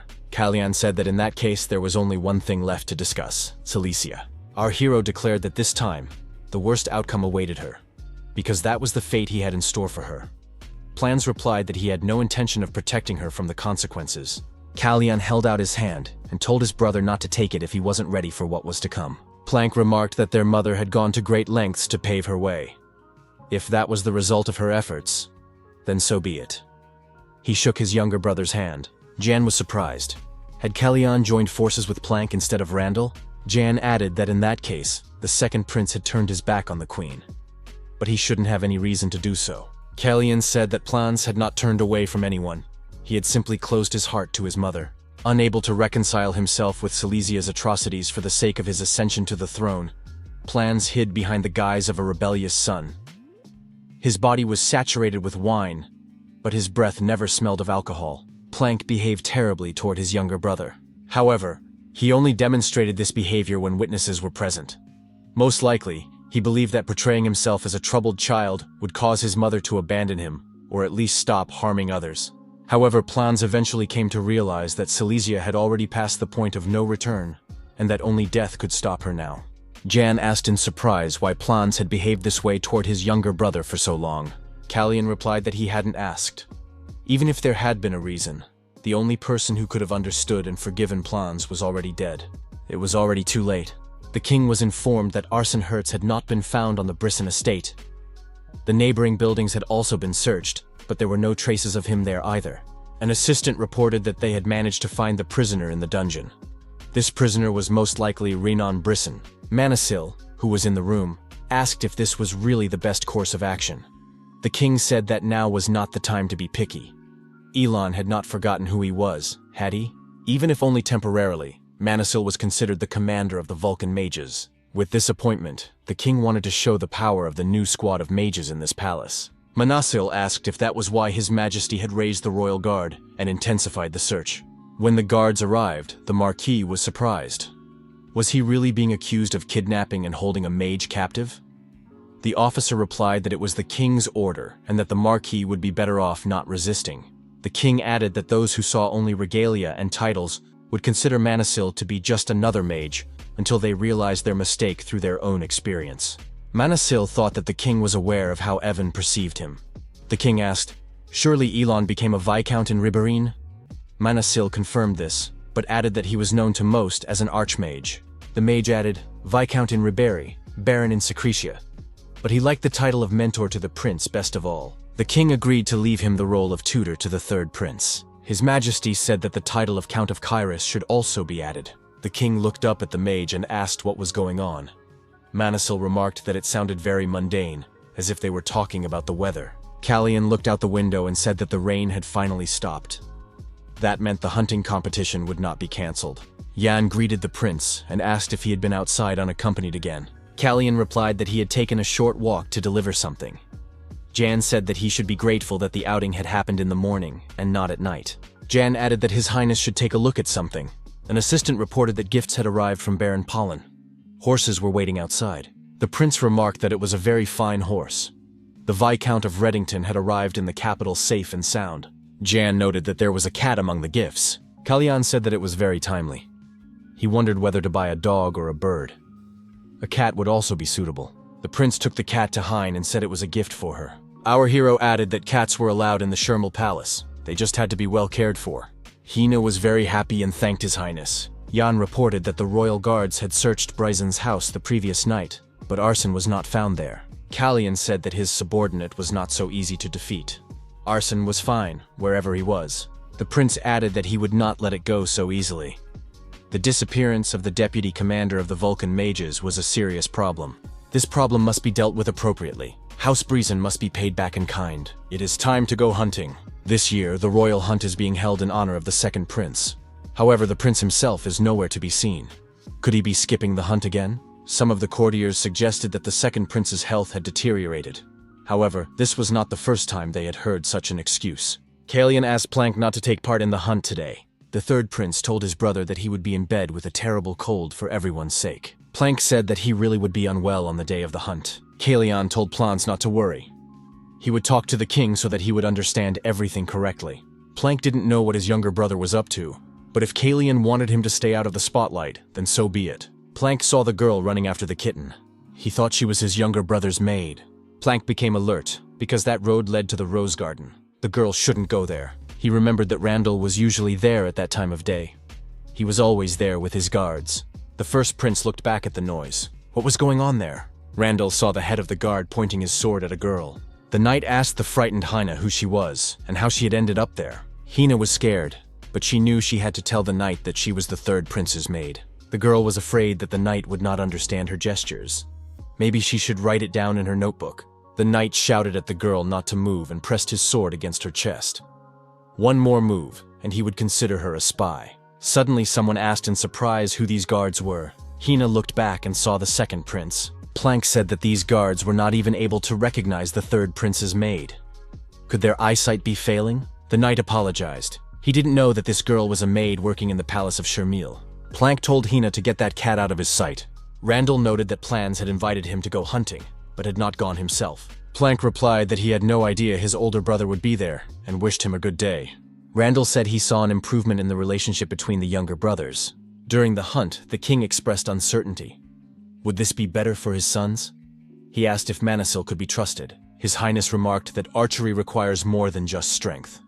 The magician replied that the king needed to concentrate. The assistants noted that this was a strange hunt. Since when did hunting take place in groups? How were these groups formed? This group consisted of families allied with the House of Bryson. The magician shot his bow and missed. He looked at the king and said that he saw no reason to laugh, for he was a magician, not an archer. In magic, he had no equal. The assistant said that whatever His Majesty thought, with only one mage on the hunt, success would not be achieved. However, an unexpectedly wounded bird fell right at their feet. The assistant was surprised. How did that happen?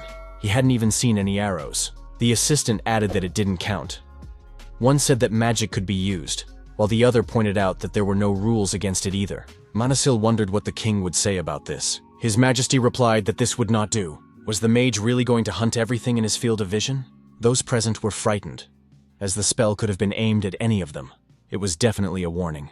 It was an ultimatum for those who sided with the Marquis of Bryson. Manasil said that birds sitting on high branches were easy targets. Kalyan said that soon he himself would hunt for his prey, and it would not be an eagle or a lion, but a beast he had never hunted before. Therefore, he needed the help of those present. The third prince said that he was ready to meet them at the palace. The maid noted that the letter from the Margraviate contained something terrible. She returned and reported that Margrave Grey did not seem so badly wounded from a distance, but she was asked to leave, as Grey needed absolute silence and peace. The queen was furious. Why couldn't she use her aura anymore? Why had her maid been asked to leave immediately? Celicia considered this to be very rude. The queen asked what had brought the prince to her so early. It was rude to assume that she would want to spend time with him over a cup of tea. Callian showed her the bag and said that it had been found not far from where Sir Hertz had disappeared. The third prince noticed that there was a considerable amount of money in the bag. Celia said she knew nothing about it. Callian asked if she remembered the day she met Tail. Celia confirmed that she remembered nothing. A magician had disappeared. After that, the prince burst in as if a disaster had occurred. Had Callian done something to Grey? What had the prince promised in exchange for help? Callian was surprised. Did the queen really think he would ask Grey Bryson for help? Such a degree of delusion was insulting. Callian declared that he did not need her sympathy. Celicia told the prince to watch his tongue. Had he completely lost his fear? Callian declared that the queen would soon regret daring to touch his man. Our hero added that thanks to his efforts, the queen's days were numbered. The queen was furious. She said she was ready to end this once and for all if that was what Callian wanted. Celicia threw the bag of money aside, and it fell to the floor. Coins spilled out of it. Plank was sleeping in his bed at night when he sensed that someone was nearby. The prince jumped out of bed and told the man that he must have a lot of free time if he had cancelled Sisfanian's warning spell. Callian said that his teacher had done it, but he would not do it again. Our hero added that after that night, he would never enter those chambers again. Plank asked what had brought his brother here. Callian said he had 3 things to discuss. First, he would ask if Randall knew that they were working together. Plans confirmed this. Callian hoped that this would remain a secret for as long as possible. People were too quick to understand things. What did Randall say to that? Plank recalled that Randall had mentioned improving relations with his younger brother. Plank then asked if this bothered Randall. His older brother replied that he didn't care. Plank told Callian that Randall hadn't said anything special. Callian thought that whichever of the two renounced the throne, Randall would lose nothing. The only reason for him to be wary was the unification of their factions. Callian said that from now on, it would be wise to be more cautious. Callian went on to say that he would like to thank his brother. Plans replied that it wasn't necessary. Perhaps someone had told him that he had gotten Callian's maid out of trouble. Plank added that he didn't need her gratitude because she had already surpassed his brother. Hina wrote in her notebook that she was grateful for being saved. Callian said that in that case, there was only one question left. Tomorrow was the ceremony for the creation of Vulcan. Would Plank mind staying sick for another day? Plank told Callian not to cross the line. Callian remarked that in that case, plans should not interfere so that nothing unexpected would happen. The maids were tidying the queen's hair. The maid, combing her hair, wondered if the queen's mood had improved. She had been in a terrible mood lately. It was exhausting to tiptoe around her. Suddenly, the hair caught on the comb. The girl apologized to her mistress. The queen dismissed the maid with a wave of her hand. The girl knelt down and said she had been careless. She humbly begged for forgiveness. The senior maid said she apologized. This girl should have been better trained. A punishment would be chosen for her immediately. The queen said she knew where the maid was. Perhaps she would find her useful. Manasil thanked everyone present for coming to witness the birth of Vulcan. Manasil added that it was a great honor for him to announce the creation of a squad of magicians in the heart of Caris. By the grace of His Majesty the King, and with the support of many at court, Vulcan will open a new chapter in history. All 3 princes were also present at the ceremony. Manasil wished that the wonders of magic would bless these lands with prosperity and harmony. He did not have time to finish his speech before an explosion rang out. It was clear that the explosion had come from the Queen's chambers. Someone among those present said that it was the work of Arson Hertz. He was the one who caused the explosion. But wasn't that mage missing? Arson Hertz was a subordinate of the third prince. Callian understood everything. Silesia had decided to make her move by accusing him of attempting to assassinate her. Who would emerge victorious from this situation? The king called for everyone to calm down. Perhaps the criminal was trying to cause chaos and confusion. Panic would only hurt everyone. The king said that they couldn't be sure of anything until they found the cause of the explosion. The queen said that she had seen the criminal with her own eyes. Callian said that they had all heard the explosion. What a relief that the queen was unharmed. Celia said that it was very shameless of the third prince to speak as if he himself were surprised. The queen added that the third prince was behind the explosion. Callian suggested not jumping to conclusions. His Majesty would certainly find out what had happened. The queen said that before the attack, the magician claimed that she had organized an assassination attempt on him. According to the magician, Prince Callian had told him about it. Silesia added that there were no witnesses or evidence. The queen told the maid that she had been too harsh with her. The girl was not without sin and certainly owed the queen a favor. The queen gave the maid a purple ball and told her to put it in a box at the entrance to the living room. The maid did as she was told, and then there was an explosion. Celia said that if Kalyan was so sure that Arson had not set fire to her estate, then he should bring him here. If she pointed to Arson, the prince would have no choice but to track down his magician to prove his innocence. The third prince said that at the moment, Hertz was considered missing. Celia said that the truth didn't matter. In that case, they would have to find the mage. She had seen him cause the explosion. If the magician is absent, he cannot defend himself. This is a trap from which Kalyana cannot escape. The Marquis suddenly appeared and asked if they were referring to him when they spoke of the mage. Arsen Hertz was standing next to the Marquise. Arsen personally greeted Her Majesty the Queen. The magician introduced himself and gave his name. Silesia was surprised. What was this man doing here? Celia did not understand why he had appeared in her father's company. Kalyan asked the queen if she could see him. That was the end of it. Arsen Hertz never disappeared. Kiri then arrived on a horse that had been given to him. After that, Arsen was given 5 days' leave for repelling the attack on himself. However, Arsen's disappearance sowed seeds of doubt in one person regarding Grey Bryson, in someone who could neither ignore the false accusations against him, nor let the instigator go unpunished. That person was the Marquis de Brisson. Arsène said that Prince Kalyan had warned him that the queen might use his disappearance to her advantage. He was ordered to remain at the Marquis' estate until the day of the ceremony. Manassil then told the Marquis during their meeting that he should take action against the prince so that he would no longer have to bear the burden of false accusations leveled against him. Kalyan simply took advantage of this. The third prince told the king that an investigation must be conducted immediately. The queen demanded the presence of the magician, and he appeared before everyone. The king agreed to this. Kalyan reminded the queen that he had warned her not to act rashly. Silesia thought, her father, this foolish king, the knights, they were all against her now. The queen said that she remembered. Kalyan's mother also had that insolent smile until the very end. The third prince was indeed her son. Celia grabbed the hidden dagger and seized Kalyan by the shoulder. Everyone present was frightened. The queen plunged the dagger into him, and drops of blood splattered her face. Kalyan said that he had warned them not to interfere so that nothing would happen. Why didn't Plans listen to him?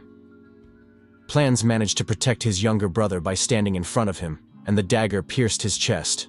The queen was surprised. Had Plank betrayed her? The king rushed to help and shouted for Silesia to stop immediately. The guards rushed to stop the queen and take her prisoner. The king told Silesia that it was all over and that she must release the prince. Celia dropped the dagger from her hands and crouched down. Her hand was attacked by a sword of aura. Kalyan said, "Didn't the queen hear the order?" The king said to release Plans. The order was given to arrest the queen. Those present were surprised. It was hard to believe. It turned out that the third prince had been a master swordsman all along. Kalyan lifted Plans and asked how he was feeling. Plank was surprised. Could Kalyan really use his aura? The king ordered the knights to bind the queen and take her away. Plans continued to bleed profusely. Those present shouted that a healer must be brought here, and that the king must be protected. Kalyan told the guards to take the king to a safe place. Manassil said that the king must leave. It was not safe here. Manassil added that the king must be protected, and that His Highness would simplify the situation if he left immediately. Manassil told the king to let the prince take care of the rest. The healer had not yet arrived. Kalyan held his hands over the wound and said he needed any rags he could find to stop the bleeding. Kalyan had to save his brother at any cost. The third prince told Plans not to treat him that way. Even Sisfanian's blessing was not enough in this case. Nothing worked. Kalyan told Kiri to bring the healer here immediately. The young man replied that someone had already been sent for the healer. Jan was also heading to the prince's chambers. Jan said that it would be much faster to bring Hina here. Kalyan remembered that there was a healer here and called for Randell. However, the first prince, Randall, stood silently aside and did not react to what was happening. Only in the turmoil does a person's true nature reveal itself. At his core, Randell turned out to be cold and calculating. The first prince turned and left the square. Kalyan wondered, was Randall really willing to let his brother die just so that no one would discover his secret? Kalyan mentally urged his brother to hold on, open his eyes, and not give up. The prince was informed that the healer had arrived. It was Hina. Kalyan asked the queen, who was sitting behind bars, if she wanted to see him. Silesia said that the question had been on her mind for a long time. The queen asked if Kalyan was hiding something from her. The third prince said that every person has secrets they are not ready to reveal to anyone. Silesia said she knew that. Kalyan said he also had a question. Kalian asked Silesia if Queen Aisha's death was her doing. Celia smiled and said that she would never forget the first life she had taken with poison. Kalian turned away and said that the audience was over. Celia reminded him that they had agreed to be honest with each other. Wasn't that right? The prince stopped. Kalian said he had assumed Silesia's first question would be about her son's well-being. Celia said that plans had been an obstacle in her path until the very end. However, she had really tried for him. Planck had decided to repay her in this way. He was a fool who made the worst choices possible. She had received no help from him, only obstacles. Kalian said that people tend to run to those they want to protect with all their might. Silesia remembered how plans had rushed toward her. Did he really want to help her? The queen's blow was slow. She had obviously never even practiced. Our hero didn't need to block it. He could have just stepped aside. Besides, the teacher had raised his shield before Silesia got close to him. Plans couldn't have not known that, but he did it anyway. Celia couldn't believe it. Was Kalian trying to say that Plans wanted to protect her? But why would he do that? Kalian said that it wasn't necessary to follow the chosen path. Celestia could have stopped and turned around at least once. Then she would have understood her son's actions. Plans had previously said that she was meddling in his affairs. Plans said it was funny. He hardly recognized many of the people around him. Meanwhile, some people were completely incapable of change. Silesia said she had no regrets and would not apologize for anything. The nobles, who had previously been loyal to the House of Brisson, quickly turned their backs on Silesia in accordance with an agreement reached through threats during the hunt. The king's wife's serious crimes became public knowledge, but no one ever found out who had revealed this information to the world. Celia's execution took place immediately after the sentence was pronounced. No Renaissite leaves were laid on the stone slabs, as the execution was not carried out with steel instruments. Instead, the queen met a slow and painful death. On that day, no red flowers were thrown into the river to bid farewell to her soul. Observers said that they had started a week ago, but the dismantling of the greenhouse was still not complete. This was yet another indication of how extravagant the former queen had been. Young people decided it was better not to talk about her, because anyone found to have had ties to her was either in chains or in exile. However, it is now the hottest topic of discussion. No one could have imagined that Prince Kalian was a master swordsman. He is only 15 years old. He is the youngest master swordsman in history. On top of that, he also possesses magical powers. However, he has not left Prince Plans' side since that day. Planck finally regained consciousness after being seriously wounded and asked what Kalian was doing there with his mouth full of fruit. Kalian replied that he was still thinking about how to explain his sword skills without arousing suspicion. Kalian added that Plans should not pay any attention to him and rest. Plans said that Kalian could get ready and go back to his quarters. Kalian was surprised. Where had his brother's hospitality gone? After all, he was the one who had caused this mess. Planck said that Kalian had revealed his aura in front of everyone. Kalian thought that he would not leave until he came up with a plausible explanation. Manisil saw the third prince and said, "Finally, they kicked him out of the chamber." Kalian added that Plans had kicked him out with a look of utter contempt. Manasil assumed that the student would hide for at least another week. Kalian replied that that was the plan. Those around them noticed the third prince and immediately began to discuss him. They say he possesses the sword of the aura. Manasil said he doubted that his older brother's anger had forced him to leave the prince's room. Perhaps he had decided to stop hiding. Kalian said that he was a terrible liar. But there was one person who must not be allowed to learn the truth about this body. The prince peeked into the king's study. Hearing the mage's explanation, the king was surprised. Had Kalian really been blessed with a spark of enlightenment in the lair of Sisphanians and taken up the sword after sparring with Sleiman? To confirm this, our hero showed the king a clump of magical energy in his palm. Kalian said that now that he could emit both mana and aura at the same time, he could perform a certain trick. The king only now understood why he had been in greater danger in that situation. Kalian apologized, as he should have told the king about this earlier. His Majesty understood the reasons that had forced the young man to remain silent. His Majesty added that many people had witnessed the event and were now demanding answers. Soon, the refounding ceremony of Vulcan would take place. It would be the perfect moment to reveal the prince's abilities. The king said that in any case, Manisil could have at least given him some kind of hint. The magician said that he had hinted at it more than once.